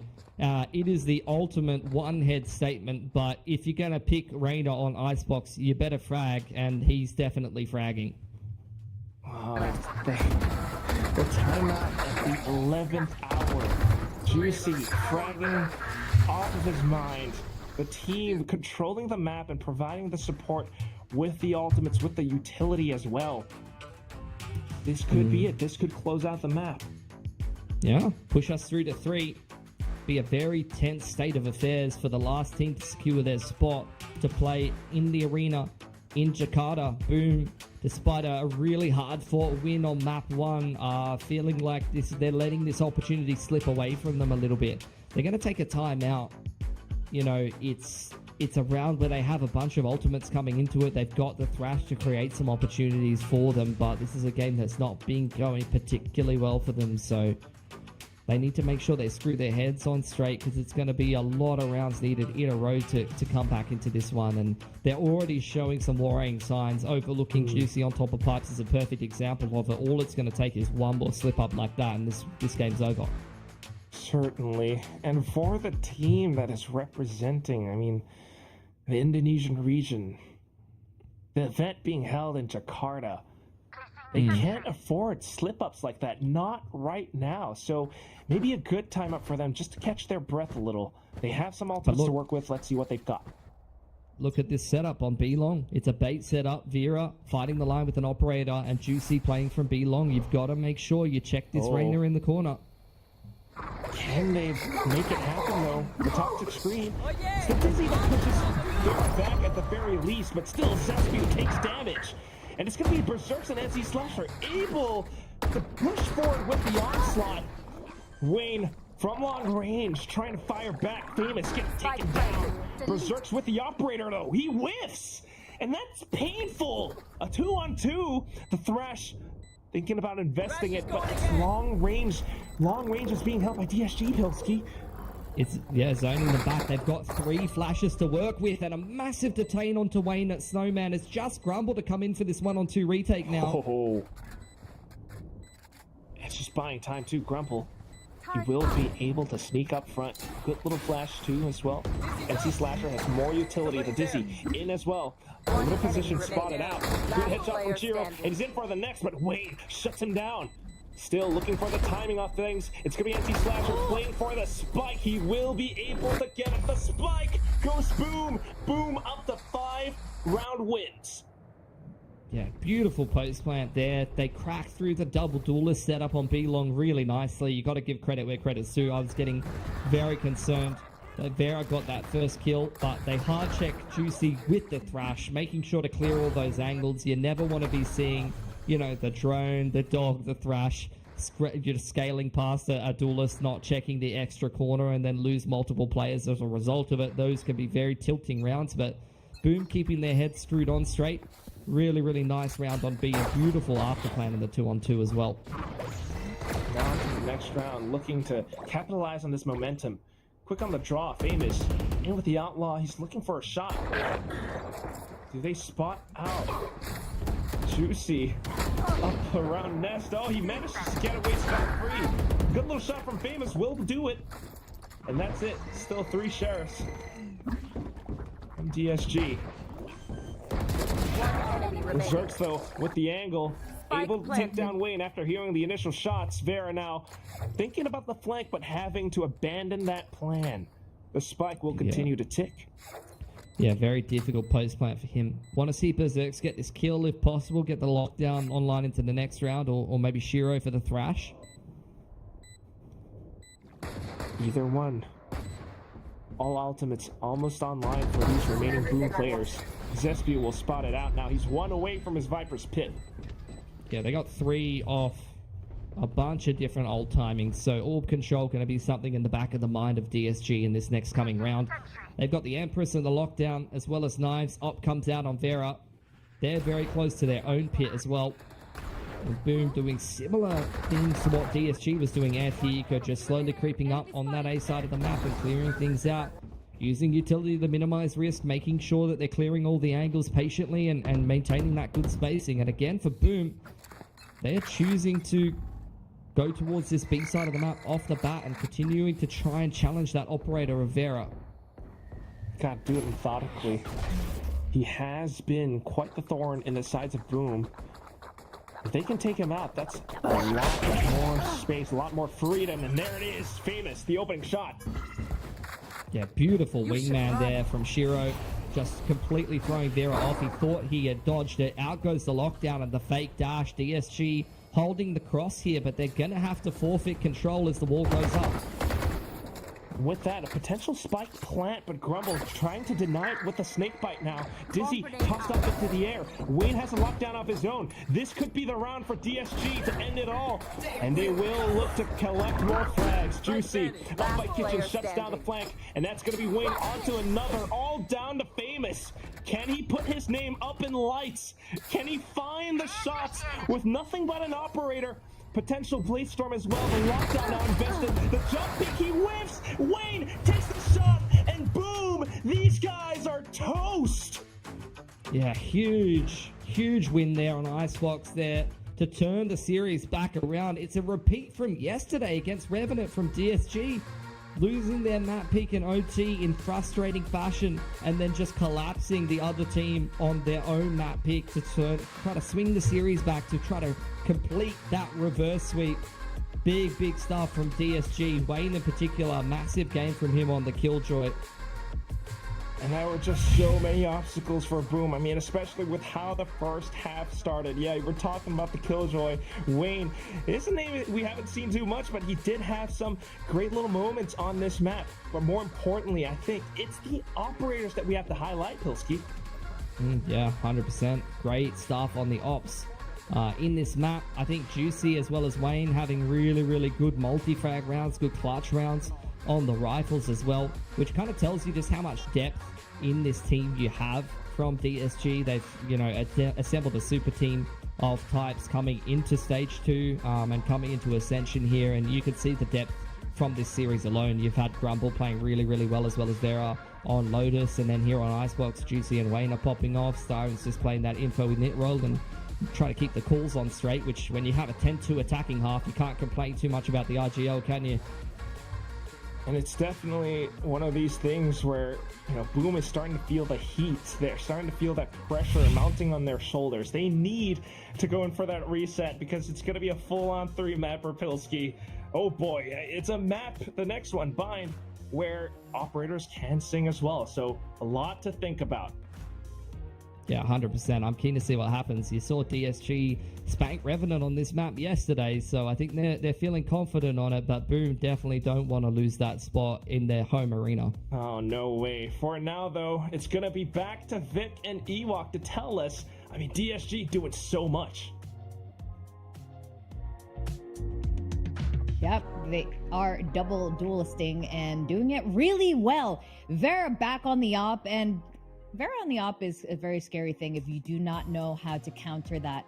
And it looks like we thought it may be a repeat from Lotus, possibly could have turned around in that second half, but you know, they just couldn't make it happen there. And we were talking about this before this particular game started, Ewok. You made really good points that Boom could be pushed. There were chinks in the armor, especially if they moved a little bit too slowly. Yeah, I think especially a thorn in their side was Juicy, right? He was on fire. Just like, of course, the heat map on the A side of the map for DSG's attack side. And that is something that I would like to break down just a little bit if we have time. Yes. I think a big part of DSG being so successful hitting the A side, of course, Icebox are one of those maps where you can hit the A side over and over, especially if you're running the double duelist.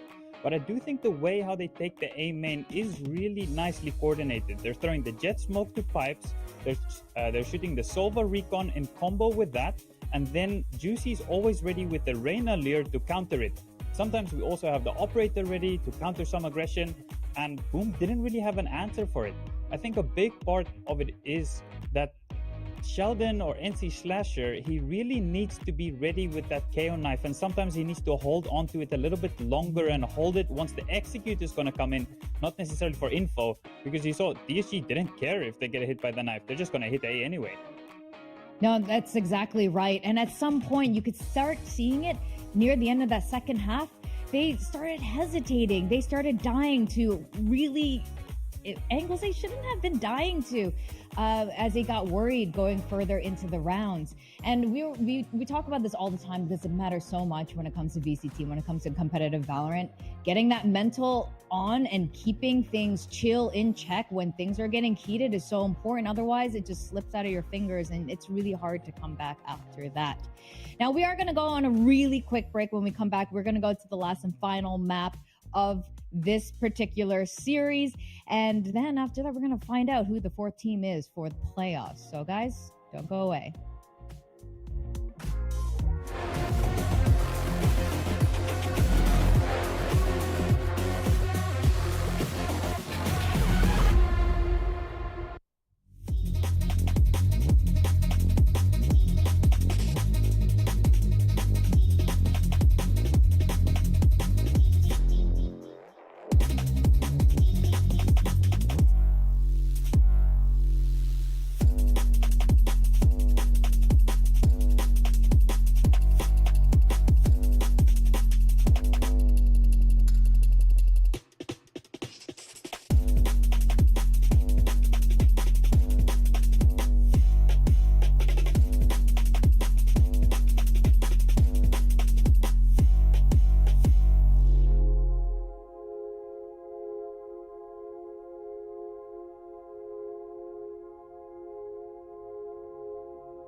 Welcome back to VCT Ascension. Last year, we had Ascension in Bangkok, and this year the finals are in Jakarta, and Boom want to play on the stage in front of their countrymen.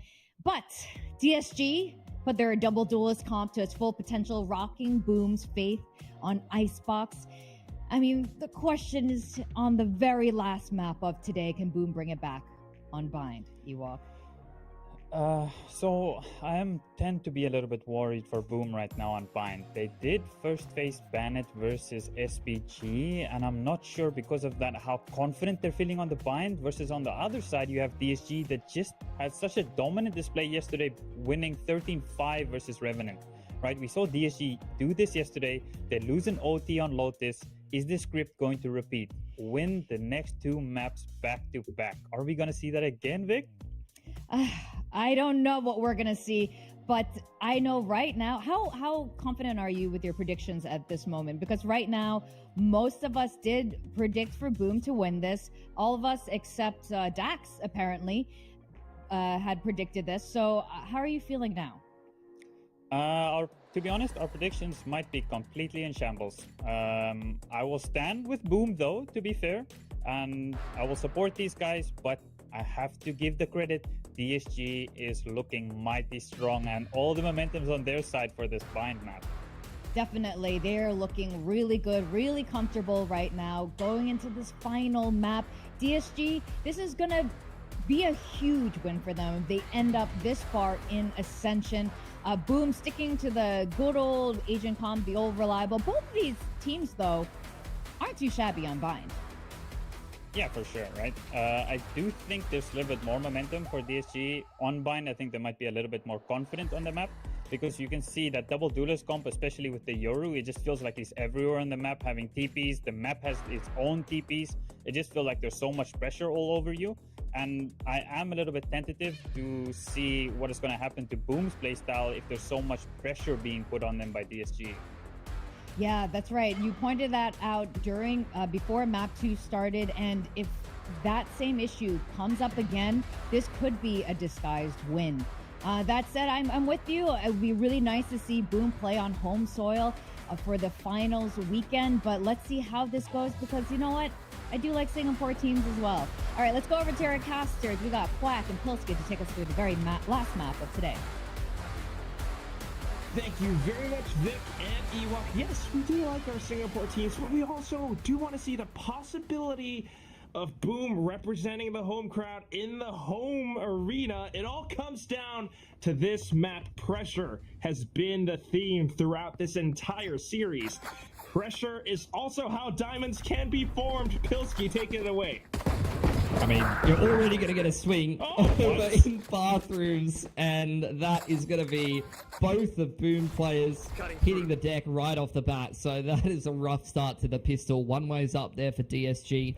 Viper Wall invested across the rest of the A site. You can see Zespu Panic Stations trying to walk his way down mid. Berserk's trying to spot out this short hit coming in with MC Slasher on the backside of the site. Oh, just a quick swing out that doesn't pay off. Another right click for Berserks! He picks up the sheriff. He's up for the fourth! Siren is going in for the hunt. He does have a ghost, a wingman, able to get the spike down, but can he find the last two remaining targets? One shot will take Berserks down.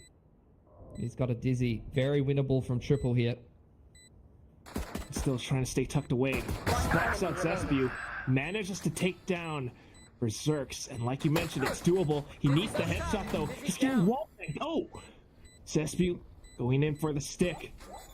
He's gotten it halfway now. Baiting out the peaks from Styron. He wants that kill. He wants that shot. Styron looking in for it. The flick is not connecting, and it's going to be Zespu picking up the defuse just in time for Boom. Oh, massive missed opportunity there. Berserks just exploding in the server. Those right clicks on bathrooms were absolutely brutal. They started the round so well. 3 kills, all going the way of DSG. Full bathrooms control, Viper Wall across the backside of the site. It literally could not have started better for them, but that's where you get some individual brilliance from Boom. And after a momentum-starved game of Icebox that felt like it went absolutely horribly for them, that is a massive clutch that's going to get the boys nice and pumped up. Definitely need more of that. We need more consistent rounds from Boom. So far, it was a little bit of Rocky and Icebox, but back in the game. And now, same showers control for DSG. Yeah, taking that orb. Siren's already got a fair few orbs off the back of being the last alive in that last round, so already trying to get that Thrash online on the other side of the map. Famous isolating and picking Grumble for free. So DSG a bit more one-dimensional of an approach, all stacked up towards A here. TP away from Juicy, and they're going to explore their other options. Yeah, drawing a little bit from each other's patterns. The Outlaw being deployed up around B long. If DSG walks into this, unless Vera somehow gets the opening pick against him, I don't see how he's able to do it. There's the Outlaw shot. Repositions for the quick reload. Yeah, Famous has loved farming up these showstoppers, love to get a bit of an anti-eco bash on, get the confidence brewing early. Need so much more. Juicy looking for the frags.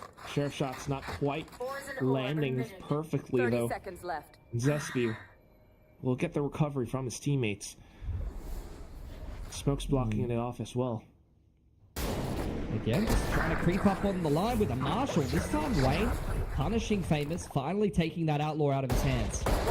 Running out of time, though. Just holding it down. It's going to be NC Slasher spraying it through.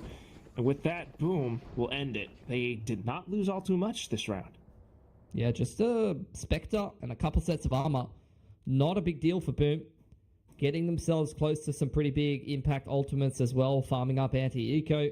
You always want those kills going on the agents, that's not a Cypher, for example, because you're not too thrilled about getting an early neural theft timing or anything like that most of the time.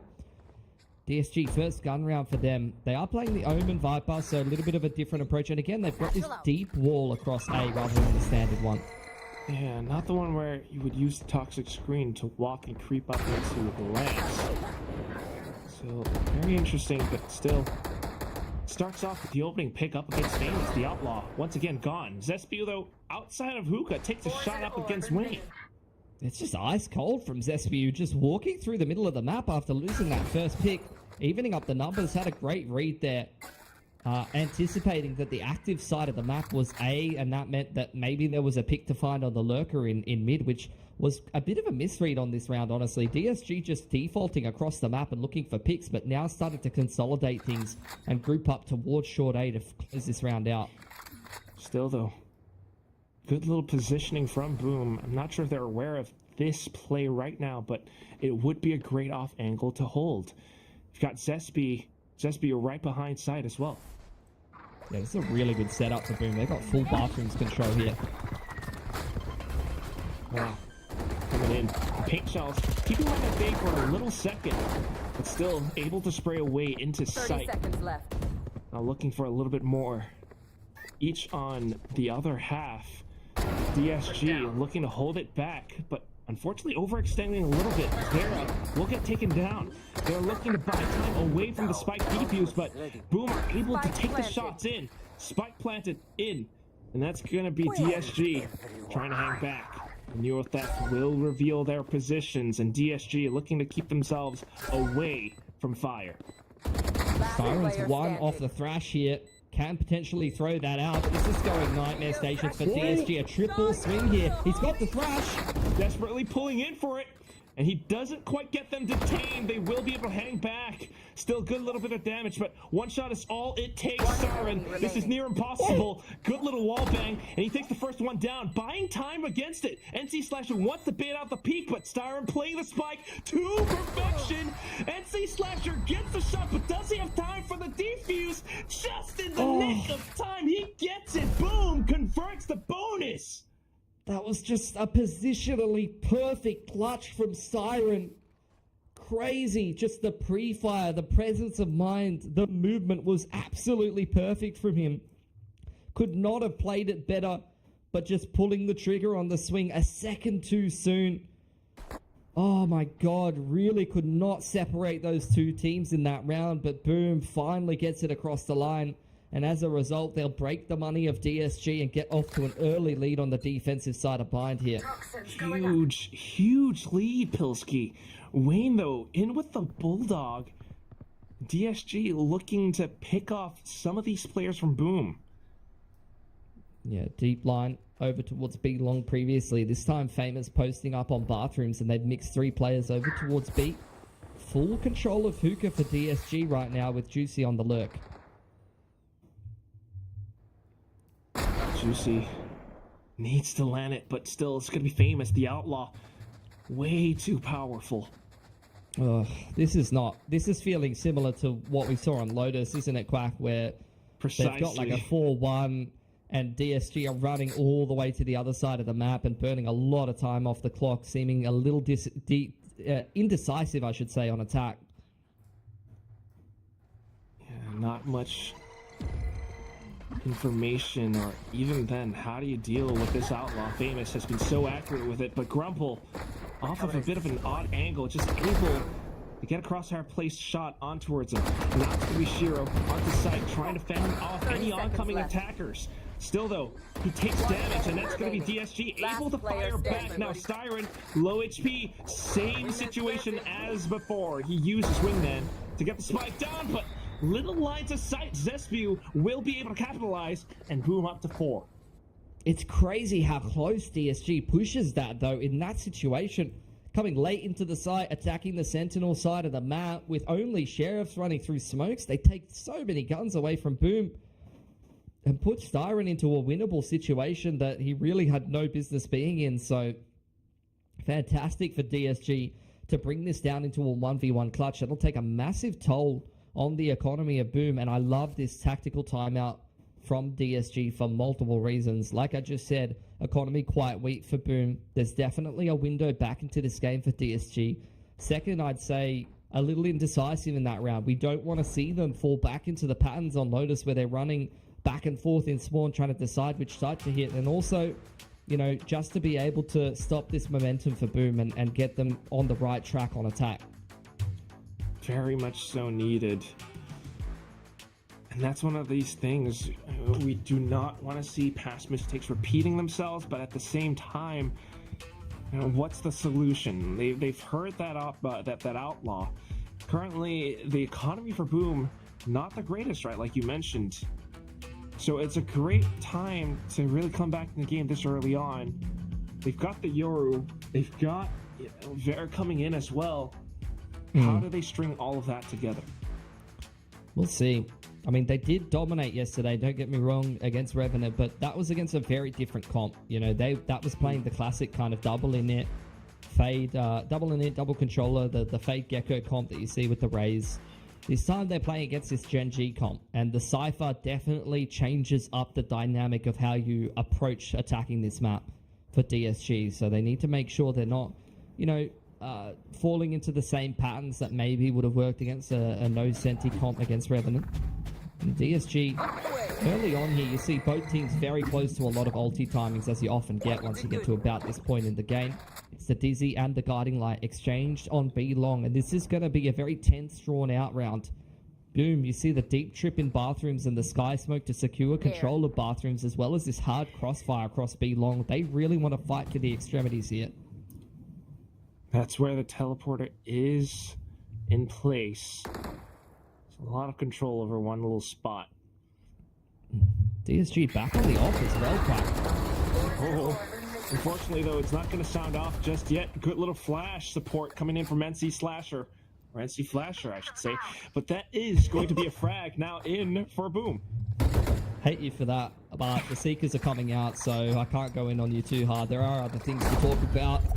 And one of those is that DSG is once again feeling like they're going nowhere fast.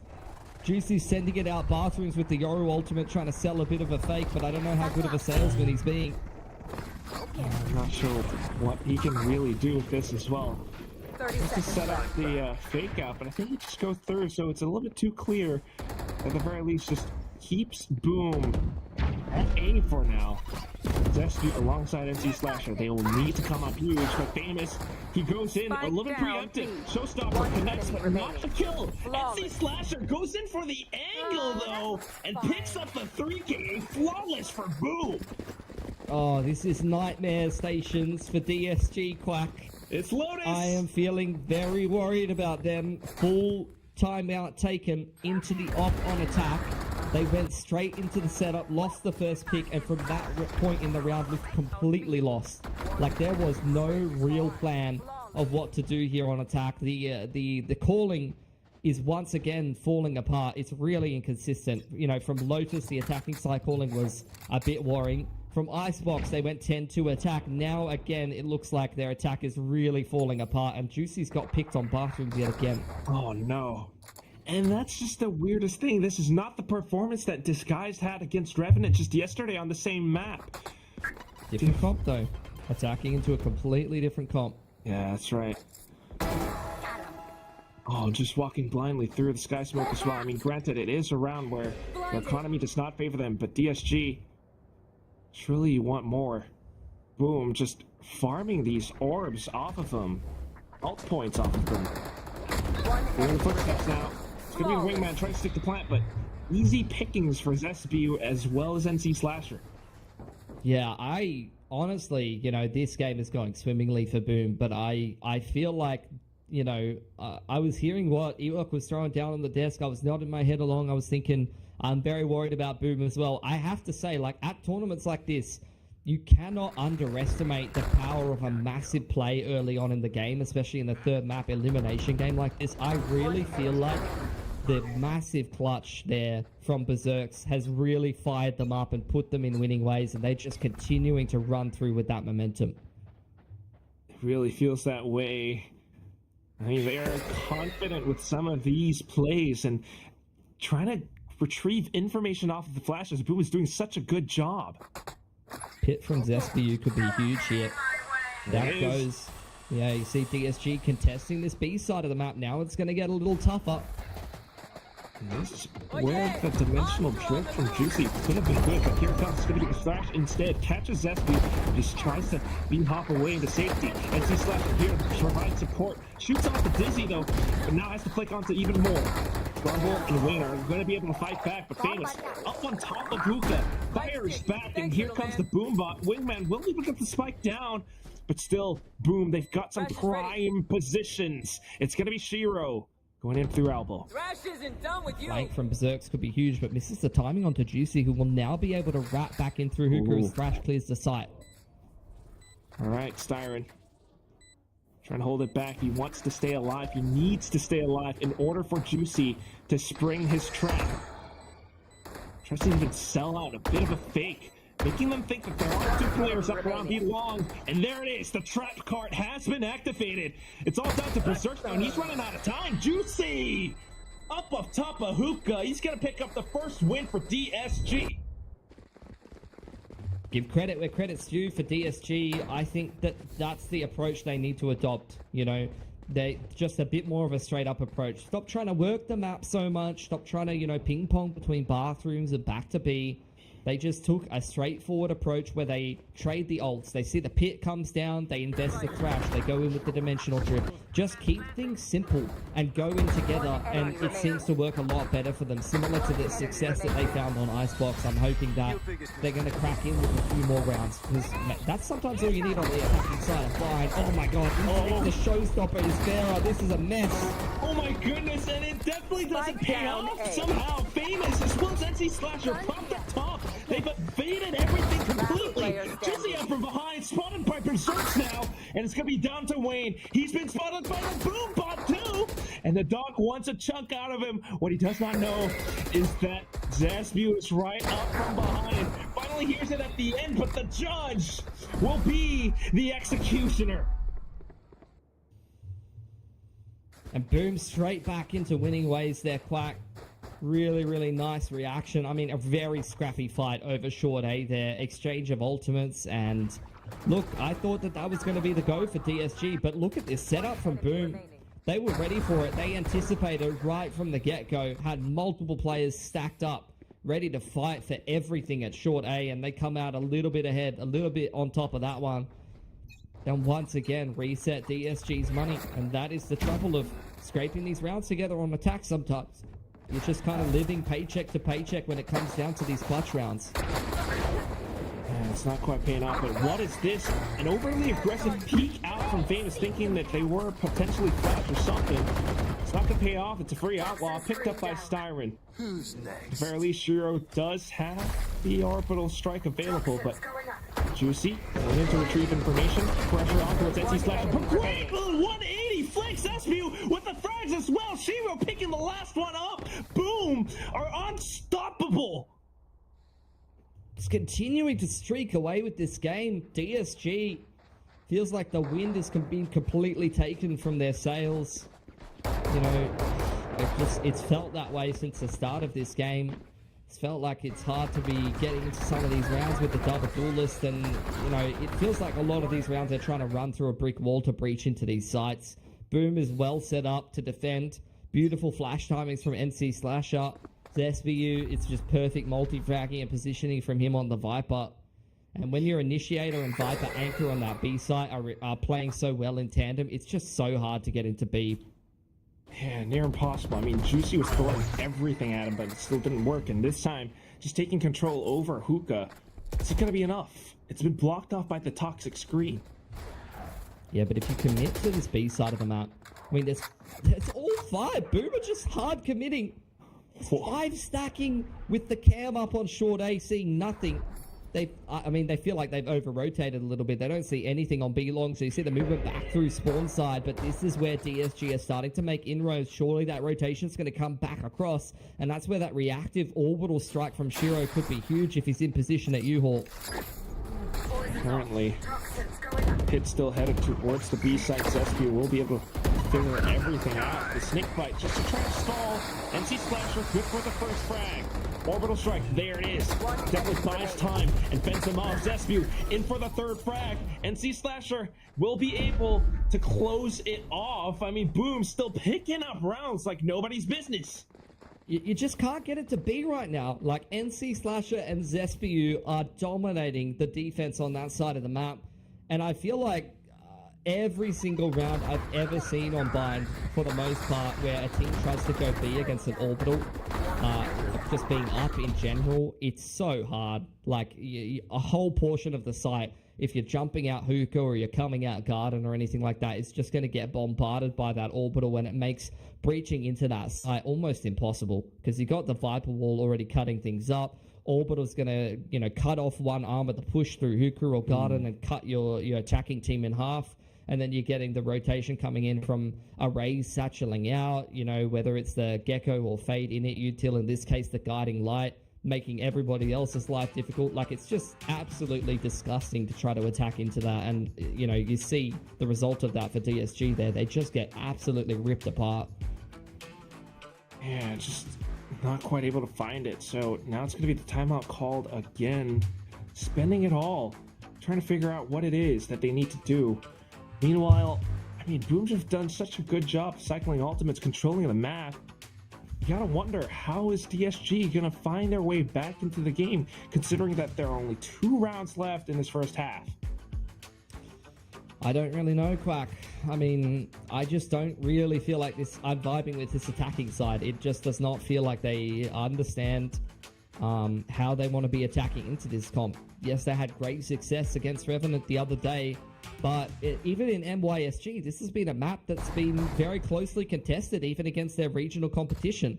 So it's not like they've been dominating their region on this map. This has been a map they play everyone closely on.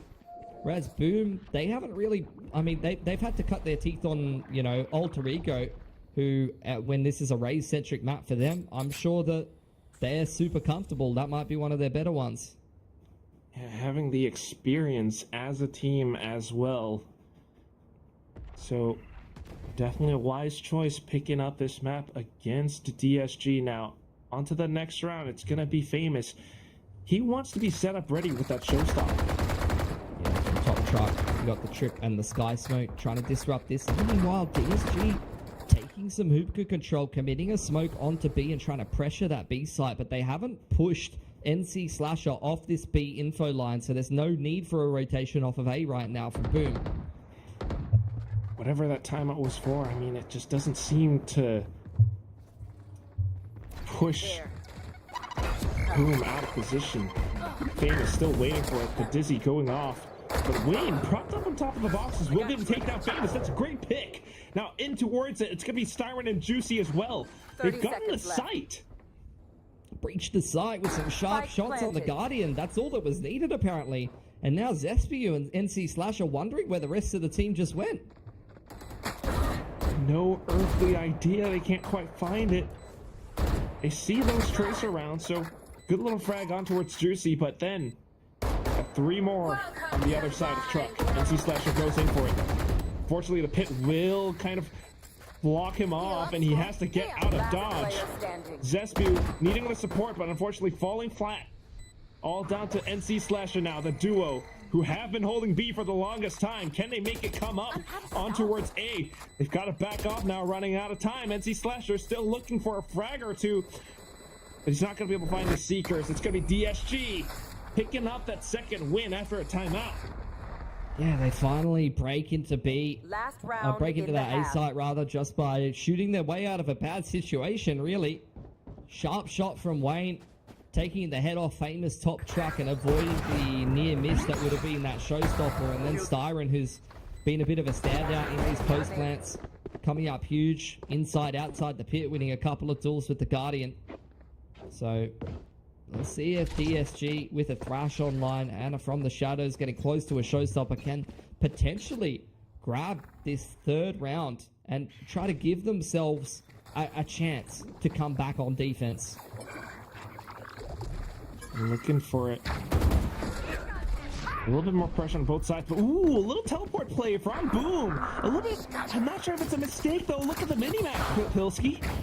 Yeah, they try to crunch. They throw the showstopper through the TP. NC Slasher unchecked on long doubles up. Oh, and cancels the Yoru ultimate as well. Oh, that is painful. The spike down. Vera has to pick it up, but damage sustained. DSG, they have to make this work somehow. At the very least, the smoke from Wayne is good and deep enough. It blocks off Boom, but the numbers on their side. Seekers as well. This is going to be an easier retake, and Vera's trying to disrupt it before it even gets started. He's going to have to do so much. Oh, good little flick, and then the control off to the next, and then the showstopper in as well. Great damage, now even odds, and you've got Wayne on the other side of this smoke. Boom has no choice but to walk forward. Wayne, he's not going to be able to land a shot. Zespew in for another frag. All down to Grubble. He swings out the left, too wide, and shots exposed. It's going to be Boom picking up the round. Disappointment on the face of Coach Alex R. Yeah, you got to be disappointed with the performance in that half. Oh, Boom. Doing what DSG just did to them on Icebox. Throwing down the gauntlet and saying 10-2. Can you come back into this game? I'm betting not. That is a nightmare though on long. Juicy and Siren both coming up long with the Thrash trying to get into the site, and they both just die to not checking a pretty basic corner. That is super unfortunate, and I think it kind of shows the mental state that DSG is in right now. Oh, well, it certainly cannot feel good. This being the last map of the series to find our final team in our playoffs. They cannot let this affect them, not right now. If they are to be that team to ascend, if they are looking to be one of the greats, they need to shake it off. They need to make it happen right now. Boom, if they pick up the pistol, it could be over. 100%. Very worrying to me that DSG got the majority of their rounds on attack against Revenant, and then going back to the upper final against Elevate in their own region also had a 10-2 attack half. So the fact that they've got 2 rounds on attack, which they haven't had worse than 6 rounds in the last 5 games of Bind, with the same comp, you know, maybe swapping out an initiator here or there, but at its core the same comp. They usually do very well on attack and have some weaker kind of defense. I am extremely worried for them. As am I. As are a lot of the DSG fans watching right now. They need all the support that they can get. Boom. They are feeling it. They can taste victory right now. Feeling pumped up. You see those fist bumps all across. They are rearing to go. And it all comes down to how this second half starts off. It's a phenomenal game out of NC Slasher, Zespiu as well. These were the guys that started super hot for them at the start of the tournament as well versus Nows. So these two can really get fired up, take over a game. It's a huge difference maker for Boom, really dragging them kicking and screaming through this series. And like I said, looking at those two players' scorelines, you can see why the B site was completely impenetrable on defense. All down to NC Slasher and Zespiu. That's exactly what we saw, but now we need more from DSG. They are defending, stacking up 4 on the A site. Yeah, Berserk's having a little look towards bathroom. Juicy's already broken his camp, trying to keep things honest. You can see Boom have a hard read here. They are really expecting someone to push Hookah. That's a bit of prep, that's a bit of VOD review, but as that doesn't happen, they're going to follow the dog straight into the B site. You can see Styron slipping into the back lines, taking control of B long and buying time for this retake. He's looking for a potential lurk as well. Time passed, and he's going to rotate back towards the site. Vera, though, going to face a lot of pressure here. Able to dodge the flash, but unfortunately the shots do not connect. NC Slasher on a tear! He continues to dominate. Styron now from the back lines, finally spotted, but not quite able to land the shots onto Sheer, where the Sheriff will be able to save. And down to the last, it's going to be Juicy. Good little shot with Ghost, but he's got to find more. 1 on 2. He taps the spike. Slasher in for the wide swing. Juicy tried to sidestep it, but the shots, regardless, will connect. The 4th kill for the man himself. That's just very disjointed from DSG on the retake. Like, Juicy was so far out of position. He was gathering the orb on the A side, on the other side of the map, and then trying to deal with the lurk while the rest of the team tries to retake through elbow. And NC Slasher with perfectly timed guiding light. You think that he's flashing for someone else to get kills, but he's just flashing for himself. He just power flashes himself onto the line. No one else is connecting shots, and he kills 3 players in like 3 seconds with a classic. He's happy about that too. Now, DSG looking a little bit desperate. They are actually forcing the fights, taking down Zespiu, and then backing up.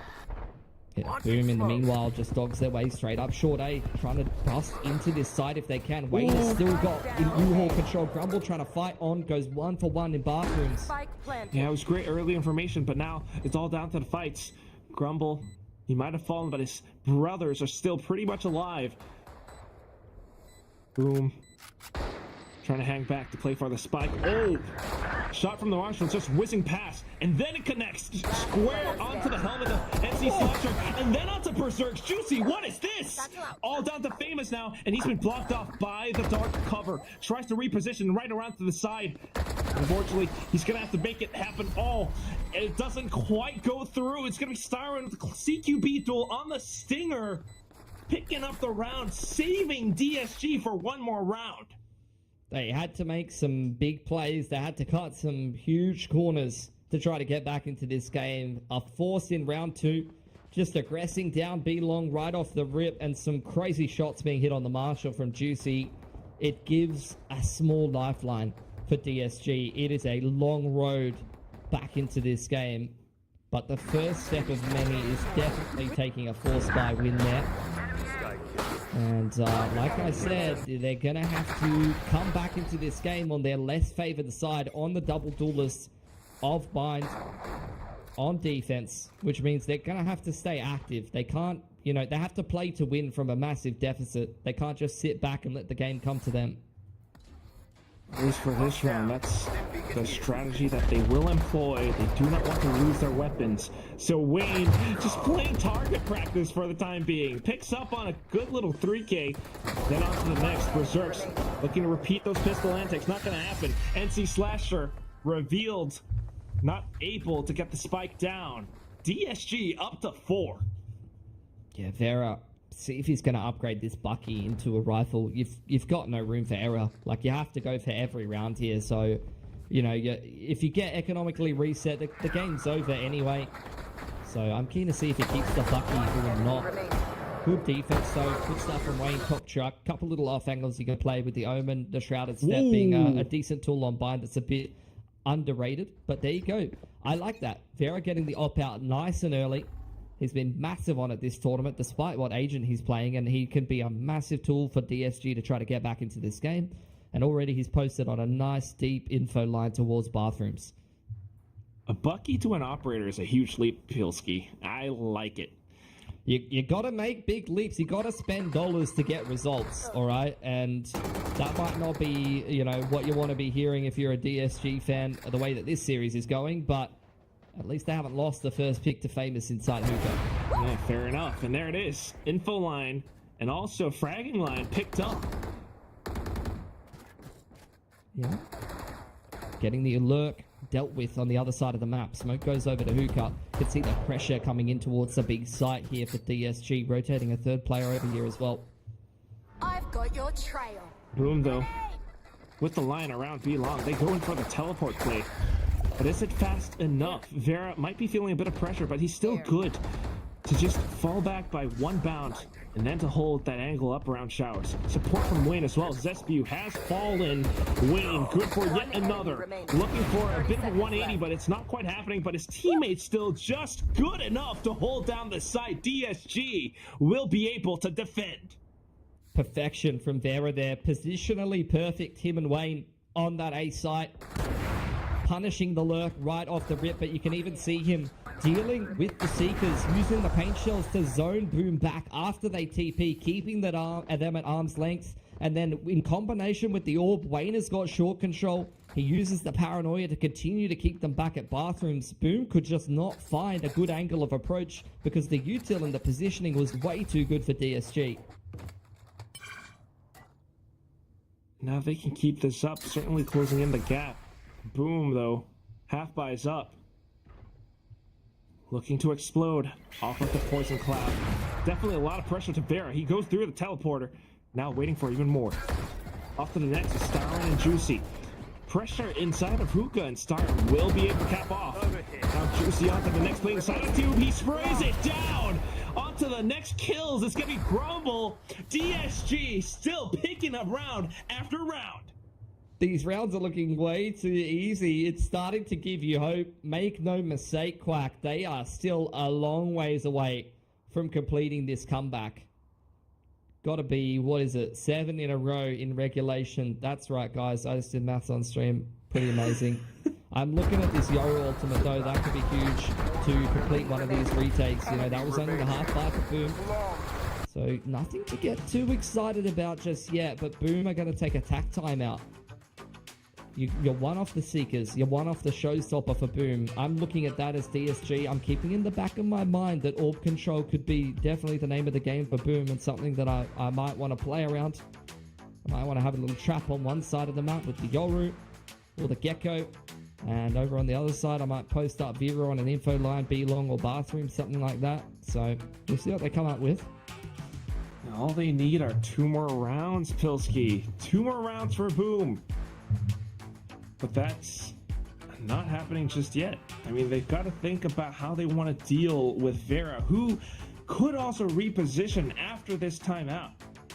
Yeah, 100%. And also Juicy, super important to continue to think about. It's something that Ewok touched on the desk. Playing against the Yoru on defense can be really annoying on this map. It's something that you have to be aware of the TP timings. You have to be aware of the map presence that the other team can have, that you can be running into a stacked site at all times. So Juicy, with the rotation timings with the Yoru ult up, could be absolutely instrumental in this comeback for DSG. So much to consider and so much to think about. But only one win to bring Boom back into the game. Starting off with that bathrooms control. And there you go, orb taken right off the rip. And DSG, they throw in the trap straight through the TP. They have found Famous, but they haven't been able to secure any kills. And that's, in fact, a kill picked up by Boom instead. Supporting from the back line, NC Slasher, who has been fragging out all game, was marking down the angle. Now Zespew snuck into words. Lance, he spotted out Vera. And slipping the net, this could be the round to bring Boom to match point. Wayne trying to fight back. They don't quite know that he's up around Showers just yet, but then firing off. He can't stop the spike plant. Grumble shot narrowly missed on him, but they know where all of these DSG players coming in on the retake are coming from, thanks to the neural theft here. Here are the shots, but still the smokes are good. And it's going to be Stein able to take down Shiro, but then off to the next, outside the legs. Oh, the fumble from Grumble. Zespiu, was that a no-scope? Match point. 100% it was. I mean, Zespiu taking all the space away from DSG in that round. You had an absolute mess occurring in bathrooms. DSG trying to run a trap play with the Thrash. It's something you see quite commonly. The Paranoia followed up by the Thrash actually works.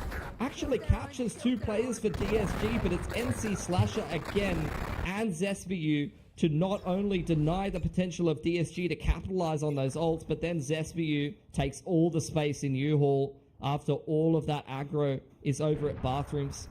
He just slips the net, and now DSG up against series point, go for a double operator. Double op. Going all in what could be the final round, Pilski. Fight over bathrooms. They've pushed one of the ops off the line, thrown a progression smoke. That is going to make DSG very concerned. They've got the Yoru TP in the back of the site. Can't believe that hit Famous.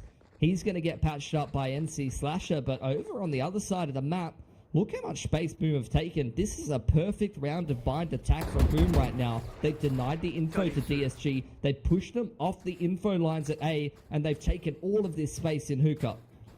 And Boom are thinking the only operator is on the A site as well. If Siren can pick up the frag, pick up the tab off of Vera, that would be tremendous. And there's the first one. But Famous comes in for the spray. And recovers with it. And then here comes Juicy. Flashes out. But unfortunately burned away by the mosh pit and Shiro shots. Now Spike going down. DSG stuck behind the smoke. Paranoia needs to come out to rip open the site, but look at that pit from Boom. It's good, and it blocks off a lot. Can they keep themselves up in it, though? Zespiu, he's been good so far, and he's looking to close out the game for the team. He had the no-scope from before. Shiro on the outskirts of the pit. Zespiu able to capture onto the first, and then spotting out onto Vera. 30 HP. The showstopper, clipped up from behind! Vera! Onto the 7th win for DSG, denying that finisher for Boom. Yeah, all in is right, Quack. Double operators, showstopper thrown at the round. They literally couldn't throw anything else. The kitchen sink and everything else put into that round. And they're able to scrape it across the line. That bankrupts Boom. It takes the pit away from them. Juicy was fighting for his life, tooth and nail in from Cubby's side there, did everything but rip the Yoru ultimate to get out of dodge. He really wanted to just keep that foothold in the site. Boom now running out of money. They've got the Seekers. Looks like they're going to go for the dogs straight up towards A right off the rip. They've still got that plan B of Berserks over towards the B side of the map though. Well, let's see what Berserks can do. He was the one who started things off, but there are those two operators still in play. Straight into lamps. Wayne's looking. Flash goes through. Doesn't catch Wayne whatsoever. Juicy, Grumble, they're all getting frags of their own. And then the operator from outside hookah, NC Slasher, stuck inside the teleporter. Closes the door, save him just for now. Endurance to teleport, and yeah, they knew exactly what to do. DSG slowly climbing up the steps. Yeah, another beautiful round there from DSG. Wayne's been fantastic from top truck on the Omen. Just letting the wall go up, letting Boom scale up, He's always choosing a beautiful timing to peek from top truck and take a free pick, then Paranoia to follow up here, you see. But more so than that, Grumble from Triple and Juicy having all the right angles covered. That's where the Yoru is worth its weight in gold, being able to just stack whatever site and react to wherever the pressure's coming in from Boom. Let's see if he can keep that up, Juicy. He's been good on the frags. He still is sitting on that dimensional drift as well. Creep up short. Boom on the half by once again trying to use the Viper Wall to get in some cheeky positions, but Vera on this mid info line has cleared out a lot of B. Siren's seen nothing at B long either, so DSG are getting a good read on what Boom's up to here. Yeah, Wayne going in for a bit of a cheeky spray as well, but with the flash now, with the teleports back, it allows for Boom to sneak in, but the paranoia connects in full, it hits like a truck, and Wayne looking to capitalize. He's going to be good for the hat trick. Berserks, maybe a good little double with the stinger, but that's going to be it. Wayne will make this his world. Starting to fire up on the Omen. He had a rough start to this game, but he's really had a bunch of multi-frags. He's now topping the board for DSG. He's almost going double neg before.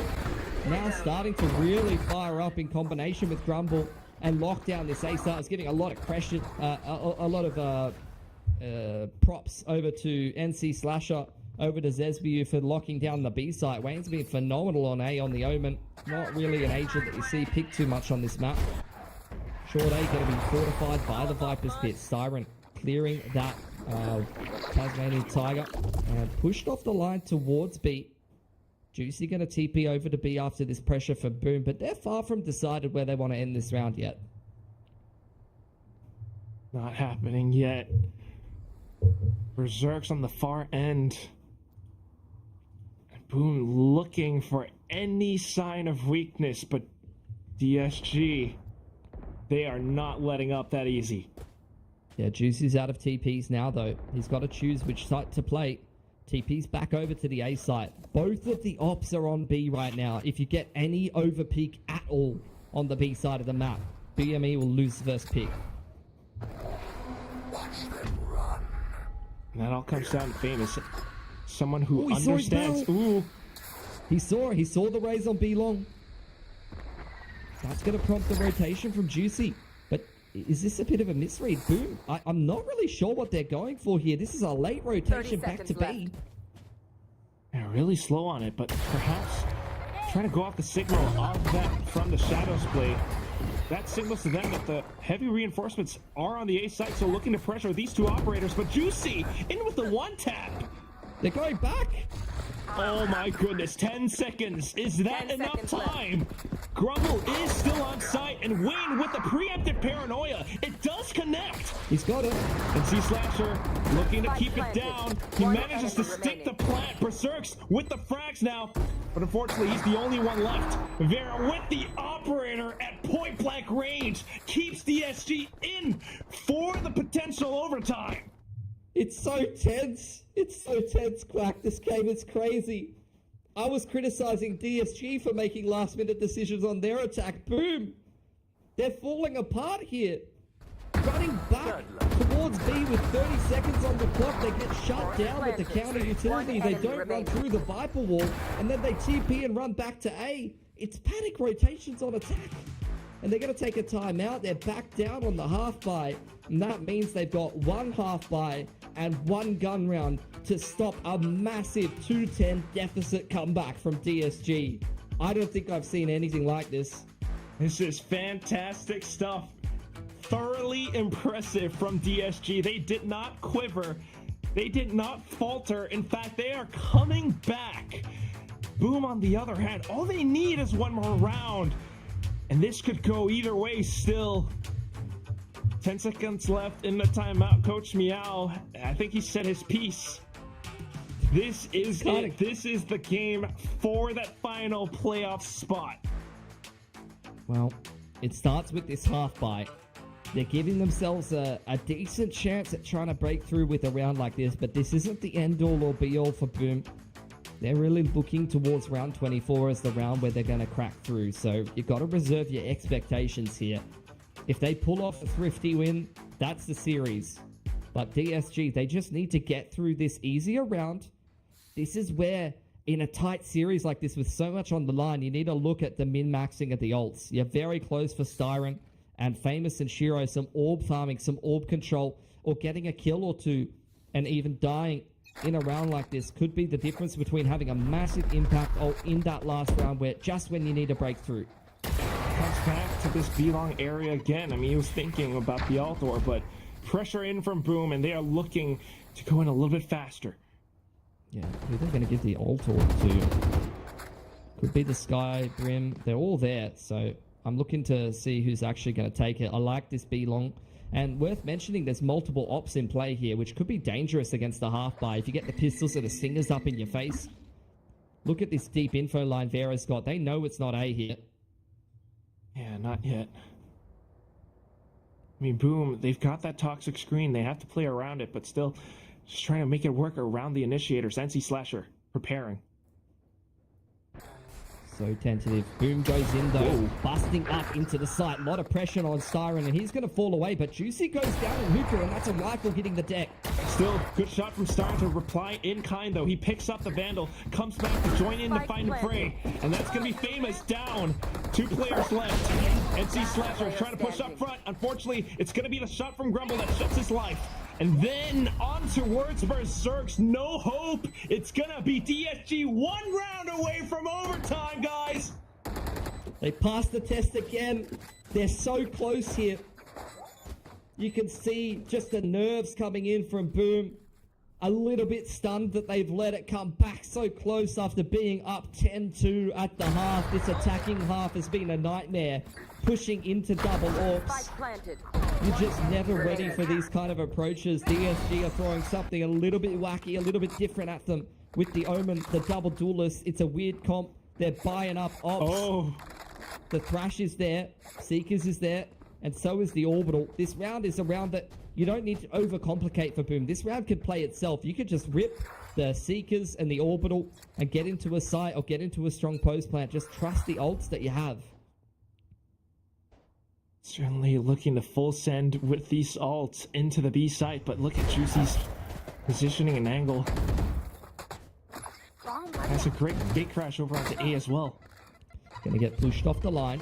A lot of Raze util invested just to be able to take Hookah control, and they forced the Yoru over to the A side, but Juicy's still wanting to commit to A.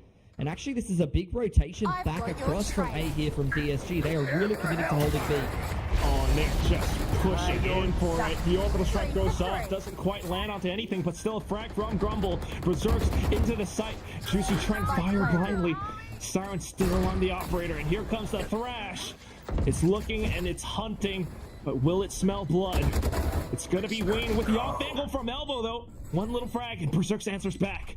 Still trying to hold off the site. They've got to watch down for spawn. They've got to watch down for elbow. Juicy trying to push up front. Vera looking for the angles. The second Thrash going through. Vera with a great shot on towards Berserks. Now Shiro looking to capitalize off of the little push. He looks up for the dizzy, but with the shot, he's done it. It's going to be overtime for DSG. How have they made that happen? From a 2-10 deficit, the patience, the presence of mind to wait for the second Thrash on that retake is unbelievable. DSG are ice cold right now. They've rushed absolutely nothing. They whittled Boom away little by little, 1 round at a time. And now Boom, I mean, I think Boom stands for mental boom at this point, here, Quack. It certainly looks like it. I was trying not to say it, but 10-2. That's what we had. Look at the number of green boxes on the score timeline. Disguise, they've done everything possible. It's a little bit wacky sometimes, but that double op has worked out great. It has, but this is where they got to go back onto attack. And that was a sick comeback, but their attack was woeful, Quack. So I'm hoping that they can come up with something. Gonna work a little bit of bathrooms pressure. One way thrown out. Grumble posting up on that midline. Boom giving a lot of respect here. Look at that early sky smoke to bathrooms. And it looks like they might want to retake bathrooms control in the mid-round. Just dry contact. Pushing through the sky smoke. They're going in for it. Dry contact is exactly right, and they will find impact.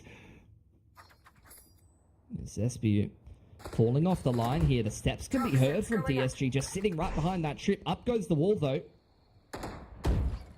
We were trying to go off of it. It's going to be SBU falling back. The Dizzy will connect. The NC Slasher, just as soon as it wipes off, he will find another shot onto Vera. 2 on 4. DSG, they need to push.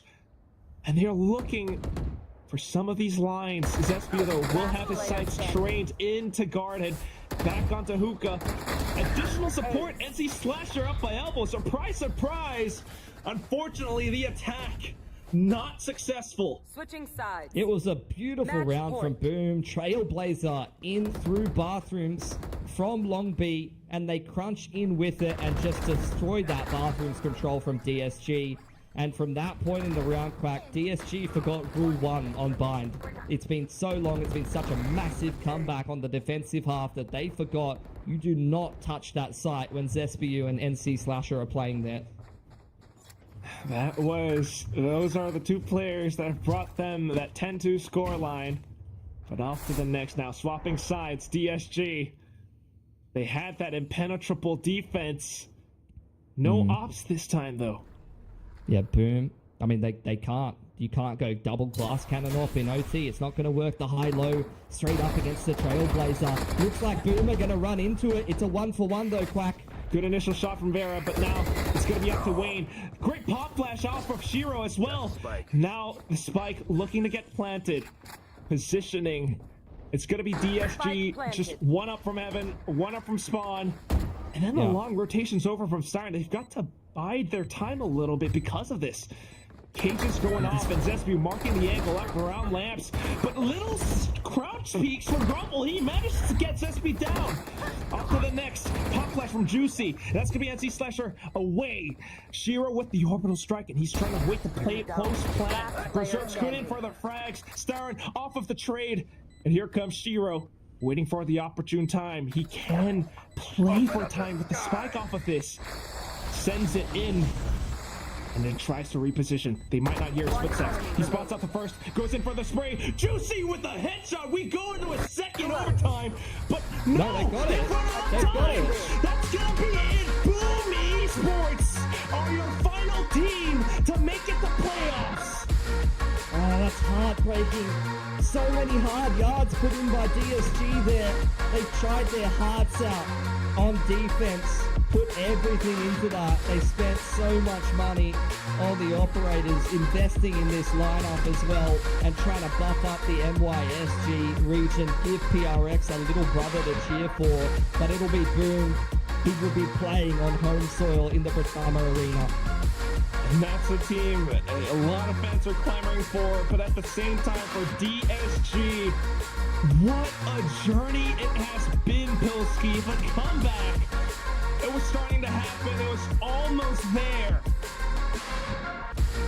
Just see Boom be up and down this tournament, right? Like, all I can say is look at the Nous game, followed up by the SPG game, followed up by the DSG game. I do not know what to make of Boom here. I really felt like DSG very inconsistent in this series, Boom very inconsistent in this series, and it made for a bloody entertaining game. Absolutely loved every second of it, but commiserations to DSG. They formed a lineup that was capable of taking down one of the favorites for this whole tournament on pretty short notice, putting them together in stage 2, and they definitely found the right combination, but there was just something missing on some of these attacking halves, a little bit of lack of experience maybe, and unfortunately Juicy not going to have the opportunity to go back-to-back, despite the fact that he was really playing fantastic on the Yoru this map, and he put in a clinic on Reina and Icebox as well. Yeah, it was always these incredible plays. I mean, to say the very least, potentially some of these players could get picked up by other orgs, but apart from that, it's also just the fact that you saw all of these individual performances all across the board. The double operator was a sight to behold, Pilski. At the end of it, Boom. Yes, a little bit shaky, but they will still move forward into playoffs. How will they fare? How will they stack up against the rest? There's just so much to talk about. That's just what we wanted to see, though. I mean, that we get the home team on home soil. The Indonesian fans could breathe a sign of relief. I want to get a pulse check on some of the Indonesian casters as well, casting that game. That must have been absolute torture, but it's all good now. We're going to get to see them on LAN, and I'm keen to see how they can go. Yeah, and that's going to be it for us now. I've been Quack. That is Pilski. This has been such a fun match to cast. Our desk will break all of it down. I mean, what do you think, Fick and Ewok? How's your pulse? It's funny you guys mentioned pulse. I was thinking exactly the same thing. What we really need to see actually is a graphic of all of our individual heart rates for all the casters, English and Indonesian, and probably all the different broadcasts going on, because Ewok, Mine was through the roof. Those last couple of rounds, even before the OT, was absolutely gripping as you saw DSG climb up through the rounds. And you know what? We didn't have many 3 mappers this tournament, so it seems appropriate. The few that we had, one of them was the Boom DSG matchup. 2 neighboring teams who are very familiar with each other, very similar play styles, and God, they love to give their fans just heart problems. Oh, what a nail biter that was, Vic. I'm getting flashbacks and PTSD from my times when we had some 10-2 leads. That was nerve-wracking, to say the least. I think Boom's just happy they got over the line. They really got tested, and so much credit to DSG, right? This is not an easy thing to do. Rile the boys, get everything ready, and try to make a comeback from the 2-10 half that you just had, right? Both teams, their defense was impregnable. And we see NC Slasher. This guy was an absolute raid boss on that B side together with Zespew. I don't know, there was no answer for the B side for both teams, Vic. That was crazy. And I think that's a huge part of why they were doing so well on that defense. When you see a guy with 20 plus kills alone on that first half, that gives you something to think about. That gives you a moment to hesitate. And you made a really good point about DSG's comp. You expected to see Juicy do a lot of, wacky, unexpected things, throw them off a bit, but we didn't really see that come in until much later. And Wayne, we talk about Wayne's world. He had some moments of really bringing it back in that second half there. I'm sure some of these first kills are in large part thanks to him. Yeah, he was making the top truck angle his home, right? He was looking just like Sheldon and and Zespew on that B side. So I think a big part for them was the A side felt hard because Wayne's there, right? Then, okay, let's go to B, but now there's a problem at B as well. We can't get into B. There's double operator on B. So there were just no answers for Boom. Yes. No, exactly. And it's kind of crazy just seeing how wide that swing was from the first to the second half. That first half there, Boom, it wasn't even like Boom was necessarily super dominant in the beginning. It was multiple clutch rounds. Clutch is the theme for this tournament, like you said, and especially for today. But those clutches, that's what kind of made DSG a lot shakier. And then after that, Boom started capitalizing on all their mistakes after that. But it's been a wild ride. DSG should be really proud of that performance, coming back in that second half like that. Yeah, it takes a lot of grit for a team to do that. So a lot of credit to them staying in it and really not giving up. I'm sure from a fan point of view, if you're a DSG fan, right, that's exactly what you want to see. It gives you so much hope for these players. They didn't just go lie down and say, okay, we'll head home, right? These guys fought to the very end, and they really tested Boom all the way into OT. That's right. Home's not too far, thankfully. It's a very short flight. But true. Still, they should be very proud of their performance. DSG has come such a long way this whole year. We're going to be interviewing Zesby, Boom's controller. This guy's a familiar face in the MYSG and Indonesia scene, actually, only having joined Boom at the Split 2 Challenger. So let's see what he has to say about their huge win today. Hello, Zesby. Hi. How you doing over there in Indonesia? I'm doing good. Yeah, feeling good. I'm sure that must have been really stressful.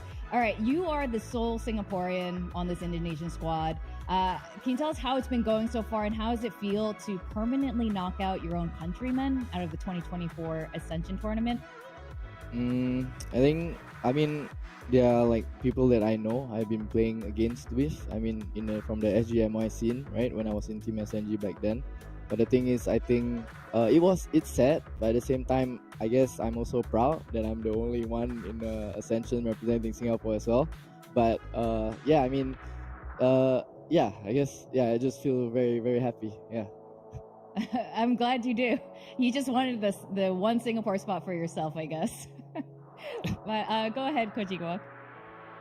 Zespew, I just wanted to hear, we see you and NC Slasher, you guys worked so well on that B side together on Bind, right? You've come into this team and you're the new guy around. How's that chemistry been, and how's it been clicking in with the team? Because we see you you start a little bit slow, if I can say so, right? And it's been such a great performance from you recently. It feels like you're really someone that the team can rely on. So how's that been inside of the team, getting used to the boys and you just getting comfortable with them? Because I think I've been in the scene for very long. So for me, I've been training mentally. So for me, is that I'm happy that I have a strong mental. Yeah. So basically, I think it was hard at first because I think most of the people know in the community I was a IGL duelist, right? So I think it was just like a personal problem about me. And for me, I realized that if I'm playing in a good team, I don't want to be a burden, right? I either play the same level as them or I be better, right? And yeah, the reason why I joined Boom actually is because I want to be a bigger brother to them. They needed a bigger brother to be the person to basically hype them up and talk to them and basically make them chill, right? So basically, yeah, I'm basically here to just make them shine. Like for me, I honestly want to win with them. I honestly think that this is the best team I've ever been in my entire career, and I'm just proud to be with them. And yeah, I mean, the thing is for me, I'm already very comfortable with the role that I have right now, and yeah, I'm very confident in the team right now. Yeah. Well, you guys have been performing great, and then I do want to ask, you guys are going to be playing on the home ground for your team. How confident are you in winning Ascension, taking it home? Very? Like out of 10? For me, yeah, like out of 10 for me. 10? I love crowds. I perform way better when I have pressure. I just love pressure. I mean, yeah, pressure. Yeah. Oh, that's a very good sign. I think that is really a key piece in winning it. So love to hear your confidence. Thank you so much for your interview and congratulations on today. And see you in Jakarta. Congrats, see you soon.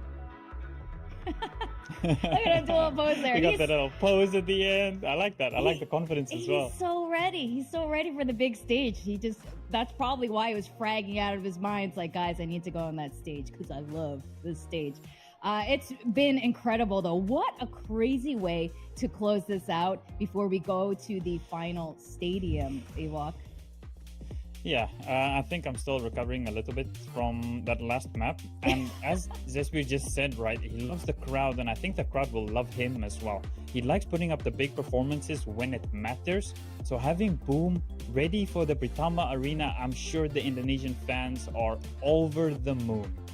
Absolutely. And we have our final 4 teams now who will be playing in that arena. It's SPG from Korea. We got Full Sense from Thailand. We got Riddle from Japan, of course, Boom Esports from Indonesia representing home turf over there. And I think this final 4 lineup, I'm pretty happy with this. I know one person got his predictions 100% correct. I believe that was Komodo. The rest of us know we have like some hits or misses here, but I think overall this is, at least for me, what I expected mostly. How about yourself? Yeah, I can't wait for this Riddle and Boom game. I think having the Japanese community tune in for this one, and then you have the home ground of Boom, I think that one's going to be absolute banger. Not even to talk about SPG and Full Sense. We've been kind of waiting to see them go up against each other. They've been making their way at the bracket, and now they're finally going to meet. I think these are 2 teams that we're expecting a lot from, and their understanding of the map seems like it's been a little bit ahead of most of the teams they've been playing so far.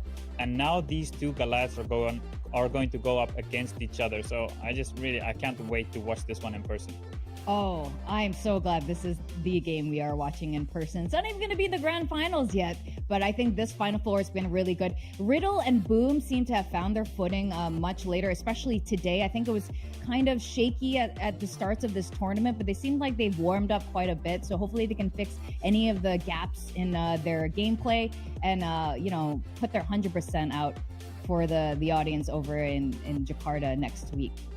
Now, I think this pretty much wraps it up for today. Coach Ewok, how was your first official experience with us? I really enjoyed it. I just like being able to break down. I hope that I can share something that maybe not everyone notices. That there's some small things what teams can do to adjust, and there's maybe some small things that the teams can take that for themselves for free. So it's an experience I've really been enjoying, and I'm just so grateful everyone's making it easy for me to be here, and it's been a great time. I can tell you, everyone, including the audience, appreciates you being here, hearing some coach insights from VCT Pacific from yourself. So thank you so much, Ewok. Everyone, we will see you guys live in Jakarta Arena next week for the VALORANT Champions Tour Ascension Pacific, where we will crown the final Ascendant team. Pacific is the very last one to get crowned. With that, I'm your host, Victoria, and good night, everyone. See you in Britama. See you soon.